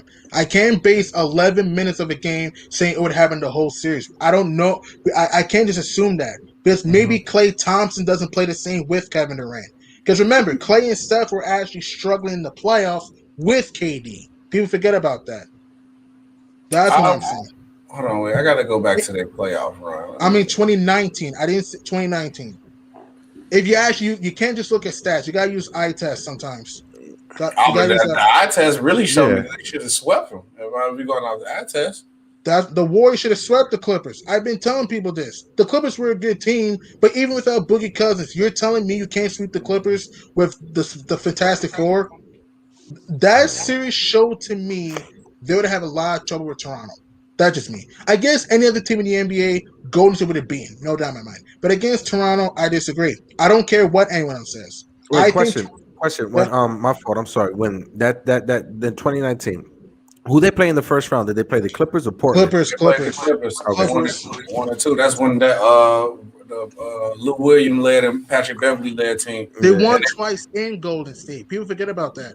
And in game 2, they were down 31 on the road in game 2. So that's what I'm. They still got the job done, though. Exactly. And here's the thing: the Warriors were a great team, but that year they lacked a little bit of discipline. A little bit that year.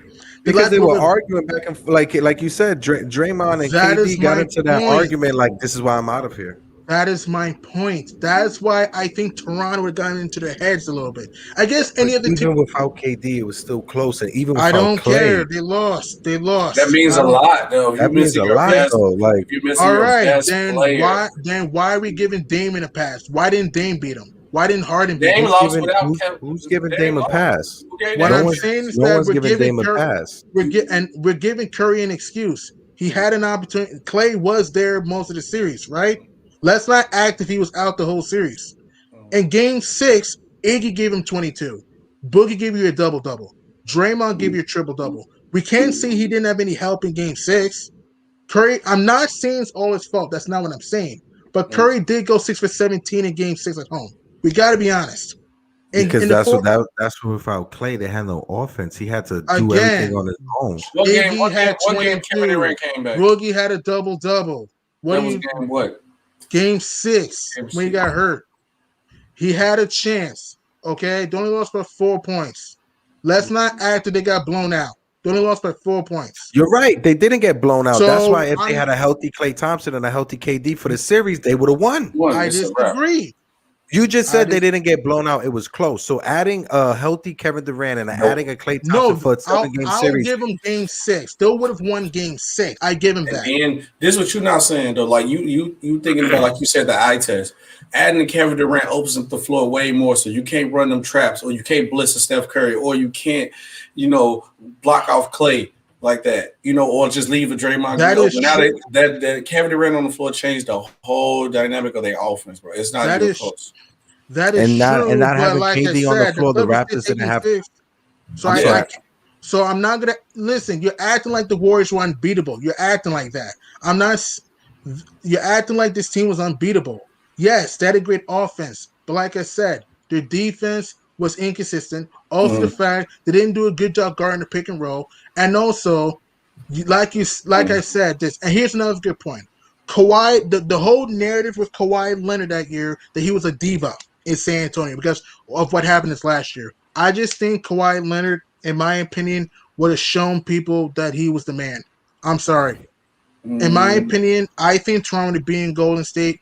I respect your right for you to have your opinion, guys, but I disagree. I'm sorry. Yeah. No problem. I'm sorry. I just think the Warriors that year with the chemistry issues, I don't care if you guys look at talent. I look at depth. I look at coaching, and I'm sorry. The Clippers took that team 6 games. Even Boogie or no Boogie, the Clippers should not have won 2 games. That series showed were the best defensive team in the league. I don't care. The Clippers should not have won 2 games. But you have to care. The same way how you tell people. No, hold on. The same way how you tell people to break. Like if I'm bringing up a fact into the argument, you can't tell me I don't care because I don't see it. That you can't have that. Like if you expect people to bring facts to an argument and I bring a fact to you, you can't just say, well, I don't believe it, I don't see it. That's a fact. The Clippers did have the best defensive team that year. But did you think they'll win 2 games because they have a good offense, but you didn't No think one thought they was going to win the series, Okay, but they did what underdogs did you think do. they'll win 2 games? That's what I'm asking you. No, because they didn't have enough star power. But all right, but that's just like asking Knicks fans, do you think the Knicks are going to win in the first round when they have the best defensive team in the league? It depends on matchup, though. I'm not saying we will get out the first. But what I'm saying, let's be easy though. Let's be real. The Golden State Warriors took the Clippers team as a joke. They thought they was going to easily sweep and beat them. They should have. And they got punched. They should have swept. They got punched in the face because they thought it was sweet. So the Warriors were vulnerable that year. Am I right? They were vulnerable that year. I feel like they was only vulnerable to themselves. Yeah, the self-inflicting room. Absolutely, the team chemistry was horrible. Absolutely. Mm-hmm. Like the way that's my point. But we were talking about a healthy Golden State versus a healthy Toronto Raptors. If you want to think they would have beat them, that's your opinion. This is my opinion. I don't see it. I don't see it because I'm sorry. If you talk about the 2017 version of the Warriors, absolutely they would have beat Toronto. The 2019 version of Golden State, what I saw of lack of chemistry, lack of communication at times, inconsistent defensive rotations, inconsistent bench depth. I'm sorry. I don't think it would have beat Toronto.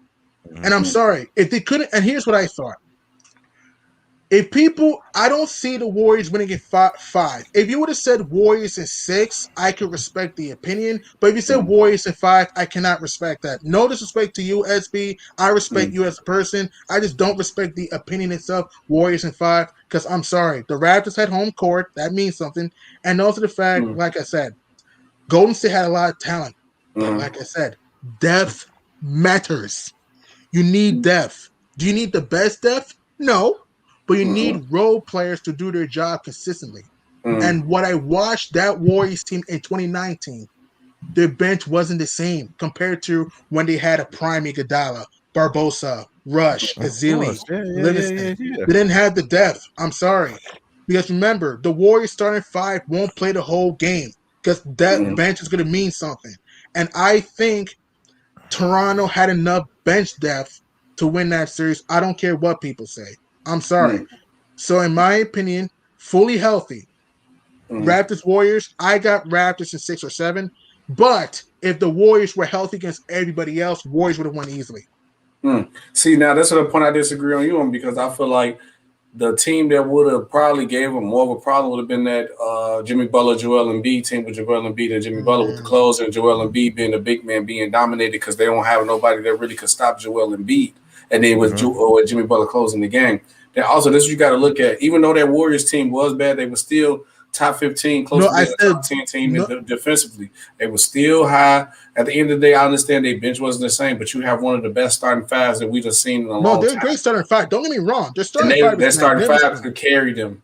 I know, but like I said, they're going to get tired at times because here's the thing. If you don't have enough bench depth, then you got to play your 5 a lot of minutes. Why do you think Kawhi was fresh in the playoffs? Fred VanVleet was balling. Kyle Lowry showed heart in the playoffs. Hell, Norman Powell made big plays. Hell, Serge Ibaka with the pick and pop. That is why you didn't see Kawhi try to do everything. Yes, Kawhi was the main catalyst, but also other guys did their job too, and you had a depth and a system that players to buy in. Yes, the Warriors starting 5 is magnificent. I'm not denying that. But what I'm saying is that the Raptors, to me, had the matchups, had the depth, and the defensive strategy to give the Warriors problems. Yes, the Sixers are a good team, but here's the thing. Philly lacks IQ in close games. That's what I'm saying. And but did the Raptors do that? Because the Raptors didn't pull none. The only person that really had the close IQ to close games is what? Kawhi Leonard and who else on that team really did anything to close games? Marcus Gasol. Maybe Marcus Gasol with his Grizzlies days. They didn't really have an IQ because you forgetting. If we talk about mentality of teams, this team was known to fold. This team went through the things they went to. Everybody wanted to use excuse because LeBron was gone, but no, they was folding too against other teams. They talking about they having mental breakdowns. Kyle Lowry, DeMar DeRozan. They were losing way before LeBron. That was the DeRozan, Lowry boundary. They were losing to Paul Pierce for Pete's sake. So you telling me a team who's always been scared of LeBron gets a new guy. Paul Pierce, don't forget Paul Pierce. Yeah, scared of LeBron and Paul. You know what I'm saying? People like that. Now you're gonna see Kevin Durant, who's the best player in the league at the time. Yeah, Steph Curry and Klay Thompson. You think they're not gonna fold again? But that was before Kawhi. That doesn't matter. That was before Kawhi. I'm sorry. That was before Kawhi. It doesn't. I'm gonna tell you why it does matter. Have we seen one person beat that Warriors team fully healthy by themselves? LeBron James couldn't do it. No team could be by themselves. So why would you expect Kawhi Leonard to do it now? Because they had enough depth, and I felt they had the coaching. Listen, I never said the Raptors were going to blow the Warriors out. I never said that. I said it was going to be a close series. I'm saying is the Warriors had enough talent. But what I'm saying is also chemistry. Example, 04 Lakers Pistons. Look at the Lakers, All-Stars, Carmelo, Gary Payne, Kobe Bryant, rest his soul, Shaquille O'Neal, Hall of Fame head coach Phil Jackson. Nobody thought they'll lose in the playoffs. They were fully healthy for the most part. I mean, Carmelo had some injuries here and there, but they were fully healthy and got beat by the Pistons. Yes, I'm not saying the Raptors or the Pistons. They're not. But what I'm saying is that Detroit had no superstar and beat the brakes off LA. No, they didn't have no superstar, but what they did had was the next year they had 5 players that were all in the All-Star game at the same time. They had 5 All-Stars all on the same as a starting 5. So that was the difference between the Pistons and the Raptors, and the Pistons beating the Lakers. The difference between the Raptors and the Pistons is that the Raptors went against a team that didn't have a healthy Kevin Durant, didn't have a healthy Klay Thompson for an entire series. That's the difference. Klay played 5 games. I said for the entire series. And Boogie got hurt too because they had Boogie. When Boogie was Boogie played in that series. Boogie still played. He played the whole series. So we're talking about a healthy Golden State Warriors. But also the Raptors had injuries too. Remember, Toronto had injuries too. I'm not saying it was as bad as Golden State. I'm not saying that, but Toronto had injuries too. We gotta be objective. Yeah, both teams were hurt. Yeah, but look at the injuries. You're talking about the starting 5 of one team versus the bench players from another team that was injured. It's not close. And when Kevin Durant played, like I told you, I get what you're saying. Like I said, I respect your opinion with that point, but I don't respect the point of when you said the eye test. The eye test showed me when Kevin Durant was on that court, it was a totally different. It wasn't close. Fine. I can't say it wasn't 11. Close. I can't say it wasn't close. Only we're down by 5. I'm sorry. And it looked like a different. You know the difference when you down by 5 on the run. It looked totally different. It looked like that, but it's still down by 5. And it was a Kevin Durant on one leg. Okay, you have a point, but like I said, you guys act like they were down by 30. Hey man, so only down by 5. Real quick. So wait a minute. So Eunice and Tenza, thank you for the super chat. Did you see when Kitty came in game? They went on a run. Brother, then he got hurt again. Stop, LOL. That's why Nets going to the finals. Shout out to the super chats. Shout out everybody in the chat. It is 3:41 in the morning. Appreciate all you guys rocking with us. Definitely go to bed. It's just a debate. It's just a debate. I respect you guys. I love you guys. It's just a debate. There's no hard feelings. It's just a debate. You know? Oh yeah, no. Oh, of course. No, of course not. Again, you guys make some good points. Don't get me wrong. Give me something to consider, but you have to consider what I'm saying too. That's what I'm saying. What I'm saying is this: no team is invincible. That's all I'm saying. Mm-hmm. The Warriors were great, but I don't think they're invincible. I don't care what people say. Yeah.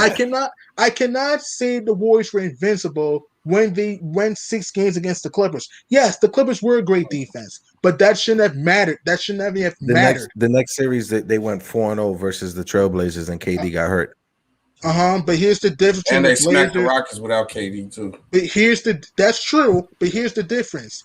Those guys, those teams don't have IQ. They don't have, and their coaching sucks. Toronto, they have flaws. Toronto had a lot of flaws, but Toronto had IQ, and Toronto actually changed their game plan. Portland and Houston is plan A. They don't change their game plan. So that's what I'm saying. I'm not saying the Warriors were not great. That's not what I'm saying. They're an all-time great team. But what I'm saying is that, and also forgot too, DeMarcus Cousins is not a good defender. He can score, but defense. Yeah. Marcus Gasol can bother DeMarcus Cousins a little bit, not too much, but a little bit. So that's another thing we have to consider, though. So that's another reason why I don't think the Warriors would have won the series against a fully healthy Raptors team. I'm sorry. I just think Toronto had enough defensive schemes, had enough pick and roll players, had enough, rotational players, to which I think would give the Warriors some trouble. If the Warriors played against any other team in the NBA, I would pick the Warriors. But against a healthy Raptors team, I'm sorry. I love you. But it was healthy. They was healthy, though. The Raptors won. What?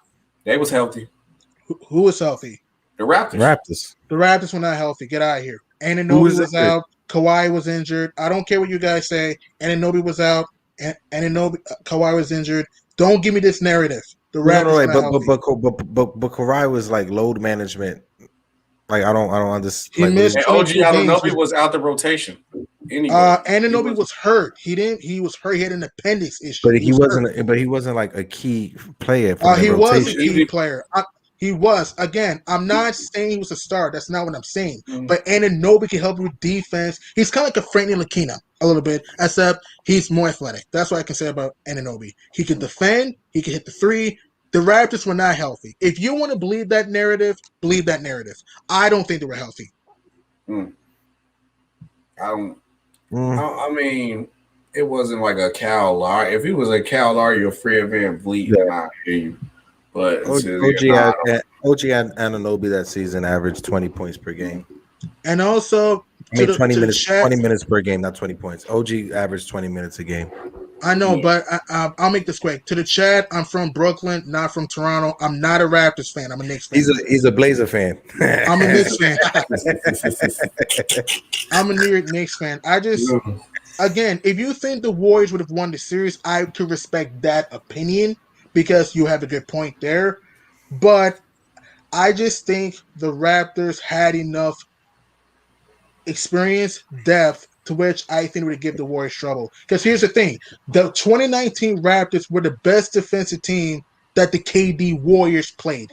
You can argue other than the 2018 Rockets. That's what I'm saying. Look at the 2018 Rockets. I know Boogie was out, but before Boogie came in, people call the Warriors the greatest team of all time. The Rockets took that team 7 games. And James Harden did not play all that well in that series. If you play a healthy Raptors team with a healthy Kawhi Leonard, a healthy everybody, that's going to be a tough series for Golden State. I don't think Clay goes off if Kevin Durant's on the court. I don't see it. Steph Curry, he'll have his moments. No, if that's true. Look at Klay Thompson when Kevin Durant was on the court in the 2019 playoffs and even 2017. He wasn't consistent. So Klay Thompson never went off when Kevin Durant was on the floor? I said consistently. He went off at times. He did. With KD, he did. I said consistently. That's what I'm saying. So what I'm saying is that if you're talking about a healthy Warriors team against like the Sixers or the Celtics or teams like that, I would agree that they would have won by far. But against the Raptors who had great chemistry that year, they had flaws. Toronto had a lot of flaws. But against a healthy Toronto team that had good chemistry, that Raptors team looked different. That Raptors team, to me, looked way more confident than the DeRozan, Valanciunas, Lowry Raptors. That's what I'm saying. No, I get what you're saying, but it's this is where I'm at an impasse, like at a crossroad type thing, because it's like you give no credit to the Clippers winning 2 games when the Clippers. Hold on. Before you said the Clippers, we agreed that they had the best defensive rating and the best defense in the league, but then you say that the Raptors team was the best defensive team that the KD Kevin Durant Warriors face. I'm confused. Yeah. I mean, how can we give credit to the Raptors by being a good defense and but we can't give no credit to the Clippers for winning 2 games for having the best. My fault. The Clippers they earned my respect there. I admit Pat Bev played great defensively. Lou Will had his moments. I'll give him credit. I'm not taking anything away from the Clippers. The Clippers play with some heart. What I'm saying is that the Warriors should have enough talent and experience to win it easier. I cannot give Golden State a pass blowing a 31-point lead in game 2. That's ridiculous. I mean, you can't say that because of how because every team match up differently. Every series is different. You can't tell me, well, I don't expect that the reason why the Raptors won because I expect them to beat the Clippers easily, and then they went and swept the Trailblazers with more star talent without their best player. So that's why I said you have a point, but like I told you, the Blazers and the Rockets do not have discipline, IQ. The coaching staff stinks. That's what I'm saying. The coaching staff, yeah, but saying that CP3 doesn't have IQ, that's no. Chris Paul has IQ. Excuse me, Chris Paul has IQ, and James Harden has IQ too. We're not going to. Well, sometimes Harden has some IQ. Harden gets a lot of bad rep because when the games that he played horrible in the playoffs is when like CP3 was hurt. So I give Harden somewhat of a little break. 2018, I give Harden some, not too much, because again, if you're up 15 at home, I can't defend that. But at the same time, I can understand why Harden should get some of an excuse, just some, not too much in 2018. Dame and CJ, they're a great backcourt. But I said multiple times they don't have IQ. I said multiple times, so that's what I'm saying. I'm saying this: the Clippers did play hard. Their defense was on point for the most part at times. Doc Rivers made adjustments in that series. It just said the Warriors had a better team, better talented team, more experience. But what I give the Clippers a lot of credit. But what I'm saying is that if the Warriors swept the Blazers without Kevin Durant, why didn't you sweep the Clippers with Kevin Durant? That's all I'm saying. That's all I'm saying. That's all I'm saying. I'm sorry. When I look at that Warriors team in 2019, if they play against a great defense like Toronto, they're going to struggle. Look at the regular. I know regular season doesn't tell you everything, but it does tell you some things. Yeah, before Marc Gasol got traded to Toronto when they had Valanciunas, in a game without Kawhi Leonard, Toronto won by 20 in Golden State. Think about that. With Kevin Durant, Steph Curry, Klay Thompson, Draymond Green. That means something because the Raptors had the defensive strategy. That's all I'm saying. Okay, look, two things though. This is what you got to understand. And not to get up out here. Okay, with the regular season argument, I don't believe the regular season argument matters because I seen when the Bulls at their peak, we used to beat Miami every time during the regular season and get to the playoff and get our asses kicked. I don't mean to curse. And also it's all right, in the playoffs, in the playoffs, the one thing that wins is star powers, superstars, because at the end of the day, now you got a situation where you can game plan with everything. It was easier for the Raptors to look good defensively because they game plan to beat the Warriors without Kevin Durant. So they knew what they had to do. So now it's like, okay, with the Kevin Durant, it's harder to game plan for the Warriors when you got a Kevin Durant on the floor. So now with that situation being said, like defense usually and star power usually win. And we can all literally the Warriors say had the star power part, but the defense wasn't the same to me. Was it really that far different apart? I'm not saying it was terrible. I didn't say it was terrible. I'm saying that it wasn't that dominant in the 2019 playoffs when I watched the eye test, when I watched the games, because there's really more of Houston and Portland just playing hero ball, iso ball. Yes, the Golden State played some good D, yes, but it's also the fact that those two teams, like I mentioned, were playing too much hero ball. They even put Golden State in that situation. That's all I'm saying. I'm not taking anything away from the Warriors. Again, I don't hate the Warriors. In 2017, fully healthy, they would have won anyway. 2018, I believe the Rockets were healthy. I think they would have beat them. 2016, if the Warriors were healthy with Bogut, Curry, Iggy, the Warriors would have won that year. Draymond would have won that year. 2019, it depends on matchup for me. Against any other team in the NBA, I will pick the Warriors. But against a team like the Raptors, I'm sorry. I can't see it, man. I can't see it. Okay. Yeah, but it's getting late. I'm going to go to bed. I love chatting up with y'all. Like I said, anybody, I might go live tomorrow. I usually do bull streams too, but I do regular streams. I'm thinking about doing like maybe a rookie debate tomorrow. I don't know. So if anybody want to join in, sub to SB Talk Sports on YouTube. I'll definitely check it out, bro. Yeah. All right, man. Don't definitely gotta go to bed though, because I'm tired from the bull stream, and then I know I was crying after we lost all that. I mean, it was a tough loss, but you competed though. I mean, you have more games this season. Yeah, we you just alive, bro. Be more consistent. That's all we can do, man. That's all we can do, man. What Chicago? 15-18, I think. They have what? 39 more games to go. You have plenty of time. Yeah. We should be good. Just pray for Cade. Pray for man. That's all we can do, man. But all right, man. Peace, y'all. Hi, my guy. Later, bro. See you later, guys. Good night. Later. Oh, later, everybody. Uncle Freezy, I'm by myself. I get awkward when I'm by myself. Freezy. Hey, you're not by yourself, bro. Oh, all right. Yeah, you're not by yourself, man. Hey, man, G Money can talk, huh? What? I love the debate, though. I love the energy. Yeah, that was crazy. I wanted to jump in, so me and Kevin Wright wanted to jump in, but we was like, yeah, nah, he on the roll, just let him cook. Yeah, he was cooking up. I'm not gonna lie. He has a lot of energy. I like that. Yeah, it's definitely something different, man. So, I didn't want to jump in and I did disagree with his take for Golden State and Toronto, but I just wanted to hear him out though. Yeah, you know what I'm saying, just hear what he had to say.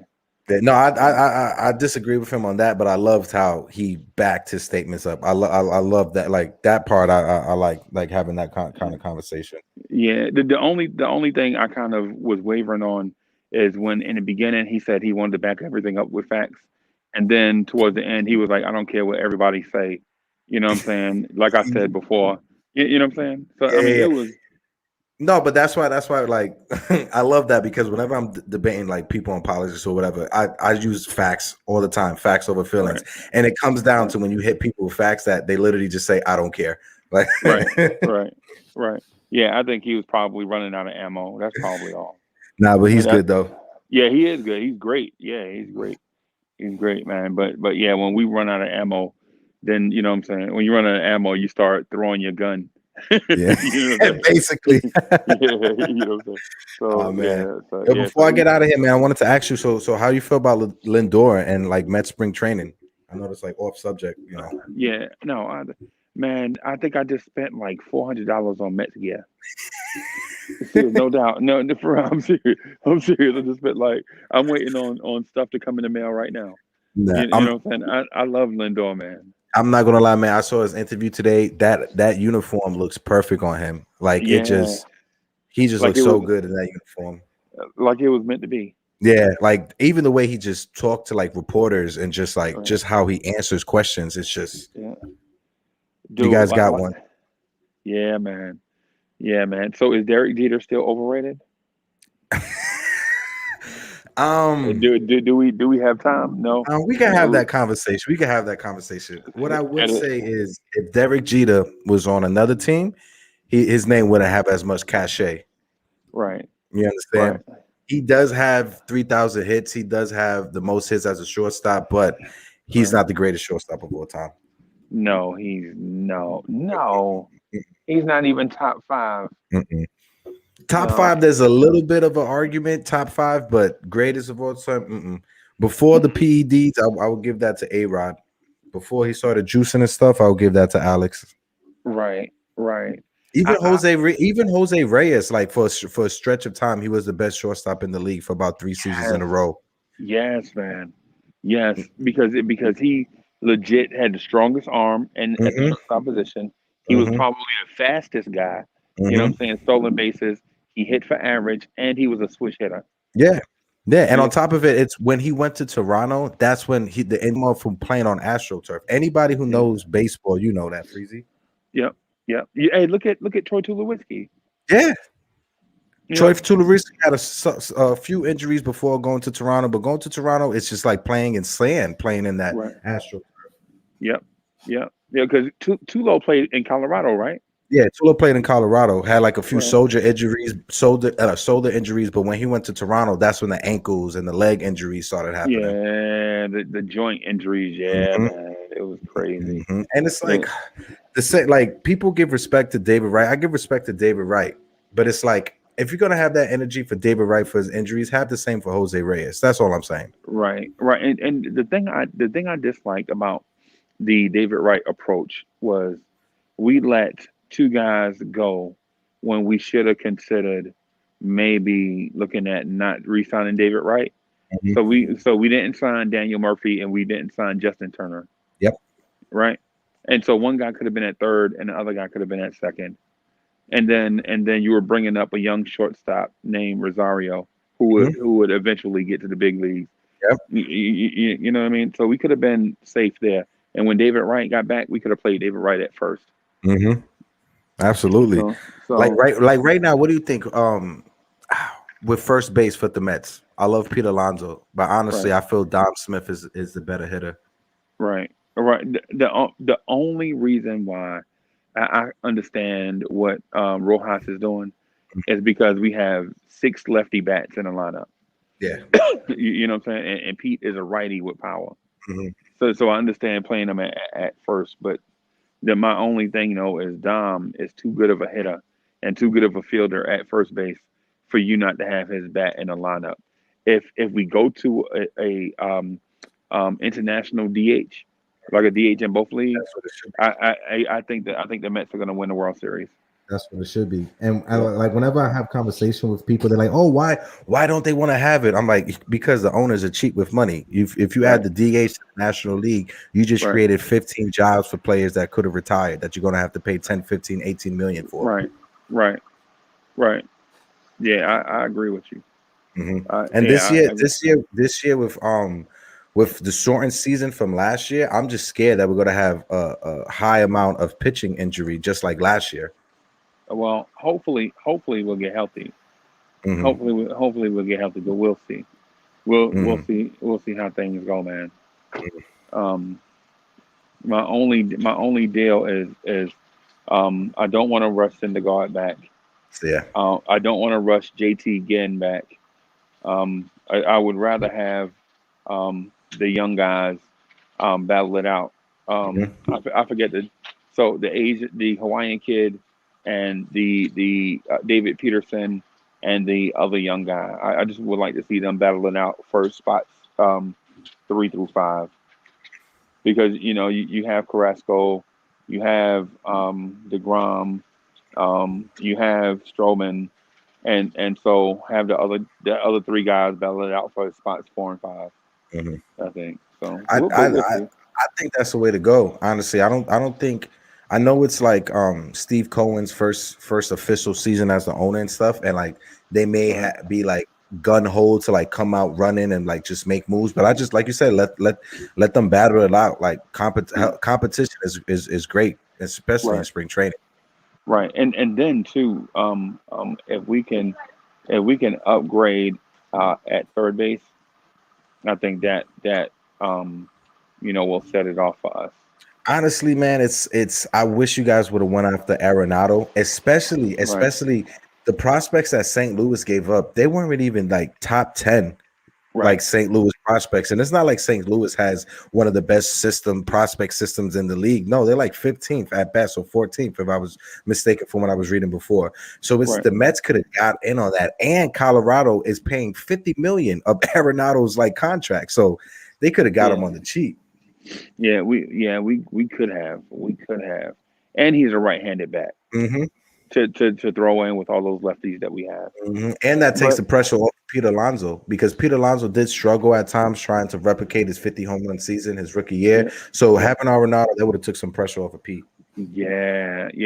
I think batting him and Don Smith together takes the pressure off of Alonso Oh yeah, yeah, too, yeah. and Conforto because Mhm. you can legit go Conforto, Alonso, Dom Smith, and then the third bit, whether it's Chapman or Arenado. Chapman, the kid from Oakland. Yeah, yeah, yeah, yeah. Matt Y- y- Chapman. Yeah, The only thing I have about like Matt Chapman and not wanting to trade for him is that you know, bro, Oakland has like a bad history when it comes to trading away their star players. They have a right, bad track record. They like trade away their players right before a major injury right, or poor performance. or poor I get, performance. yeah, I know, I got you, Mhm. I got you, man. But hey, man, I'm gonna run. My phone's about to die. No problem, bro. I'll jump on in the morning for morning talk if you have Okay, it. yeah, no, we'll definitely be on in the morning. Thanks to everybody for hanging out with us. Mhm. Hey, G Money, if you listening, man, you were super dope tonight.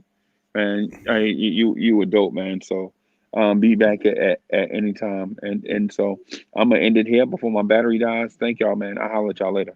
Later, Freezy. Later, y'all.